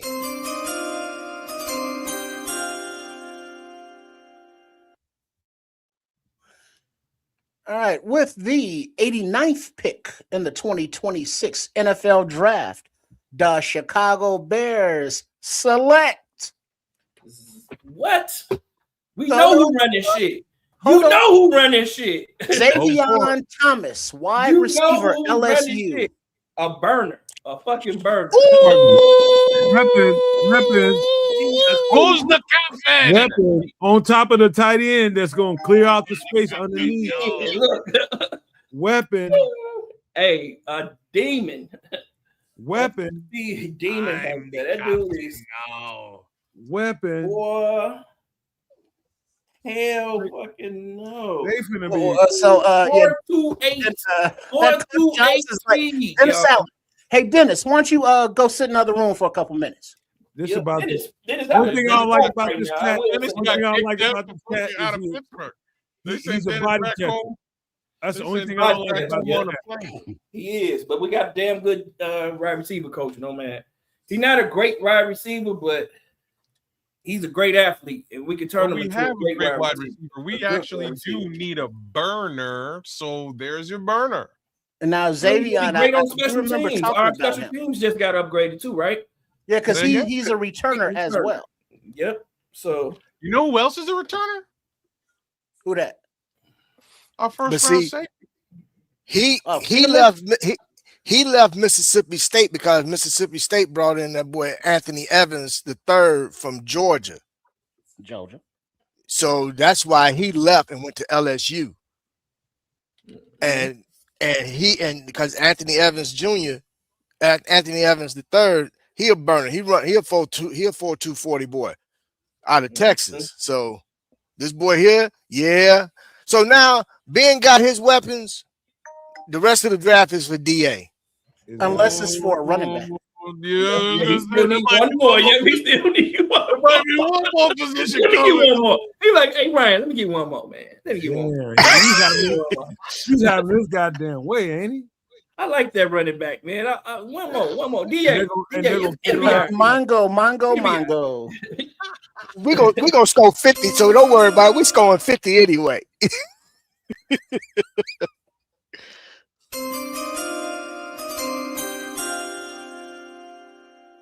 49ers took a running back. With the 90th pick in the 2026 NFL Draft, the San Francisco 49ers have selected Kalon Black, running back, Indiana. And here comes the run on the running backs. Here it starts. That's their Debo Samuel replacement. You think so? I don't know about that. He's all right though. He's an all right back. But I Not wouldn't. as big, not as big, not as big, but he tough. Yeah, he's a tough runner. Like, well, just remember they got you know what Christian that McCaffrey. last pick tells me? That you know what that last pick tells me? They're only gonna have number 11 from Detroit for a year. And we need to get ready for when he's not here. Khalif Raymond. Hey, look, Khalif. don't sleep on the Bears trade. Oh, you back thought up to this round, man. Khalif Raymond was a long-term thing? No, he's a 1-year Never did. deal. Yeah, no, man. He ain't they were at some point going to upgrade at that position. I did not expect it to really be in this draft, but here we are. Khalif Raymond just Here's said, the "Oh thing. shit." This is gonna be the number one offense in the league, bro. Here's the thing: when you sit up and you can put guys in multiple positions, and you can put them in motion, you can move guys around and put them in the slot, and go wide and go 4 receivers and spread them out wide, and you got burners to where now you got safeties and corners. That's, excuse the French that I'm about to use to all the grown folk listening, literally shitting on themselves because they don't know who the hell to cover. This is, bro, when I say they finna average over 40 points a game, they finna average over 40 points a game. So if nobody went back, go back and listen to Caleb's interview from 2 days ago when he said we want to average 45 points a game. Bruh, they looking to do it. And they gonna Xavier beat your Thomas, ass. you know, with his 4.28 speed, he's gonna help with that. Yeah. Yeah. Ooh, Man. Lord have mercy, bruh. This is Explosive. gonna be fun. Tell him, King. We're gonna be winning games 43-37. Yep. Hey, No, but I get more. Hey, you absolutely fucking right, King. Hey, Booker. I'm the captain now. So far in the draft, He's it's giving all up 30-35. Came in the room and slapped Dennis Allen. I mean, and Ryan Poles. but Ben Johnson said, "All right, cool. You got your safety. All right, bet. But we need the center that we gonna have to start. Not this season, but next season. Center of the future. Oh, this tight end, yeah, I'm gonna need him for this offense. On this 4-8 wide receiver, yeah, I'm gonna need that too. So, you know what I mean? He's drunk with power, y'all. He's going rogue. He's going rogue. Ben Johnson Hey, in there slapping everybody in the draft room. He's over there like Ryan, he's available. DA's like, I know you're not gonna, and he's like, we're gonna be good. We're gonna be good. I promise. We're gonna score 40. We're gonna score 45. Look, you're gonna be good. Ryan, we have to get him. We gotta get him. Call him. Ryan, call him. Put it in. Put it in. Put the ball in. I just saw that draft room. I just saw that draft room when he got that pick. He just looked like Dennis. Look at it. DA. I got away with murder this time, but I did that shit. Right. Hey. Golly. Yeah, the rest of this draft got to be some Dennis Allen shit. It has to be, right? Well, we think. Mongo. What up, Torian? Torian.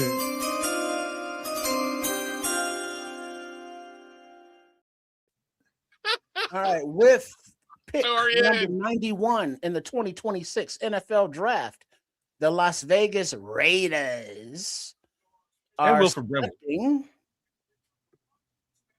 if Matt Millen gets to it, tell him, T-Dub, he's still jabbering on, and they select, oh, for fuck's sake. The suspense mounts. Dag nabbit. Come on, fellas. Reading from the card. What up, Missy? Standing there like he got to go potty. Hey, babe. Trey Zune III, center, Texas A&M. That's a good pick. They late. They supposed to pick they center in the second round, like right. But no, you know what? That's old school New England Patriot type stuff. So that's some Tom Brady mess right there. He's one of the better guards in his draft, if not the better guard. He's one of them. He's a brute. Mm-hmm. He's a little slow to me. Yeah, I'm looking at this interview that Xavier Thomas did previously. And he's like, yeah, I play the slot, I play out wide, I play running back, I return. You could You do know, a what lot. you need. A little bit He of do gadget. everything. Go gadget. Nomad said a weapon. Yeah, that is a fucking weapon. And he's going to return, kick return, punt return. Like, he's a fucking weapon. Mongo, Yeah. Mongo.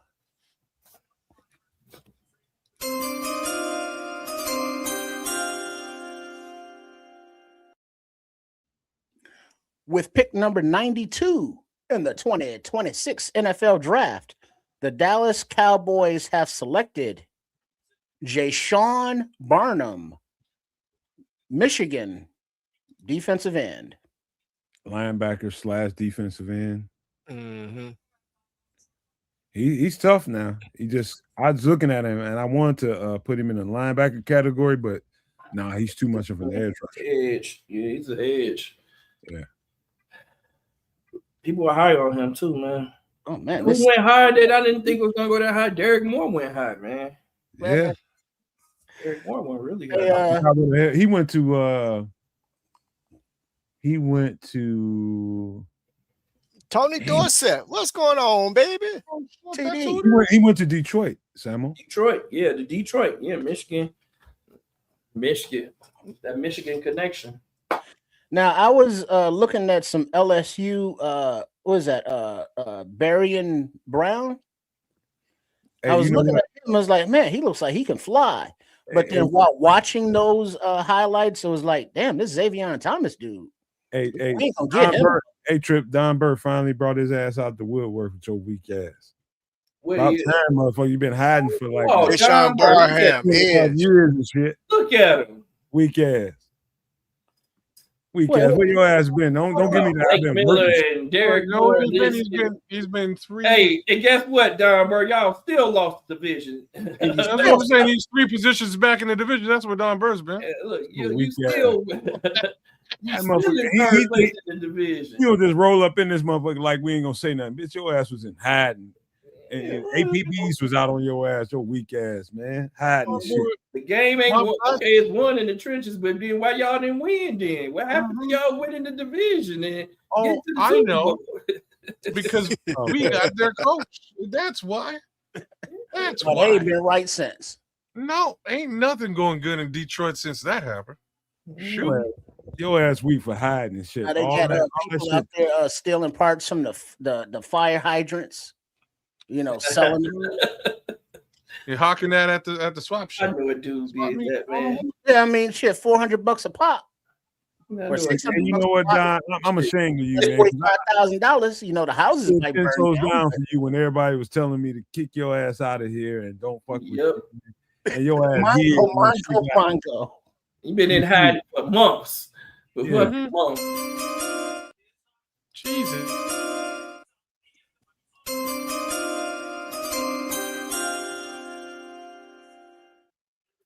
With pick number 93 in the 2026 NFL Draft, the Los Angeles Rams select Kagan Troost, offensive tackle, Missouri. Keegan Tross from the crib. Mm. Told y'all. Yeah. Breakdown City. Breakdown City over here. Yeah, he's a good tackle, man. Look at Don. You know he kind of slow. He all caps and shit.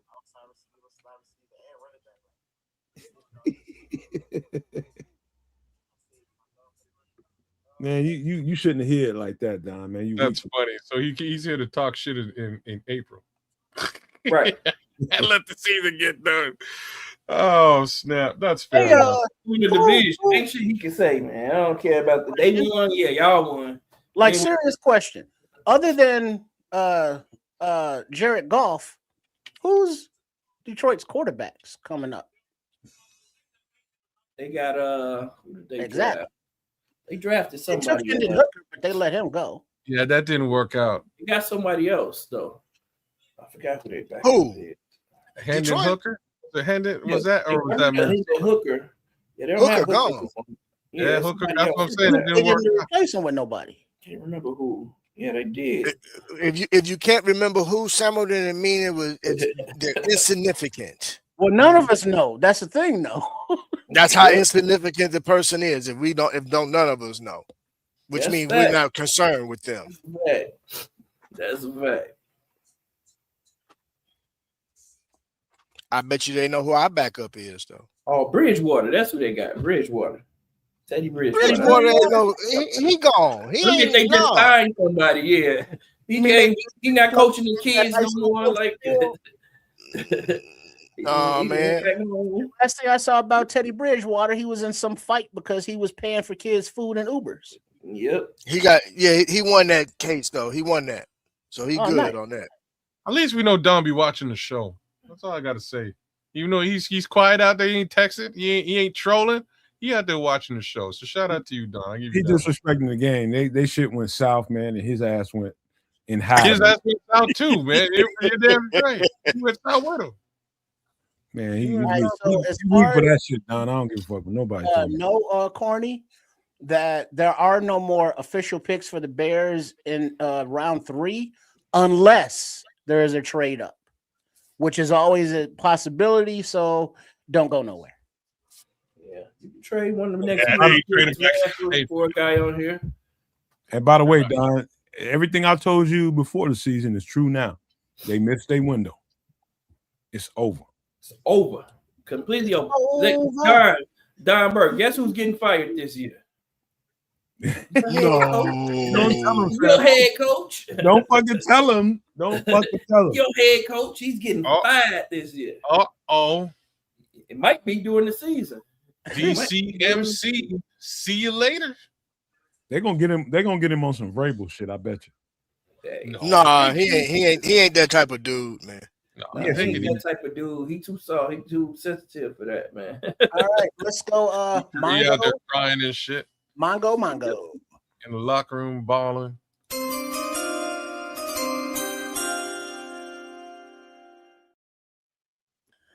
All right, for pick number 94 in the 2026 NFL Draft, the Miami Dolphins are selecting after a little crowd hypeness.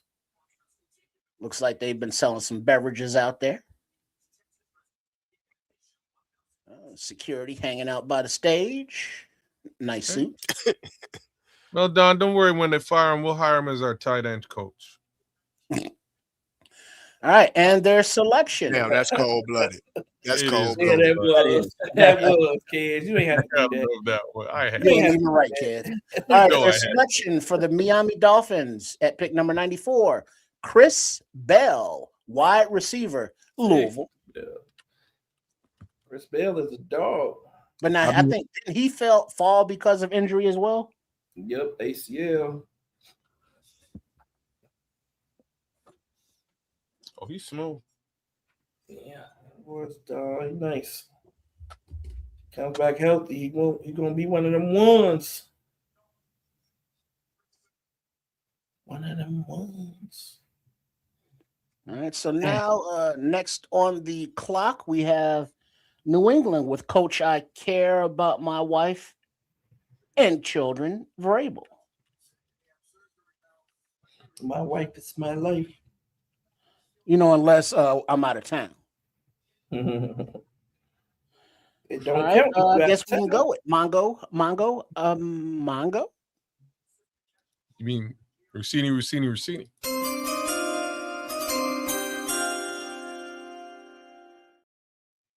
Dirty Diana. And for the Patriots' 95th pick, number 95, in the 2026 NFL Draft, the Patriots select Eli Reardon, tight end, Notre Dame. I thought they're going Heidenreich here. I was going to say, damn, that's a selection. Different. Reardon's a good pick. Yeah, Reardon's a good pick too. Dirty Diana. No. Skeet. Diana. Skeet. Hey kids, you got the updated ticker? Or you just lost? No, I'm good, man. I'm just waiting for the spelling on. Actually, no, I'm good. Here.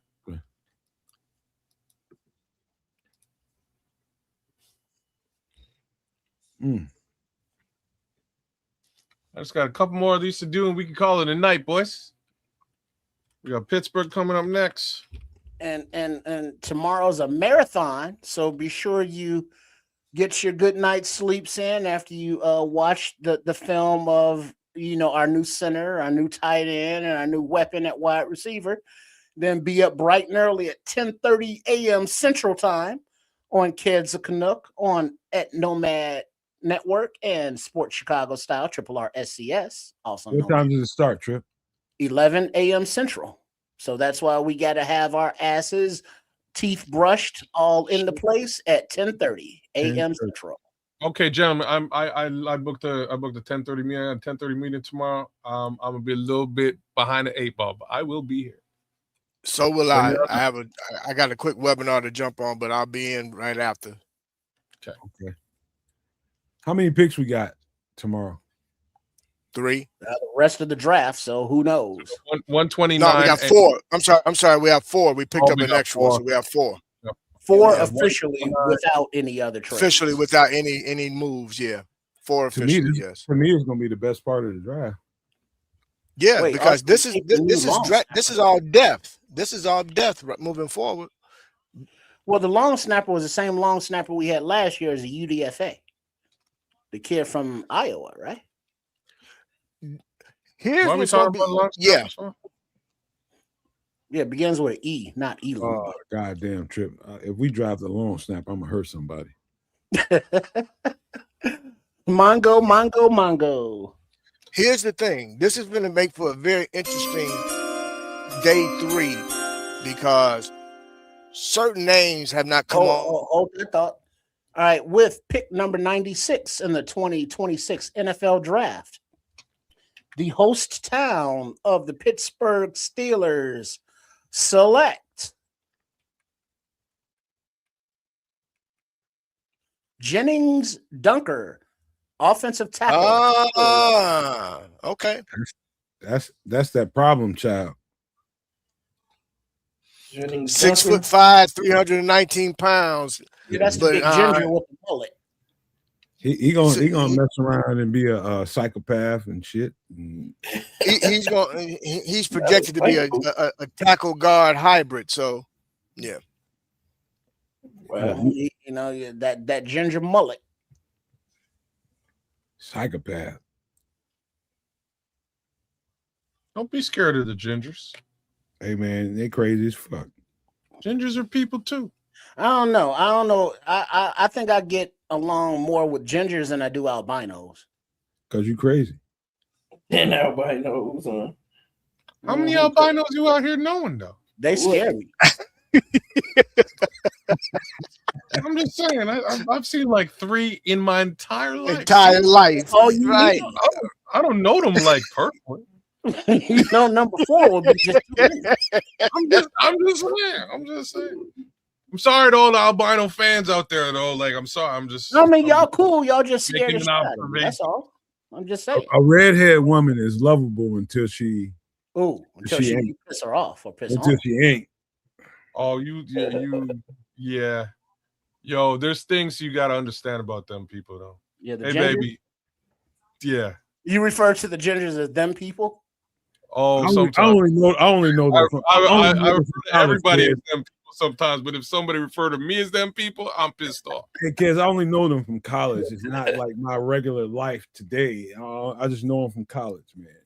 I know it. Like you're saying you're saying the truest shit you could have ever said. Yeah, I mean, that's all I know him from. Honestly. I know exactly how you know.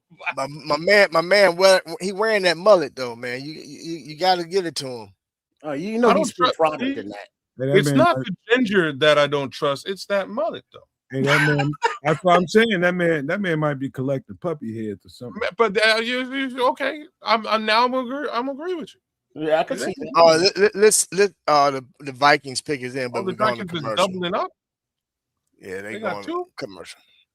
Yeah, they're on Domain commercial, but the Vikings are, well, the pick is in, but on commercial at 97. Then the Vikings are right back at 98, and then Seattle at 99. The Bears ain't gonna do nothing, man. I was hoping they might move and do something, but they ain't gonna do nothing. They're not coming back in here. Nope. Look like we done for the night, fellas. And that's just fine. I think go. I think the captain has spoken. The offense had another stellar draft day. He steered the ship. He got him weapons. Yeah, Him man. got him weapons. Somali Him got him weapons to whoop everybody in the NFC North ass. Him got him weapons. But now, like Big Lewis is saying, I see Ian was the brains. I don't know who's saying. So, Komet is not going anywhere. Let me tell you. Are we not trusting Ben Johnson anymore? Komet just got. Look, bro, that's typical. That's typical of our fan base, man. It's all good. You know, if Ben Johnson says he wants these dudes, much like Colston Loveland. Nobody had the Bears taking Colston Loveland, in the top. And they was mad. They was mad as hell. And then when they did, they was like, "Well, why the fuck are we taking Loveland and not Warren? He's better." Watch they turn the shit on polls. Watch they turn the shit on polls. Now look at Loveland. It's like, oh man, that was a great pick. Well, yeah, they're gonna say DJ Moore. What the hell are we taking? Now they're gonna say Ian Cunningham was the brainchild of everything. It's all good, man. It's all good. When it's bad, it's Foles' fault. When it's good, it's everybody else but him. I'm sick of it. I'm so sick of the meltdowns. I'm sick of that. Yeah, I think everybody got to take a timeout, take a deep breath, and recognize what last year was. Everybody, last year everybody freaked out a little bit. They were like, "What the fuck just happened?" And then we had the best season we've had in about 15 seasons. There is what? Oh, kid, look at what Patrick just said. Look at what Patrick. I just want everybody to be careful, man. Damn, be cool. Don't spaz out. They're gonna have the bridge lifts so don't want to see anybody jumping off the bridge when they're doing the bridge lifts as the sailboats are coming through to go to harbor and everything. So you guys relax and take a deep breath. It's okay. It'll be fine. And when I say it'll be fine, you guys are going to be like, what the hell's going on? We're winning football games again with this roster? But so far, the reaction is, okay, the center we got, the tight end, and the wide. Okay, yeah, they are weapons, but can they stop the run? It's like, wait a minute. You're complaining about weapons. Nice. Mongo. We forget about guys that were injured last year. They didn't. With pick number 97 in the 2026 NFL Draft, the Minnesota Vikings select Caleb Tiernan, offensive tackle, Northwestern. My three guys are gone, who I thought would go in the second or third round. All three of them are gone. Bell, Tiernan, and Dunker. There got to be like 17 Caleb's in the NFL after this draft. Bruh. It's probably way more than that. I might be shortchanging it. You know what I'm saying? What made the name so famous, man? What's that generation? Jalen. I mean, who was the most famous? Jalen, after Jalen Rose, it seemed like everybody, you just saw Jalen's go crazy. Yeah, Jalen was all the ladies love Jalen Rose's name. Every woman wanted to name their kid Jalen after they saw Jalen Rose play basketball. All right, Mongo. Well, at least we got us a Kobe Bryant.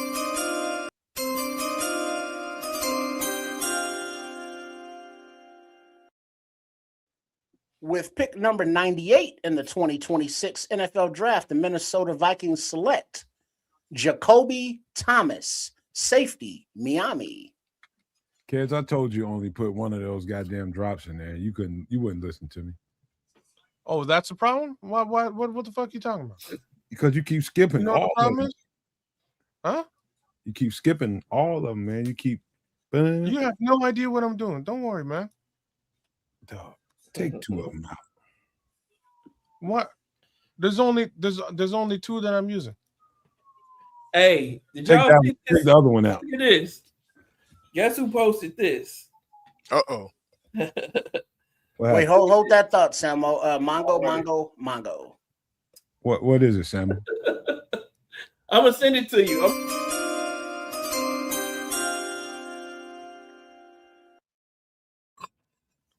All right, with the 99th pick of the 2026 NFL Draft, the Seattle Seahawks select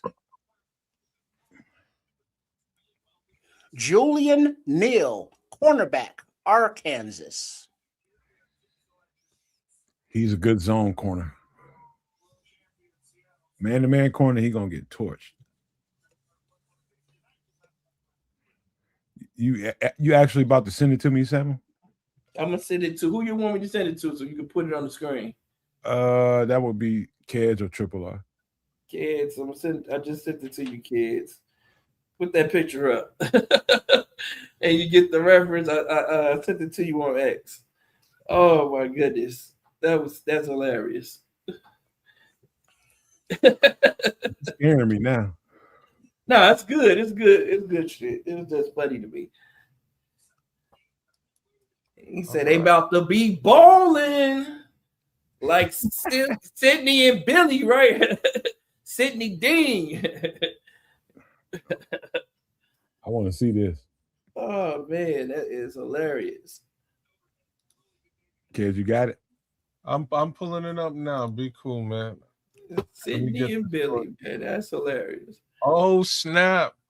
That's funny, right? So your boy Kobe Bryant posts this picture. Okay. Oh no, I was like, what? Now you get it. Now you get it. Now I get it. Now I get it. We still can't see nothing. I'm like, I know, because I was trying to get Yeah. context here before I threw it up. Because I was like, why am I putting this up? Okay. Why am I putting this? Why am I And then we putting this also up? got a pick ready. Here we Oh, go. shit. There we go. So that's what we're looking at here for Oh, context. Bryant posts this, man. Billy and Sydney, man. He said Billy and Sydney. boy. That's Was funny. that supposed to be Kobe Dylan? Yep. Kobe Bryant posted that, man.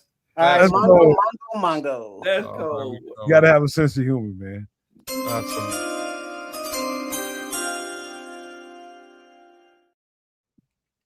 With pick number, just went off with pick number 100. Whoever just took whoever. The Jacksonville Jaguars. Yeah, Jacksonville Jaguars took somebody. They took it off the screen. Jalen Husky, cornerback out of Maryland. Yeah, thank you. We were It distracted. went really fast. It went really fast. Jaden. And we were distracted for a minute. That is true. Damn, I learned Jalen. I love that dude. I like that dude. He almost made the last breakdown too. That dude a dog too. And it looks like that will conclude the third round of day 2 for the 2026 NFL draft. And everybody go grind the tape of your new players and meet us back here at 10:30 tomorrow morning. All right, let's break down what we saw, man. Let's break down what we saw. Let's give our true heart and true feelings about what we saw, whether you like it, you didn't like it, doesn't matter. Let's give true identity to what you felt about what we just did today. Start with you, Triple R, because you up top. Yeah, it was. I'm not mad at it because I think every pick was an upgrade over, what we have. It's more in the vision of schematically what these coaches want to do, but it is surprising because of how, we've, as a fan base, geared ourselves up to think, well, defensive tackle, edge, a Dennis Allen draft, and then to come out with all these offensive players so early, it's like, oh shit, what's happening right now? But if we're gonna believe in the coaching staff, we're gonna believe in them, and until they prove us that we shouldn't have belief in them, we got to, based on last season. So I think it was so far so good. They've increased the team speed. They've gotten younger and better at those positions that they've drafted in. And they were all kind of need. What about you, Samo? A few years ago, for the past few years, well, we've been saying in polls we trust. I think we need to change that to in Ben we trust, because Ben Johnson is having his way at Hallis Hall. We know who's running shit and who's running the ship. And I think it's rightfully so, man. I like what he did here, man. Now, the one thing I will say, I don't know if Logan Jones will be the starter right away. I'm guessing he will. And he should absolutely get the first chance to start over the guy we traded for in Bradbury at center, because he's a better fit. Iowa, known for producing great offensive linemen. And he's, like I said, the right fit for what Ben Johnson likes to do. And he has the brain, they say, as well, to call out all the fronts and all that good shit. Man, tight end, another need filled. And being our trust for that pick as well, man. I understand exactly what he's trying to do, with his 3 tight end mismatch creation, is what he's trying to do there with a 6'6", 270 guy. Like, I mean, who's covering that 6'6", 270 guy that can move and move you? Boy, got arms like Hulk Hogan when you guys go check him out. And then Savion, man. Savion Thomas is just a speed demon, a weapon. He not only helps the offense because you can move him around in so many different positions, put him in the backfield. Who you gonna get to cover him? We put him in the backfield. Well, who's gonna cover him? You gonna let a linebacker cover him out of the backfield on third down? Good luck with that. You gonna let a safety cover him out of the backfield out of the backfield on third down? Good luck with that too. He's burning right past those guys. Caleb Williams dumping it right to him. He's running right past the defense. And it also helps the special teams, man. I thought we struggled in the return game until late in the season. So he instantly upgrades the return game, man, both at punt and kick return. So we got better. We're not the Bears of old. I understand everyone's what do I want to say? Is it trepidation? I understand why everyone's upset right now, man, because the Bears have been known for defense since the beginning of time. Every time we've been good, we've had a great defense. I think the tide has turned, and now this is an offensive team. We have an offensive coach, so we have to trust that man, trust the process. Put us to the playoffs and damn near the NFC Championship game last year with a defense that was held up by Band-Aids because of injuries. So I think the Bears are banking on a lot of those injured players coming back and, helping that defense out to be a little bit better next year. So I can't be upset about it. And given the fact that, man, there are so many fucking good players left in this draft defensively.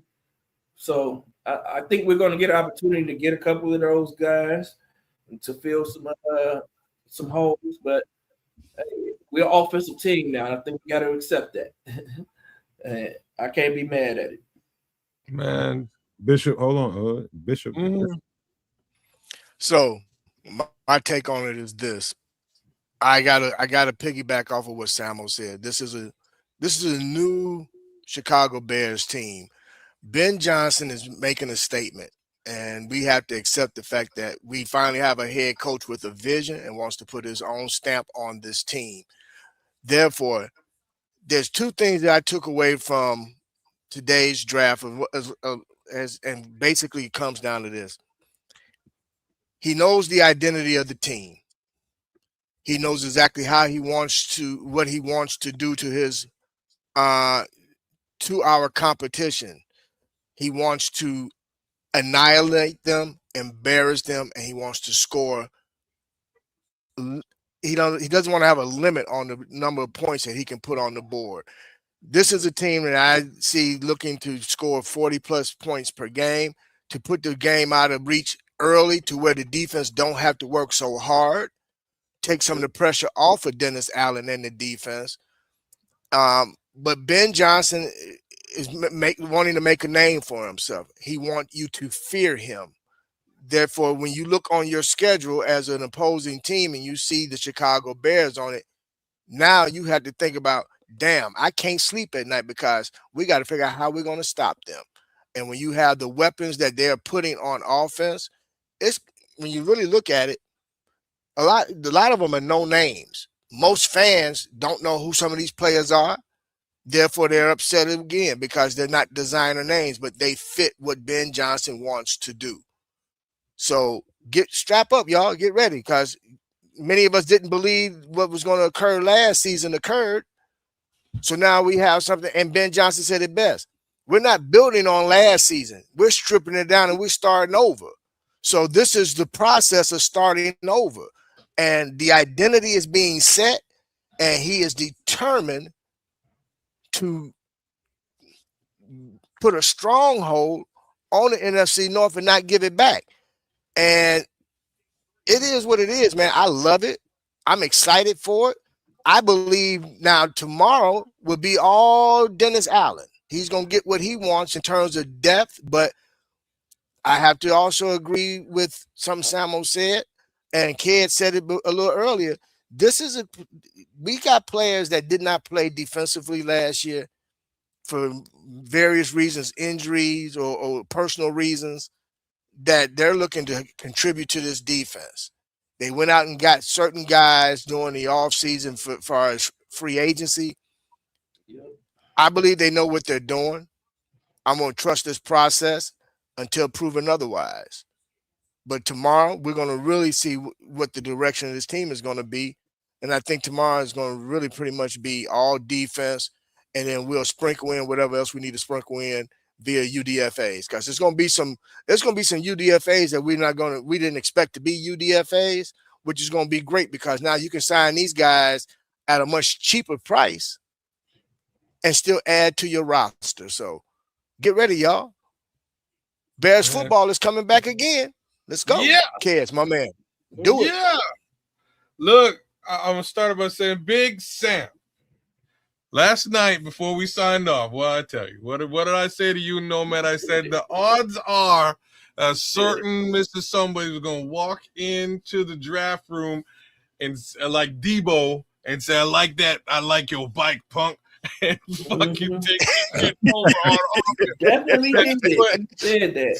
That's what happened today. There's a new captain, a new fucking sheriff in town, and he came through and he said, look, I like your bike, punk. And we got ourselves an offense, man. The offense got upgraded. I really didn't see it. I didn't believe it when I said it, but I was like, boys, don't be surprised. And here we are. Yeah. Offense has been retrofitted. Ben Johnson is ready to say a very simple thing. Hey, fuck it, run the ball on us. Why got to be a punk? You put 50 points on your ass and see if you can catch up. We'll see what happens. Can you stay with us? Can you put 50 points up on the board? Because that's what we've been to do every single Sunday. So, did I get all the stuff I wanted for Draftsmiths? No. But who gives a shit about me? That's what it's about. That's what it's about. So at the end of the day, yeah, I have my own personal sensibilities. Things went in a different direction. I get the direction. I ain't mad at the direction, because we might have some crazy fucking offense in Chicago to watch this season. So I'm excited, man. I'm excited. We still got another couple of picks, and we got 4 more picks. And as I was saying to you guys again at the top of the day, I didn't like the edge rushers in the second and third. Didn't like them. Sorry. I know you like Dennis Sutton. I didn't like them. Sorry. They were all developmental talents to me. I'm kind of glad we didn't go down that road at all. The defensive tackles in this draft, there's a laundry list. I mean, like, Nomad. And shout out to you again. I'll just give you a shout out again. I'm still laughing at you talking about that man's a punk because he's like your bike, man. I'm just saying, you lit snatching chains. You lit up Skylar Gill and Landon Robinson, and there's some other dudes way back where Jackie Marshall, but that we can get at the DT position. So I'm not mad that they didn't go and get a Caden McDonald or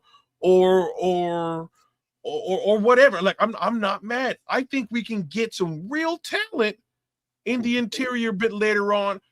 I like Ndamukong Tucker. If he's around and they decide to pull the trigger, I'll be so stoked.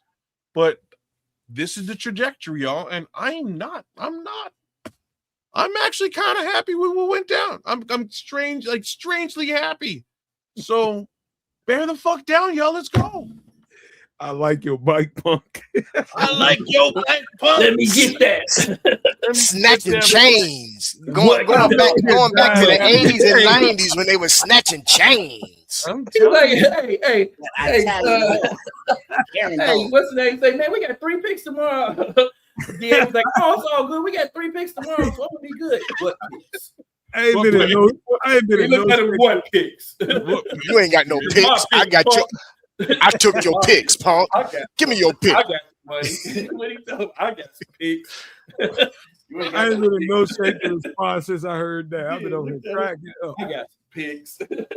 I'm telling you.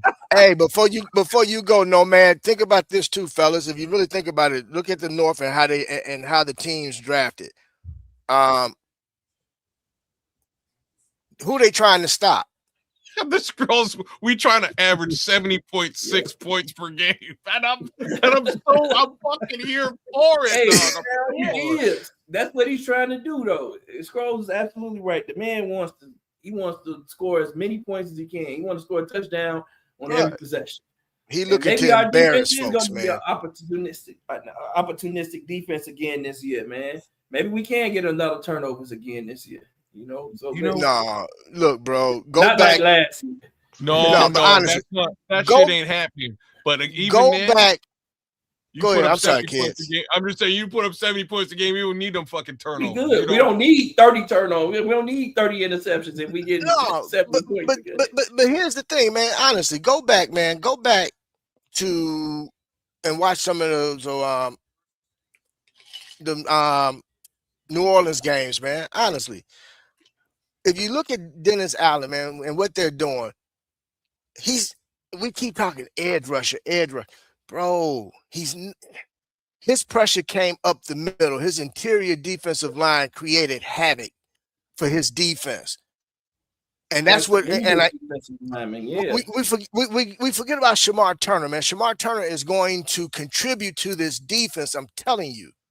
Javon Dexter, having Turner next to him is going to unleash Javon Dexter. There's going to be some things that's going to take place defensively, and y'all going to be like, but damn, because if you think about it, the guys that left, those was all Eberflus guys. Mm-hmm. That was Eberflus defense that walked out the door, bro. We finna see Dennis Allen's defense, but the thing is, we've never seen offense before in this goddamn city. And now we getting ready to see some damn offense, bro. And we ain't gonna know what the hell to do. Guarantee you on Sundays after the game, Michigan Avenue gonna be full of drunk motherfuckers, man, because they're gonna be so damn happy because we done scored 50, 60 points on folks, man. They're gonna be so damn giddy. Bro, nobody gonna care about the defense then, man. As long as you winning, hey, a win is a win. If we give up 40 points on defense with a win, it is what it is, right? But we won't do that. We won't do that. I love that Don I'm just going through the chat right now. I love that Don Bourbon silently, without a fucking tweet, without a chirp, nothing, been watching this show for weeks. I'm just saying, he might be watching it on repeat or replay later on. But like, I'd give you a shout out, but fuck you, Don. Zero love for you, Don. Hey, he at home talking to himself, talking about fuck you kids. Fuck you. Ooh, about some kids. That's what's going on, because he's like, kids, you like that Blake Miller film and shit. I said that like a week ago. Anyways, you big back loving. I just had something come in my mind. Hey, Samuel, what was that used to be when we was growing up, man? That used to be you could blow it up, man, and you could punch it and it'll rock and come back. Punch it, he got to come back and forth. What he got a Don Berg got a picture of a kid's face on it. He punching the shit out of it. Ooh. Ooh. Fucker. I don't know. All I know is Ben Johnson took their motherfucking bike before he left Detroit. Oh shit! Ain't got no bikes in Detroit. He took the bike. He rolled that mother to Chicago. Yeah, LeBron and Bronny ate Houston up tonight.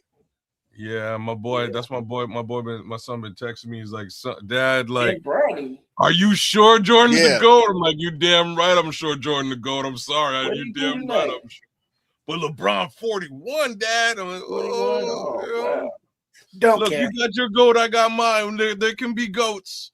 There can be GOATs, but 40. that man out there just wreaking havoc on the NBA. Well, let still. me go and give you my last thoughts about what we saw tonight. And for Let me sure, sit back for this soliloquy.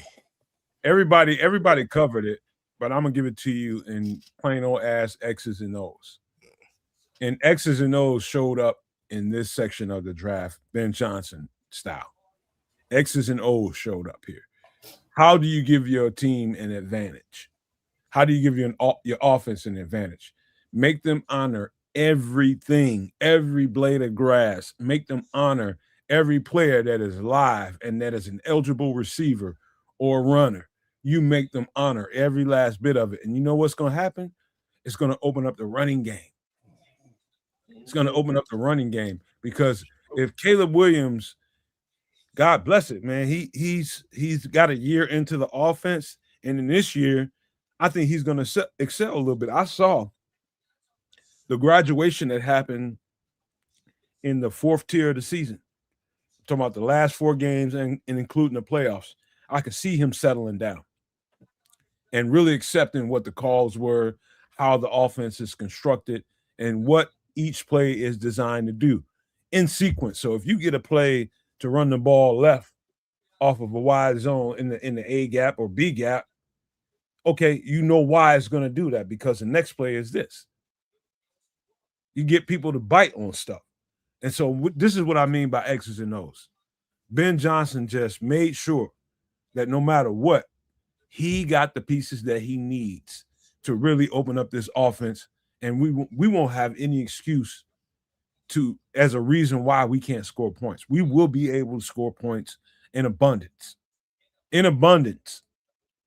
In fact, I think Samuel said it. I don't know that Logan Jones is going to be a starter. I think he's going to be a backup so long as Bradbury is here. I think he's going to probably they're going to probably mess with him at guard or something like that until it's time for him to start. And I think that's going to be next year. That's just my opinion. I could be totally wrong. He could be the starter and Bradbury could be backing him up. We'll see. But I do think that Ben Johnson did everything within his power to really, really open up that offense. I remember talking about how a really jittery slot receiver could really open up this offense, and they drafted one. And I'm telling you guys, this is going to be an explosive unit, period. You cannot focus on one guy in this offense or 2 guys. You got to honor every single piece that he has out there. Or Caleb can just be the drop down king, dump off king, and let those tight ends and running backs just run all over the field. You're not going to be able to focus on a guy. You won't. The Bears will own people offensively. I said it all season long. This is a 40-burger offense waiting to happen. It's a 40-burger offense waiting to happen, and we're going to see that in real time offensively here, man. I'm telling you, X's and O's wise, what Ben Johnson did here ain't in everybody's, it don't feel good. It don't sit well with everybody because they don't understand the X's and O's the right way. But listen to the network and what we're talking about, and we'll break that down to you in a real way that you can understand. I'm telling you, you lighten that box and get people out of the box so that you can run the ball. Now that you can run the ball, you're going to have people want to suck up into the box, and now you're going to have the whole field behind everything that's been sucked into the box. It's a yin and yang. That's just simple. Everybody runs the same stuff offensively. It's about what kind of players do you have to pull it off. And I think they did yeoman's work today. That's just what I think. But any last thoughts before we get up out of here and get ready for tomorrow? Because I got one little thing to put in. I'm just reading through the chat. Yo, big ups to the chat. Y'all were wilding out today. I feel terrible because I really didn't get the chance to go and look at all the stuff going on in the chat because I'm trying to keep all these picks and update that list for us as we go, man. But shout out to all y'all. There's some real good fun in the chat. I'm glad y'all had fun. Thank you all for joining us. One of the little comments I just wanted to pop up, given what Nomad was saying, is this. Remember Ben Johnson was a tight end coach?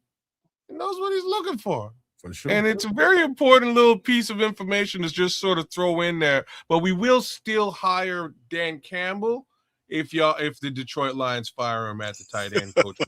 I just wanted you know what I mean? I just wanted to put that out there. But Ben Johnson was a tight end coach. And if we're talking about selecting a tight end at the 69 position, not a crazy move. He knows what he needs him for. He's going to put him into that position for success for this team. So, I just wanted to give a little bit of context again for why that selection was made. We'll see how things go. But I think what we learned today is we trying to put up a whole fuck ton of points, and I'm with it because offense in Chicago has been a little bit fleeting during the last, 20 odd years. So let's maybe do things the other way. This has been smash mouth football for 50 years. Maybe we just blow teams out the water. Kids, I got a thought for you. Yeah. And I did this just off a whim. And the average third down in the NFL is a 3rd and 4. I just did that off a whim just to see what an average third down was in the NFL, a 3rd and 4. Sounds about right. How do you defend a 3rd and 4? Number one, and how do you set up an offense for a 3rd and 4?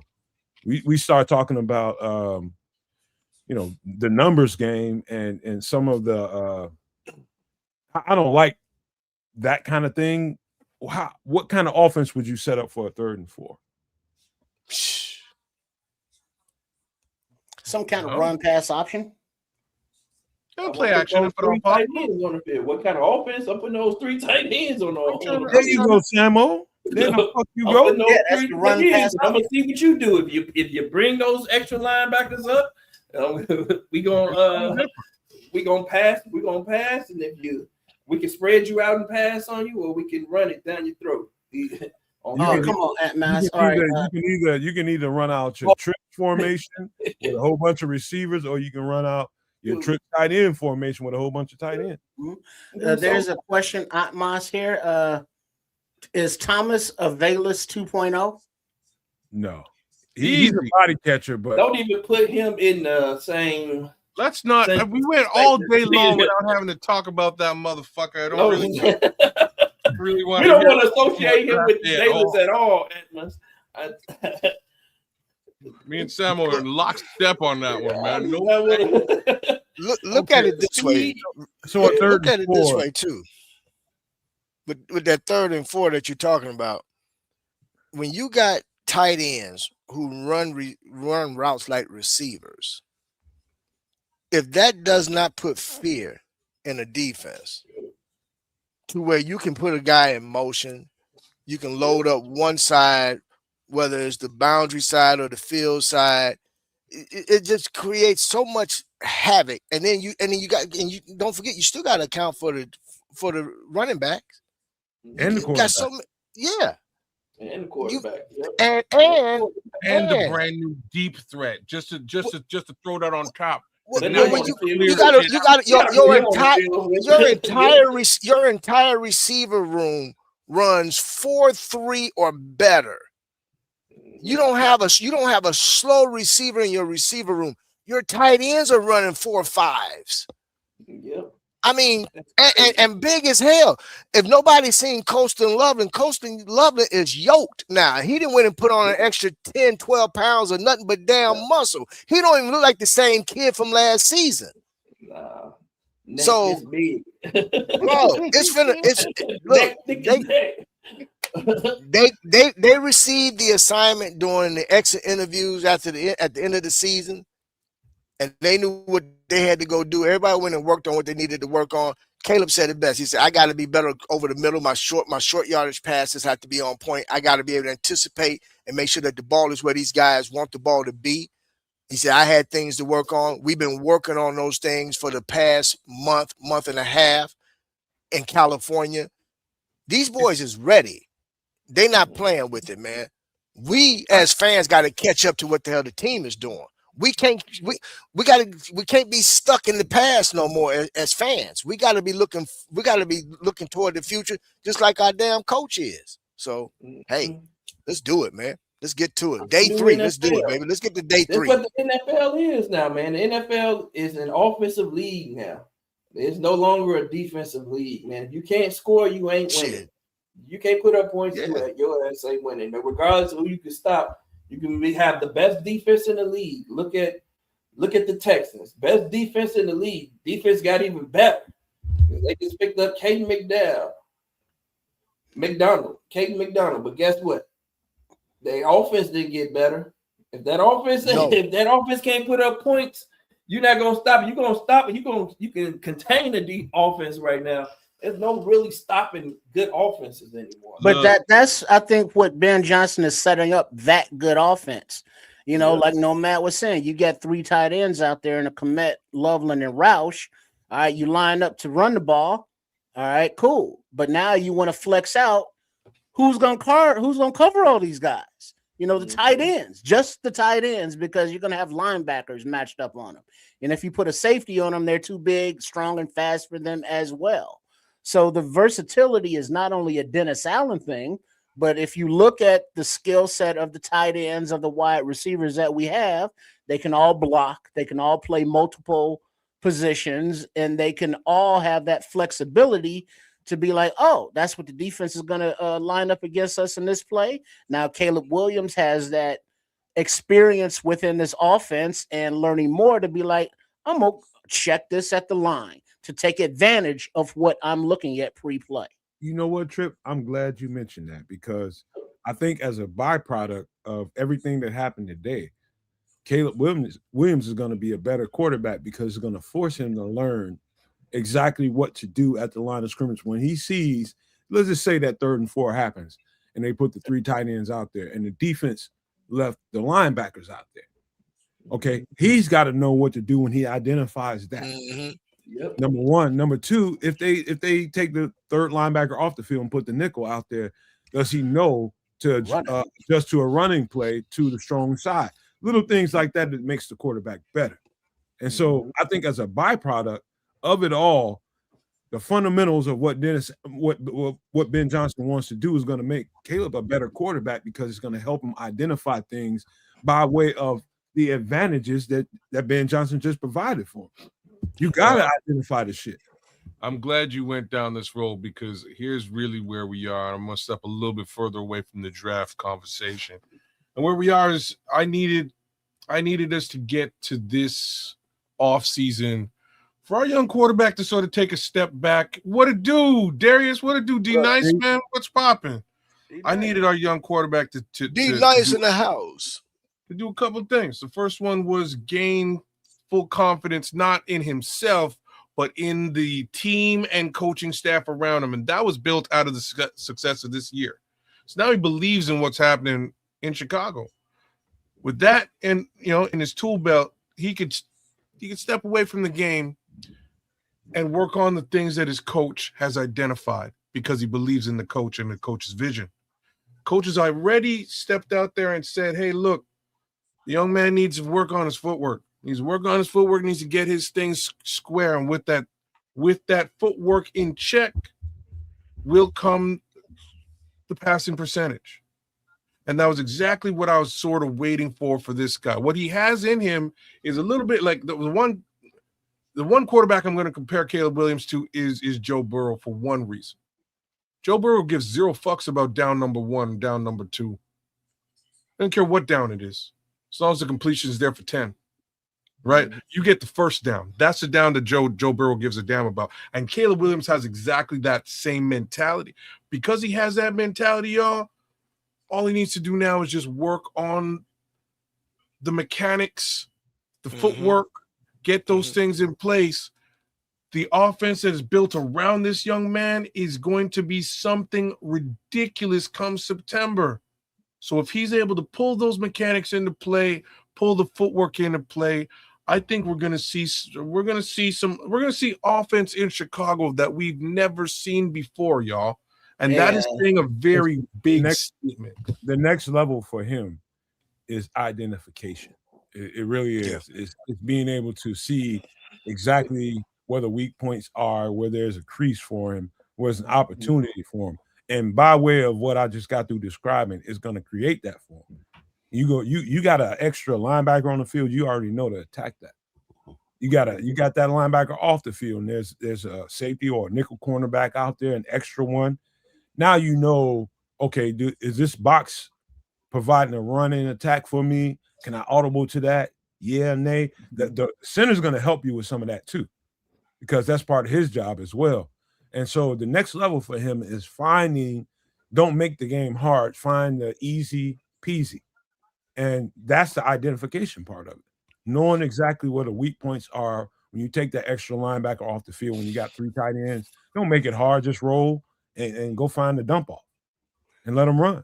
And beyond, but look at the weapons. And now, granted, we've looked at Xavier Thomas before, but now that we've drafted him, actually look at what envision what he could be in a Ben Johnson offense with the end arounds, with the orbit passes, with the bubble screens, and just looking at his usage. He's not a gadget wide receiver. He's not a somebody you just put out there for one thing. He has a route tree. He's comes back in across the middle of the field. And the thing is, once he gets the ball in his hands, now he's elusive. He's a weapon, and ain't nobody catching him from behind. Man, look, that's not something that we've had in this offense or on this team. As I think I saw a stat, I don't know how true it is, but with the official time of 4.28, the Bears have never drafted somebody this fast before. How true that is, I don't know. Listen to me. I hear. Go ahead. Real quick, Samo. Just listen to it. I'm gonna just draw it up for y'all so y'all can see it. It's a 3rd and 4. It's a play action to the right. Caleb is rolling to the right. Number one, you got to honor Caleb because he can either drop this thing off, throw it. He's got the running back coming over there. He's got the tight end in the flat, and he's got a receiver that's coming from the wide side across the middle. So you got a 3-layer situation that you got to deal with. You got to deal with the running back, you got to deal with the tight end in the flat, and you got to deal with the wide out that's going across the top of the field. And you got Caleb. He's got a 3-layer option and himself, which makes 4.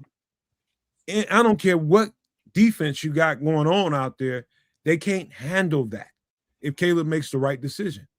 Listen. That's why I say identification is the best, is the next level for him. Knowing exactly where to put the ball. And he actually addressed that in his little presser too, man. He, like I said, he had an assignment given to him by Ben Johnson. Get your footwork in order, because I expect your passing completion to be 70% or better. Period. No ifs, ands, or buts. And Ben told him, I'm not accepting no damn excuses. Yeah, ball placement is going to be everything for Caleb this year, man. Which means that accuracy has to be on point, man. We talking about these receivers. There's a guy that we haven't even mentioned, man, that kind of made a name for himself. He was he was a UDFA. Shoot, don't forget about Ja'Day Walker. All day Scott Walker, baby. Listen, man. We got weapons, Third down, whether Nomad 3rd and 4. You got 3 tight ends. You got Luke the Burden as a wide receiver on the field. And you got Xavier Thomas as the other receiver on the field. What you gonna do? You can't come stack the box. You can't come and stack the box. Because guess what? You try it if you want to, and watch what Xavier does. He burning every DB. You're gonna give me what I want. That's what's gonna happen. You're gonna surrender. You're gonna surrender something. If I got Xavier Thomas on the field with 3 tight ends that can block and catch and run routes, and they have size, and they have a little speed to them, like what the fuck how you gonna stop that? That's like having a gun to your head. Like, oh, you putting the gun to the defensive coordinator's head and say, "Hey, pick your points." Mismatch heaven. Can you imagine what this run game is going to look like with Swift and Monangai? They're gonna have a bomb ass year. Man, it's gonna open everything up for them. I'm glad you brought that up because that was exactly Open what it I up was for them. thinking. So if it's a mismatch everywhere else and shit is the fan, we still got two of the better pass catching backs, at least in the NFC. You know what I mean? Like both these cats got great hands and can and are dangerous after the catch too. So what are you gonna do out there, right? So I'm excited about what the offenses all look like. Like some people are let me say it again in maybe a little bit different words. So we are all used to smash mouth football. We are so hyper focused on defense. Mm-hmm. Chicago ain't never had never had just a destructive offense that blew the top off of defenses before. Never. What happens when that occurs in Chicago? Like, what happens when the universe flips over upside down? Right? Like, it's never been that way before. But what happens when it is? We don't see. Let me tell you guys something, man. All the people that are out there flipping out about what just happened in this part of the draft, just tell them, y'all check out the Nomad Network. And we can give it to you in detail and tell you exactly why ain't no reason for you to be tripping. And anybody out there that has a problem with what they just saw, it's just probably some portion of the fan base that just wants something to be bitching about. Pay no attention to them folks. But the people that are totally and legitimately confused about what just happened, tell them to come here. Give them a link, give them a tag the name, whatever you need to do, but tell them to come over here. Because the way we're breaking it down right now is totally understandable for anybody that doesn't understand why these things happen. We just broke it down for you. Mismatches. That's it. And Caleb being a byproduct, his advancement being a byproduct of what Ben Johnson did today. Holy shit. Javon, you just kind of made some serious sense, though, Javon. Look at this little post here, though. If you're up 2 to 3 scores every game, you're going to need a really, really great, really fast secondary on defense now, aren't you? Holy shit. All right, man. It all fits. Doesn't that make sense now, though? So they're going to blow teams out. Those teams can't run the football. So we have a sieve with respect to running the football. You know, we lost Andrew Billings. Maybe we still have a sieve and we've got a problem stopping the run. Teams can't run the ball if we're up 2 and 3. Remember when we were saying before the show actually got really, really going?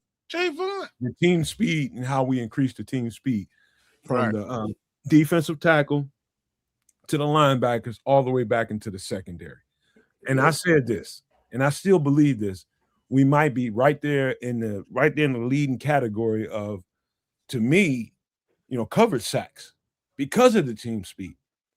That quarterback is going to be choking on the ball because you throw that ball because you're getting chased out of the pocket or you just moving around and you just think, all right, it's going to be some coverage sacks going on.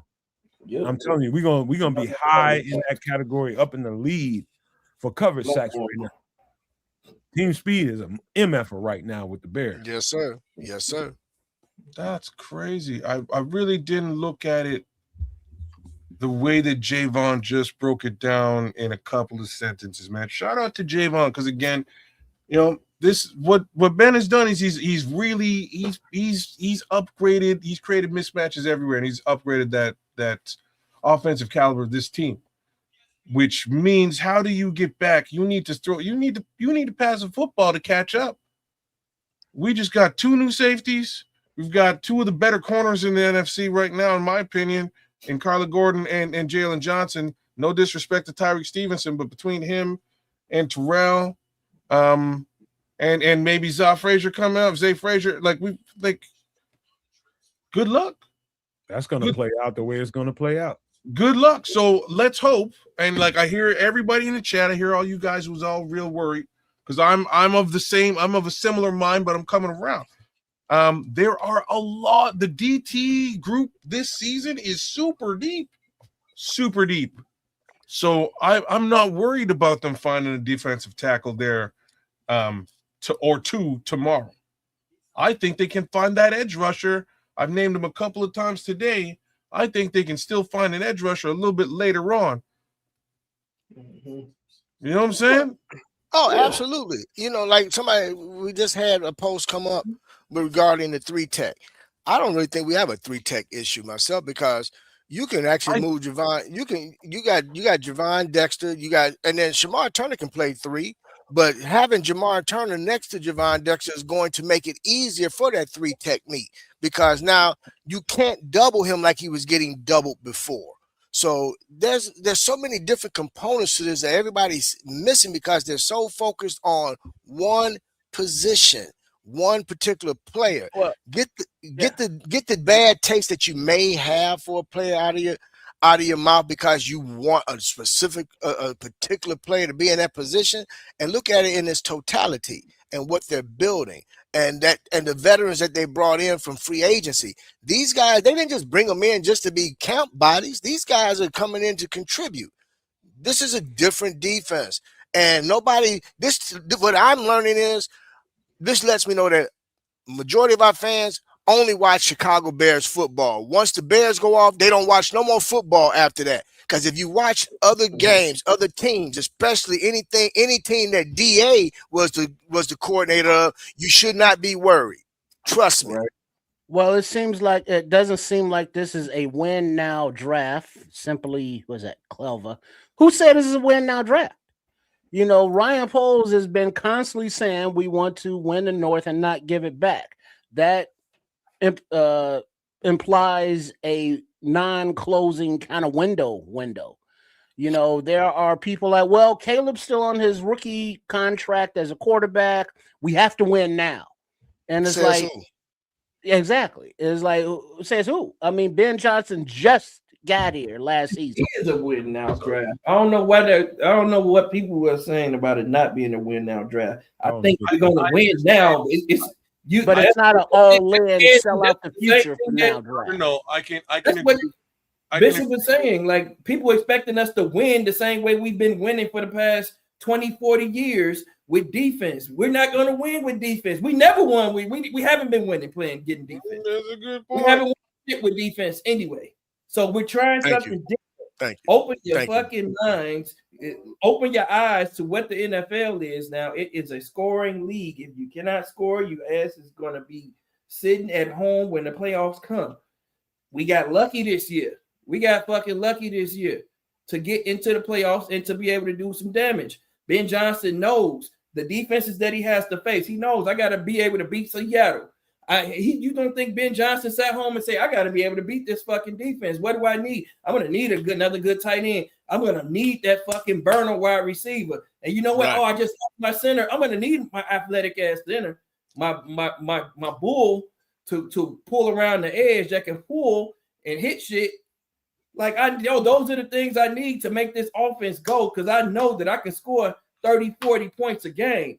I know I got a defensive coordinator that can scheme the shit out of some defenses, because we were hurt all last year. That's what people don't realize. We were hurt all last year.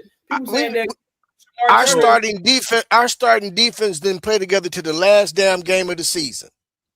Mm-hmm. So our entire defense, our starting defense, did not play together to the last game of the season. I got this one for you guys, and I'm gonna say this, and some people might bristle by me saying it.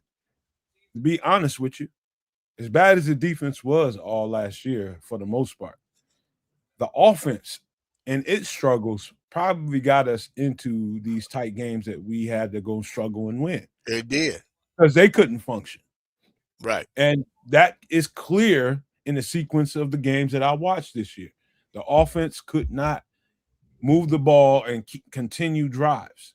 And they had to get off the field, and they put too much pressure on the defense, which in turn landed us in games we didn't have to struggle with. We probably should have whooped the shit out of some teams, but we could not maintain drives on a regular basis. It's very inconsistent. Well, wasn't it the first half of the season? Right now.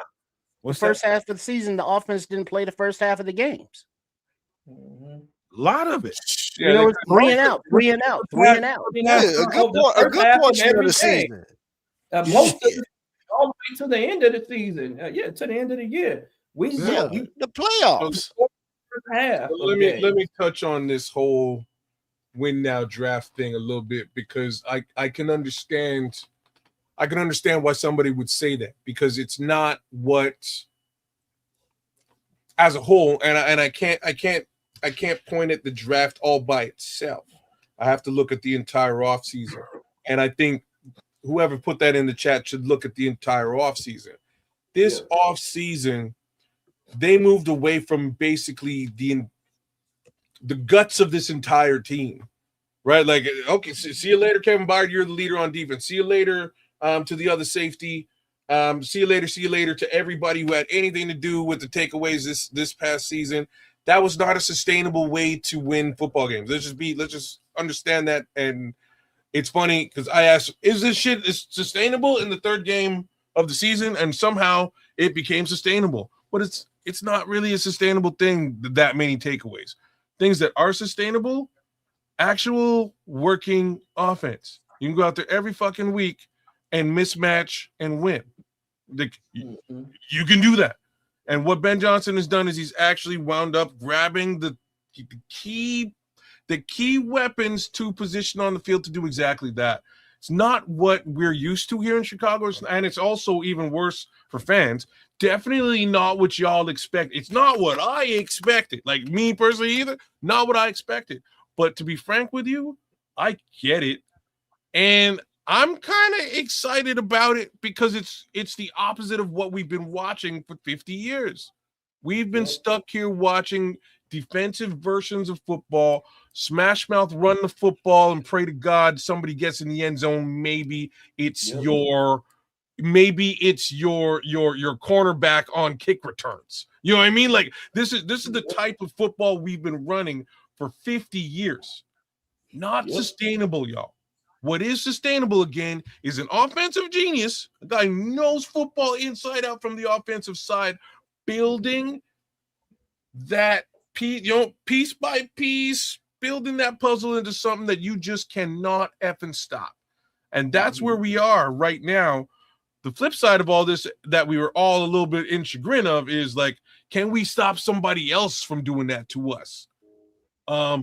Maybe not, but maybe we just fucking outscore them. And that's where we are. Kids, you have no idea how, getting the lead on a team. Like you go put up quick 14 points, 21 points. At first 3 drives is put up points. That makes that other team's offense adjust to what you just did to them. Now they have to play into your hands. And that gives the defense a little bit of an advantage. That makes them ball up. The game plan goes out the window at that point. You go up on the team, you go up 21 points on the team in the first half. The game plan is done. You ball that shit up and you got to throw it out the window. Over with. Because it's over. So now you got to play catch up. Let's just say you're playing the Baltimore Ravens. Yeah. Basically we gotta bubble wrap and just package King Henry to sit his ass down on the bench for the rest of the game until we get back to even. You're useless. We can't really be running you right now. We got to get to the air, and we have no wide receivers. Shit, we're losing this football game. We might be a high-powered offense, but we're losing this football game. We don't have what it takes to get back after 21. We're trailing. We got to pray this defense comes to play and does a damn job. Well, we want to be that team that puts 21 on the Baltimore Ravens. Exactly. What I'm trying to say is if you have the kind of offense that can put a team on its heels in that kind of way, exactly what Samuel just said is going to happen. Script just went right out the window. Yeah. Now I got to play catch up. So I got to figure something out. I got to make so many adjustments now. And everybody's saying the defense didn't get better. The defense got better, man. First of all, we're going to have better linebacker play. If you all remember last year when I keep forgetting this guy, when Darrell Jackson came in the game for TJ and Tremaine, We had a primarily better for defense. Tremaine. Talking to DeMarco. Primarily for DeMarco Tremaine. Yeah, for Tremaine. We had a better defense. Why? Because he was faster. He was able to move, and the defense was able to stop the run better because he was playing faster, and he's just a faster player. So what did we do this year? We keep him. We get rid of Tremaine, and then we go and bring in another fast, reactive linebacker in the Devin Bush. So now we added some speed on defense, along with a speed demon in the back of the defense in Thieneman. So now we got a guy named Thieneman who can come up to help support the run in the box. And then when he sees that it's a pass play, he can get back into his zone position as fast as he can get back into position easily. Because as well as Kobe Bryant can too, Samo, because Kobe Bryant. Exactly. I need to think about that, right? And Kobe Bryant can do the same exact thing.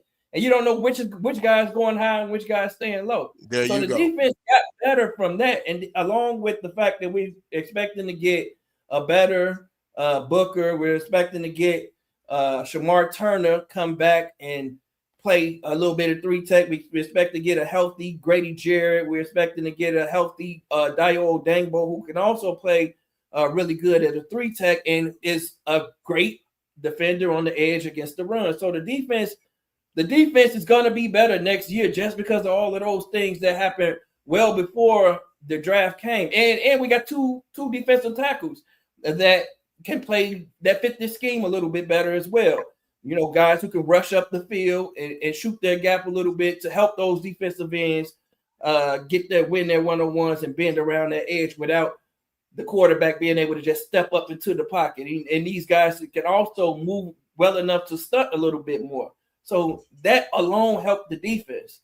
So now, like I said, Ben Johnson looked at this Super Bowl and he said, if I want to win a Super Bowl next year, I need to beat that defense. What do I need to do to beat that defense? I cannot go into this year without a speed demon. I can't go into this year without a guy that could just take the top off the defense. I have to have that threat. Every offense has to have that threat. Like you have to have that threat. You have to make them respect the speed. So that's what he did. I got that guy. I got the best guy at it in the draft too. You know what? On top of all of that, don't ever think for a second that play that Ben Johnson might have, for a certain part of the wherever they at, he just decides, all right, now I'm gonna really F you up, but I'm gonna send this offensive tackle in here and I'm gonna declare him as a receiver. Yep. That's going to immediately magnetize a linebacker to him. Mm-hmm. And so you can take a linebacker out of that play altogether because of that guy just declared himself eligible. Man, so much he can do, man, with the weapons that we have now in this offense. We need a faster playing surface. That's all I'm going to say. We need a faster playing. I can't wait till this dome gets here now. When this dome gets here, man, it's going to be the fastest thing. What do they call it? The fastest show on turf. What were the Rams called? He got all this shit going on, and then he's going to declare a tackle as eligible. Man, I should beat your ass for that. Man, it's going to be the offense is going to be something too. Listen, defenses are going to have a hard time defending this offense. Period. We have a good offensive line too. Let's not forget that. Our offensive line is solidified. We've been talking about solidifying our offensive line for years. I think we're solid. I don't know, Samo. You got a lot of people that don't have no trust in our left tackle, bro. They still don't have any faith in the left tackle. Which let me ask you this question. Pick one of those three tight ends to help that tackle on the edge. But which one of them tackles is you talking about? Hold on, Bishop. Let me ask you a question. Come on now. Out of the tackles, which one would you send in? Which one would you have be declared as a receiver? I'd say Benedict. No, I'd say easily. No. Braxton Jones out there? No, the right tackle. Oh, you talking right tackle? I have Theo come in there or Ozzie come in there and push Darnell to the outside. He's showing me that he can play a receiver. We won't have Ozzie at all. I don't think we're gonna see Ozzie at all. So you look at Theo. You look at Theo. I can see that being a wild card here. Yeah. Man, we in great shape, man. And then on top of all of that, man, look at pull up the list of best availability on ESPN, and look at all these great fucking players that are still available.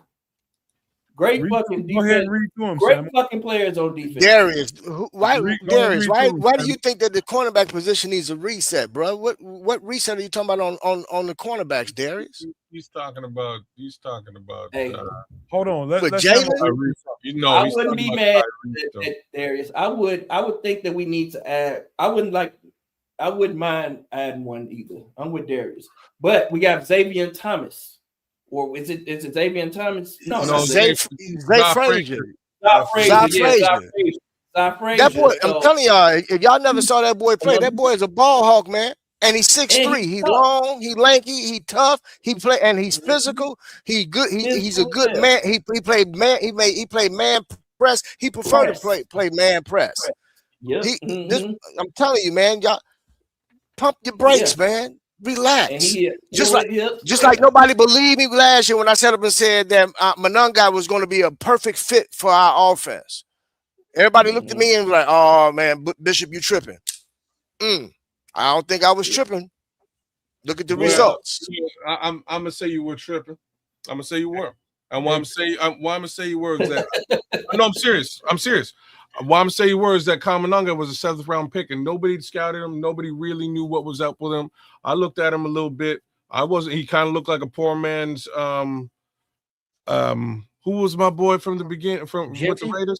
No, he looked like the 1st round pick. He looked like he looked like a poor man's Ashton Jetty. Like he really and truly did.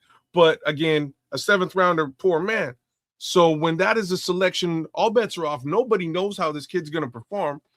And like I'm telling you, we came out of last year's draft going, what the fuck happened? And these dudes went to the NFC. I did. But these guys went to the NFC. I didn't have no issue with the pick, bro. I told you I didn't have no issue with that pick, kids. I said, trust me. When it shakes out, I said this boy here is gonna end up getting more carries than Swift. I'm gonna tell you guys something.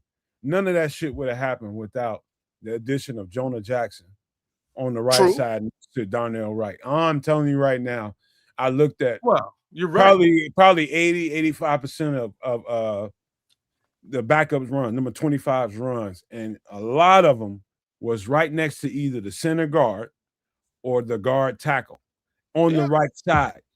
On the right side, I'm gonna be clear with that. So without Jonah Jackson is probably the unsung hero. Oh yeah. I mean, I ain't hearing nobody give that guy no credit. Well, sure. Yeah. No, they corrected that. None of that good shit would have happened. They corrected that offensive line, which is a big piece to it. All I was really trying to get to, Bishop, is that after that draft, again, Colston Loveland question mark. There's a bunch of question marks. And they took that draft to the fucking NFC championship. You know what I mean? They took it deep, not the NFC, but deep into the fucking, you know what I mean? They took it deep into the playoffs, which is not where a 5-win team is generally projected to go. What I took away from that was real simple. I know that this is a coaching staff that I can trust. I know that these motherfuckers are actually out there scouting, looking at players and seeing things the right way in ways that maybe we might not be seeing it.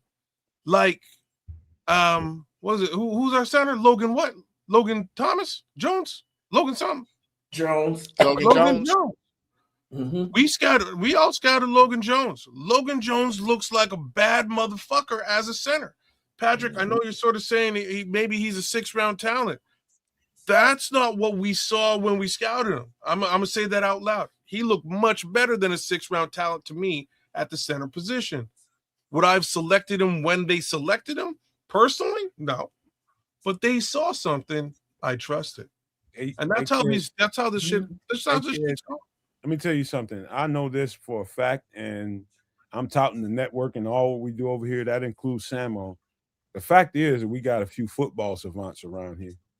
And we know the shit, man. You can tell by the detail of what we're talking about around here and how it's supposed to play out. That's savant talk. That's people that really know football and intimate details. You know, that's what we do. That's what we do over here. We might not be the biggest channel. I don't give a fuck. It doesn't matter to me. People, you know, they cake for whoever they cake for. But if you want to know real deal football conversation and how this shit really plays out, this is the channel to be at. Because we have broken it down all off season, and we're doing it right now as we speak. We're breaking it down in details in a way that is palatable for you to understand how the reason why they made these picks. That's it in a nutshell. You got to understand why. And we've broken that down for everybody so they understand it. And so don't think all is lost because they spent the last couple of picks on offense. Don't worry about that. They got that. We got 4 more picks to make. But they did what they felt like they needed to do based on the board that they had. And I think once you see it all come together, I think you will be more appreciative of what just happened today. Because I can definitely see it. And I can't force you to see it, but listen to the channel, watch what we talk about, and I'm telling you, you're going to understand some things a whole lot better. There's some football heads around here, man, real deal football heads, and I just love this conversation right now because it makes me dig deeper into my bag. I just love it, man. Yep. Like I say, I and like coaching staffs past, you would hear me cussing up and down on how ridiculous they are, how bad the general manager is, etc., etc. I actually believe in this coaching staff. I'm not even going to sit here and say how much I believe in Ryan Poles, but I believe that Ryan Poles shut the fuck up and listen to this coaching staff because these guys know what's going on. I think Ben Johnson has saved this man's job, and this man is very, very appreciative of the fact. So that's where I am with this whole thing. Hey, kids. Yeah, bro. I lost the actual tweet, but I think it was the new who's the new assistant general manager? What's his name? Oh, that was say his name? again? Yeah, Was whatever it his King? name is. Whatever King or something. Yeah, Jeff King. King. Jeff King. Yeah, I think it was him that quoted as saying when talking about Xavier Thomas, that when they put his tape on, they just kind of felt Ben doing that rocking thing he does when he gets excited. He just been He's there there like fucking like a crackhead, like a Rain crackhead, Man, like Rain Man like a and shit. crackhead. Ooh. He's like, you got some more than 2-weight speed demons? They're gonna put defenses in a blender, bro. I'm gonna tell you right now, they're gonna put them in a straight up blender. Because we know the offensive mind that Johnson is. And so we've been discussing the 13 personnel. We've been discussing the variety of positions and the versatility that these offensive guys play and can do. And we've been talking about the mentality of Ben Johnson wanting to just bury other teams with points. So with his patented little excitement thing, and it's like, oh, look at Ben, y'all. Yeah, I think he likes this dude. And it's like, this is his second year as a head coach. So we keep stacking these kind of drafts, we should be good. And I understand, hey, we can't stop the run. We can't get to the passer. So we got to draft a defensive tackle on edge in round 1 or 2. Other than that, we didn't address it. And it's like, dude, yo, calm the fuck down. It'll be okay. So as far as the relationship with Ben Johnson and Ryan Poles goes, to me, it's as healthy as it can be. And I've been saying this for the past 2 years. And kind of defending whatever heat Poles is getting, and I've been saying it, but I don't know how well it's been received until now. That it never really was Ryan Poles that was making all these calls. It's the healthiest relationship is the head coach and the coordinators around him, the guys that the position coaches are the lead on this, and Ryan Poles is the face of it. That's the healthiest relationship, kids. Wait, kids, because you cut me off every time I say that. And because I'm gonna cuss you out for saying it, then I'm gonna go give you ahead, some love. man. Go ahead. Go ahead. Then I'm gonna give you some love at the same time. So look, with you saying it, like I said earlier on, the culprit in the room was Matt Eberflus. So if you've got who's stupid? You got Forrest Gump. It's a great comp. If you got Forrest Gump as your head coach and he's doing all the picks, real talk, it's your fault. Like the onus is gonna fall on you because you allowed Forrest Gump to eat all the chocolates in the box. You know what I'm saying? Like that's you allowed him to do it, just like Forrest Gump. You know what I'm saying? So he got a lot of heat in that situation. That heat falls on the lap of the GM. Fine. Terrible coaching staff. Got to kind of blame the coaching staff in that respect, and they're gone. In this respect, we got a really good coaching staff, and they're helping make Ryan Poles look like a superstar. So if that's the case, and again, you've allowed the coaching staff to really shine, they're going to make you shine that much more. Ben Johnson and those guys are basically saving Ryan Poles' job, and again, allowing him to probably get an extension to make some saying that, and you keep. Well, listen to what you're saying. Passive aggressive way, kicking Ryan Poles in. No, I'm not. I'm not. Constantly, man. What I'm saying is, if hey, baby, hey, look at it. Hey, what's up? Hey, it's past your bedtime. You don't I care. see you You got got your a milk bottle? though. You got to what's her name? What's her She name? got a bottle. She don't care. Samaya. Samaya. Hey, Samaya. Say hi. Hey, Samaya. She like, yeah, whatever. Everybody say Samaya, y'all. She busy. hi, Samaya. So it wasn't Jeff King. My bad. It was director of college scouting Francis St. Paul. Oh, Francis St. That Paul. made that observation. You're cute as hell, Samo. So look, I was actually gonna give you some love, man. Even though I had to shit on you first. For the folks in the chat,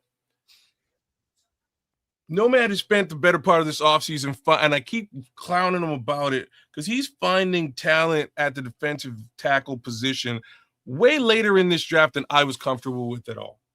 And I'm going, what the hell? Why are we looking at these guys who potentially might be undrafted free agents, might be in 5th round, 6th round, 7th round? We're about to jump into that general area of the draft. We have a real need at those positions.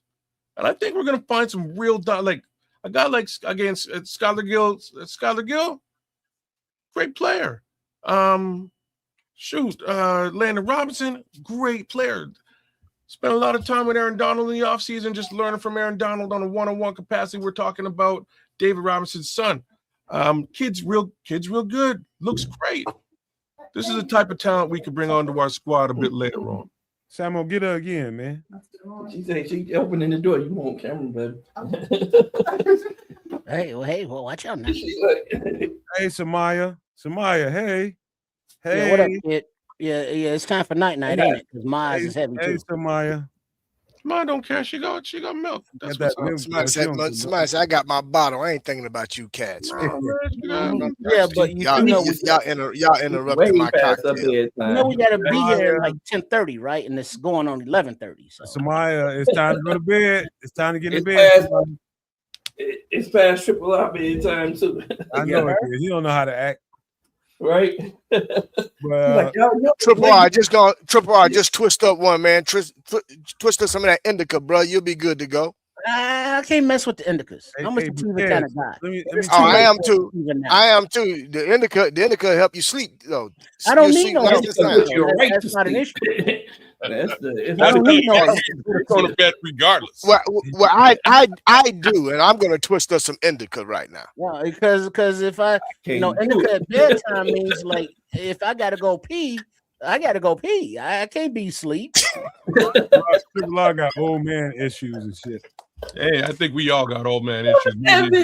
We got old man issues. He's like, Because you be laying there sleep off your indica all nice. He wake up in the morning about why these sheets wet. You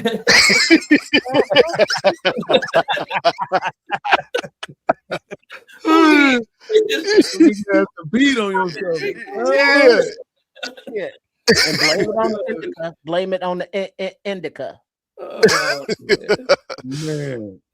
Triple R, man, you got to get right with the Lord. You stupid boy. That was a baby, man. But you see, she drinking all that milk at this time of night. She gonna be it's having something. milk It's something. all Bro, night. look. Man, that's pea milk. Look. It's something in that milk, bro, to help her. She gonna be out as soon as she finishes. She gonna be out.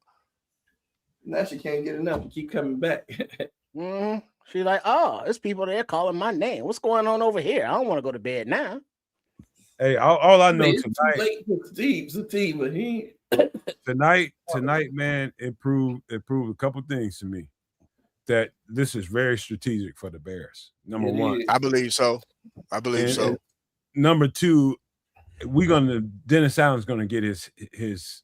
I think because a lot of guys got pushed back because of how the draft fell. Again, Samuel, I was wanting you to read off some of what you were seeing about the players available so people can see how rich the draft still is. Yeah. You mean like but you know what, no man. But you know what, no man, you touching on that. I just thought about something. They knew who was declared for the draft, who was coming out before free agency or during free agency. So I strongly believe that he grabbed who he wanted out of free agency because he felt that based off of who was going to be in this draft, there wasn't a lot of great fits for what he needs. Now, will they draft guys for the defense? Absolutely, as depth pieces, not as starters, but as some form of contributors throughout the season, and get these guys ready for any event of injury they can plug and play.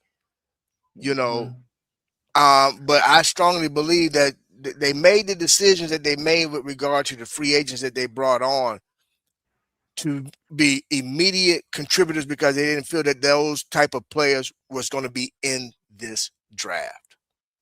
Okay. So give me a rundown, Sam, on what you seeing, what we got available. A rundown real quick. The second best cornerback in the draft is still available due to an ACL injury. Tennessee corner Jermod McCoy available. Dog. Press corner too. Just the type of corner that DA likes. I can see the Bears getting on the corn and trying to move up because we have the 29th pick in the fourth round, and we have the fourth pick in the fifth round. So we would need to move up to get him. He's not going to last very long. But another cornerback, Keontae Scott, another dog at corner. Ooh, I like him. Yeah. And it's a guy that'll come up and hit you. He's more so of a nickel corner. I think he didn't play well on the boundary when they try to put him out there, but the dude will come up and smack shit. That's what I like about him, man. He can cover. He can cover a little bit too. So I like some of these other corners down the board, but just a rundown of all the different players. We still have Mike Washington Jr. That's a Cavs guy, running back, and I think that's a Bears favorite. I'm personally hoping that we don't draft him because it's going to be high, but anything could happen. Jalen Kilgore, another great safety out of South Carolina. Big body dude coming up, smacking shit, can cover in the back. Skylar Bell, wide receiver, is still available. I'm just going to stick to defense right now, too. I'm going to go position by position real quick for you on defense. Let's go to what everybody wants to know, defensive tackles for one. Best available defensive tackles real quick. Grayson Holden, number one on my board, but also Darrell Jackson Jr. out of Florida State, a big athletic motherfucker. Talking about a guy who can stop the run, I think, nasty. And a guy who has a lot of upside as a pass rusher because of his athleticism. And that's a guy 6'6", 315 pounds. Nasty. Testing at the combine, but another real good nasty dude. DeMonte Capehart out of Clemson, another little project, more of a project run stopper guy. Not that great, but good. Rayshawn Benny, that's one of the Nomad's guys. Zay Durant, You know, he tore it up at the combine with a little bit of speed. My guy, Caleb Proctor, is a dude I love. We got Skylar Gill Howard, David Gusta out of Kentucky, another good 3-tech. Dante Corleone, the Godfather. That dude runs stuffer. That dude stopping everything. 6'1", 340, a fire hydrant.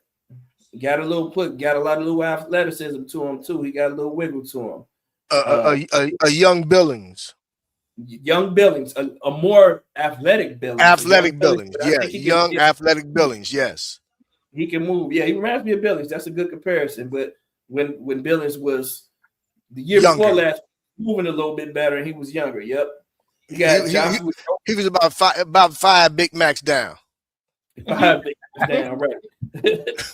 You got as far as fits for the Bears, you still got the Dennis Sutton. You got LT Overton at edge. You got George Grubbs Jr. out of Florida. You got Mason Rigger. That's the guy we just did the other day, remember? We got Logan Fano, another guy I think we did the other day, not too long ago, or you guys did. Patrick Payton, I remember doing him last year. Remember this? We talked about Patrick Payton last year. So yeah, there was a few guys. Oh, Anthony Vincent. It's a guy like Duke. Vincent Anthony. I'm sorry, Vincent Anthony out of Duke. Yeah, I like him. And you got Anthony Lucas. So you got guys that are fits, DA fits. And you got Kansas guy, of course, in Dame Tucker. So those are guys that are fits for the defense that, you know, are still available. One of those guys are going to fall to us. Linebackers still available. Kyle Lewis is still available. I don't know if many people consider him a tweener at linebacker and safety, but the dude he's a football player, man, and he's a great defender, and he will add instant speed to the defense. So built like a safety, but he's been playing linebacker a lot. Harold Perkins is still available. Harold Perkins Jr. Harold Perkins Jr., man, that dude he's a DA player because of the way he blitzes. You know, when DA likes to blitz those linebackers, he's great at that. He's great at that. I like Carl Arms or a bigger, faster, a bigger linebacker. You know, he'll come up and hit some things. But more than anything, if we went a little bit longer or maybe a UDFA, Kendall Daniels was a guy we did out of Oklahoma, 6'5", 242, can move like a deer.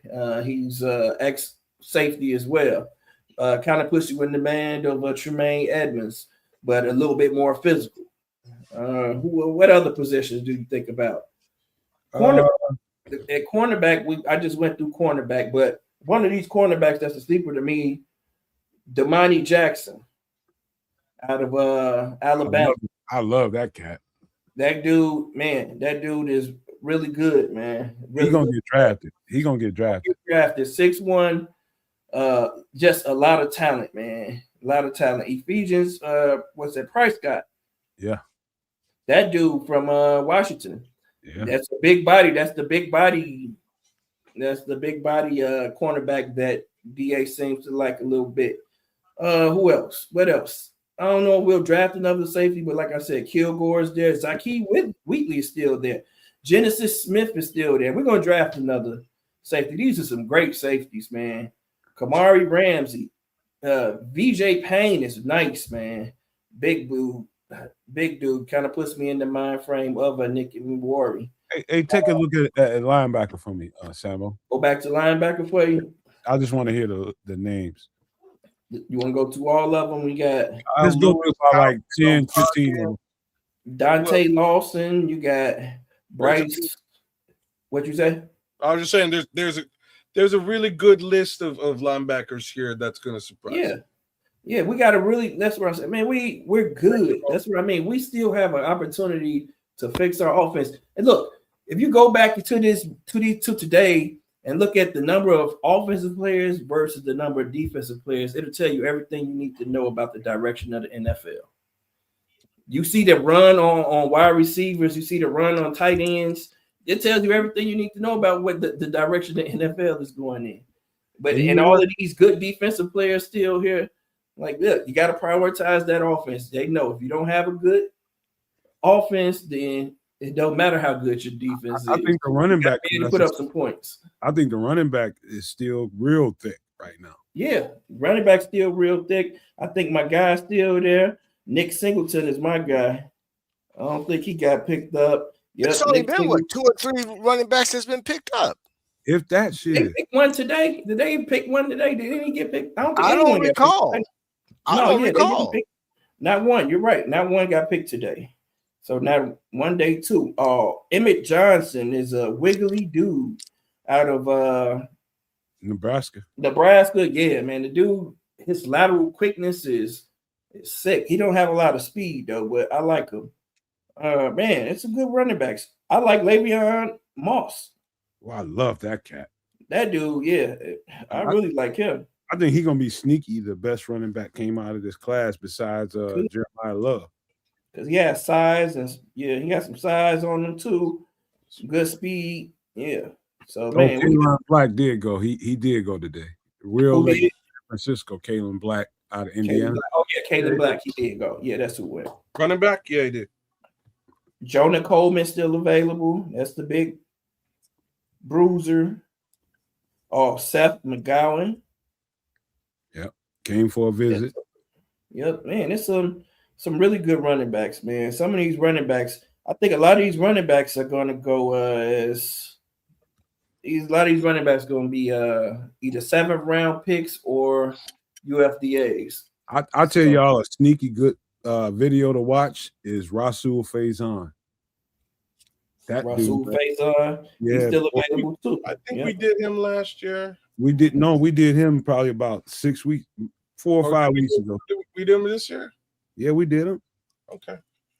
About 4 or 5 Yeah, weeks. you're right. Like Faison's all right. My guy, like obviously I like Mike Washington without a question, but my guy is Damon Claiborne, man. Claiborne jumped out.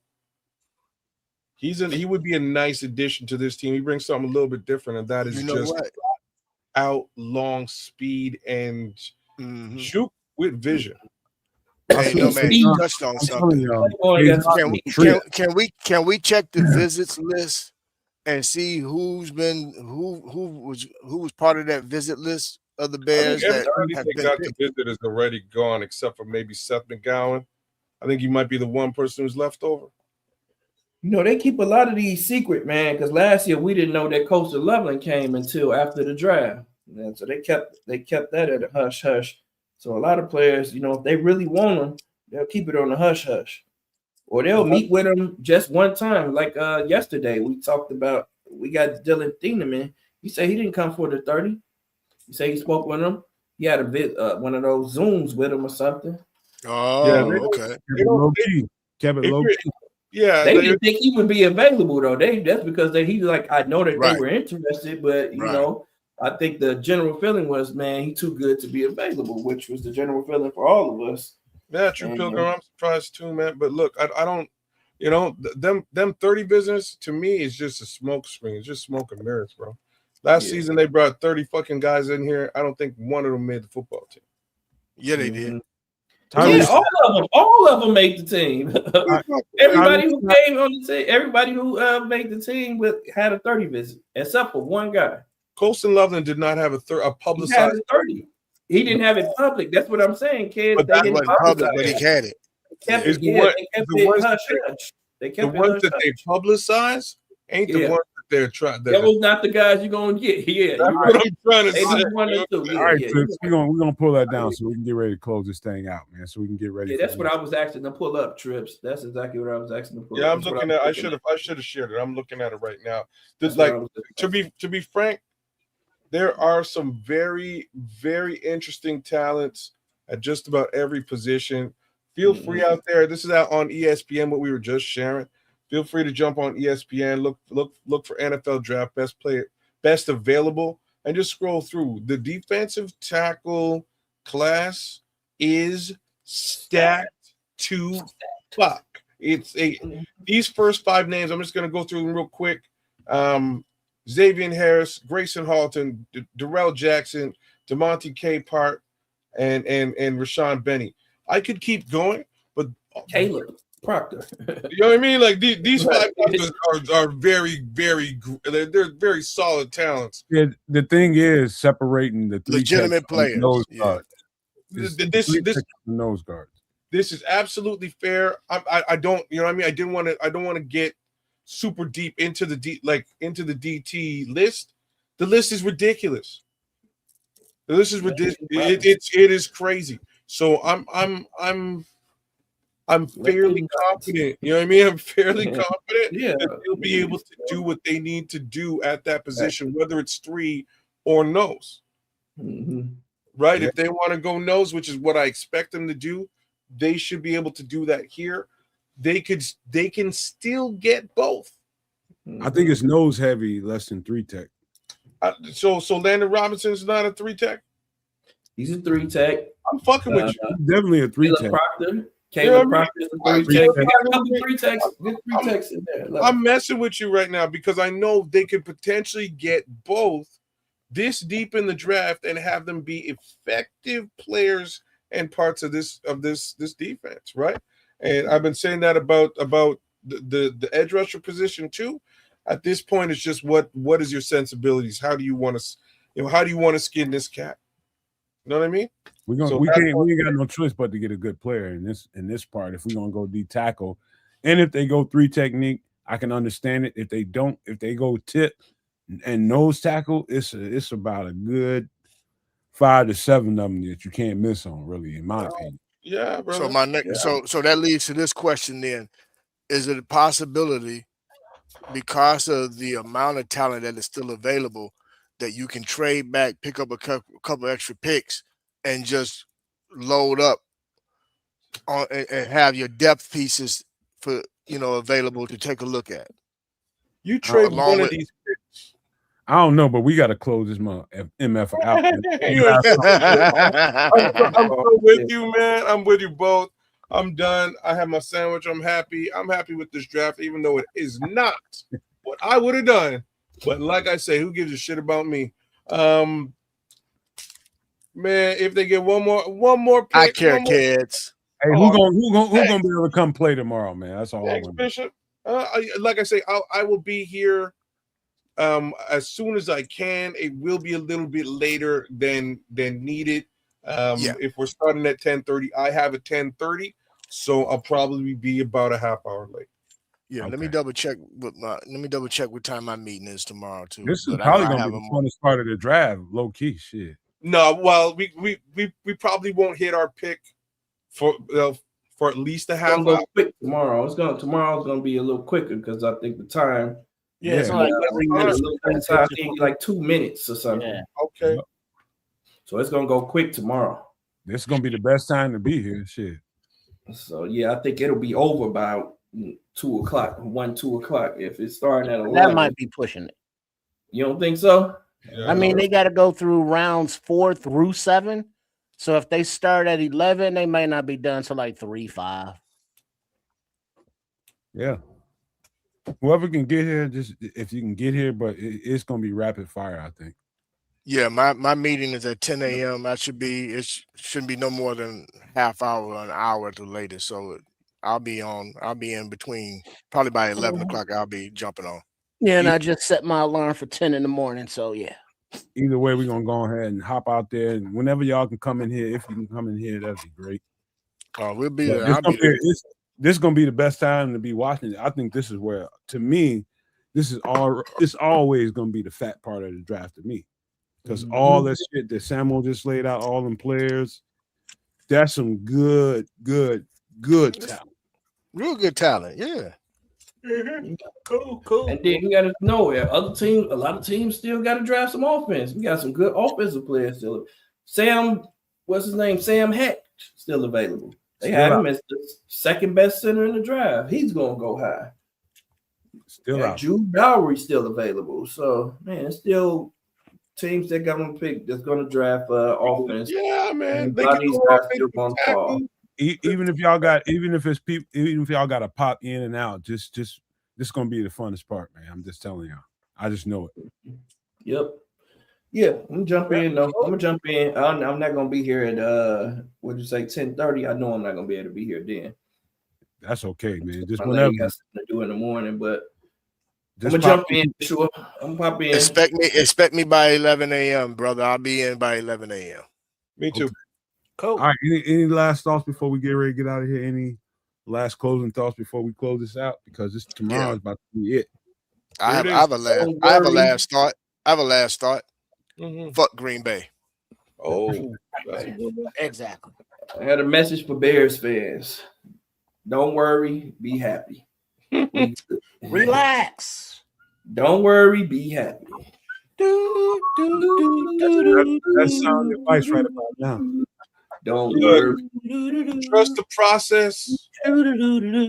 Trust in Ben Johnson. Be happy. Yeah. What about you, Trey? Keep calm. Worry. Be cool. Be happy. All right. My last thought about this is again, man, it's X's and O's, man. Football is not a complicated sport. You just find a way to give yourself an advantage, whether it be on the offensive side or the defensive side. And they figured out a way to do that offensively today. It looks like that way to me. And so we're gonna see what happens tomorrow defensively. That's what I expect tomorrow. A bunch of defense. But we'll see what happens. And I don't want to leave you guys with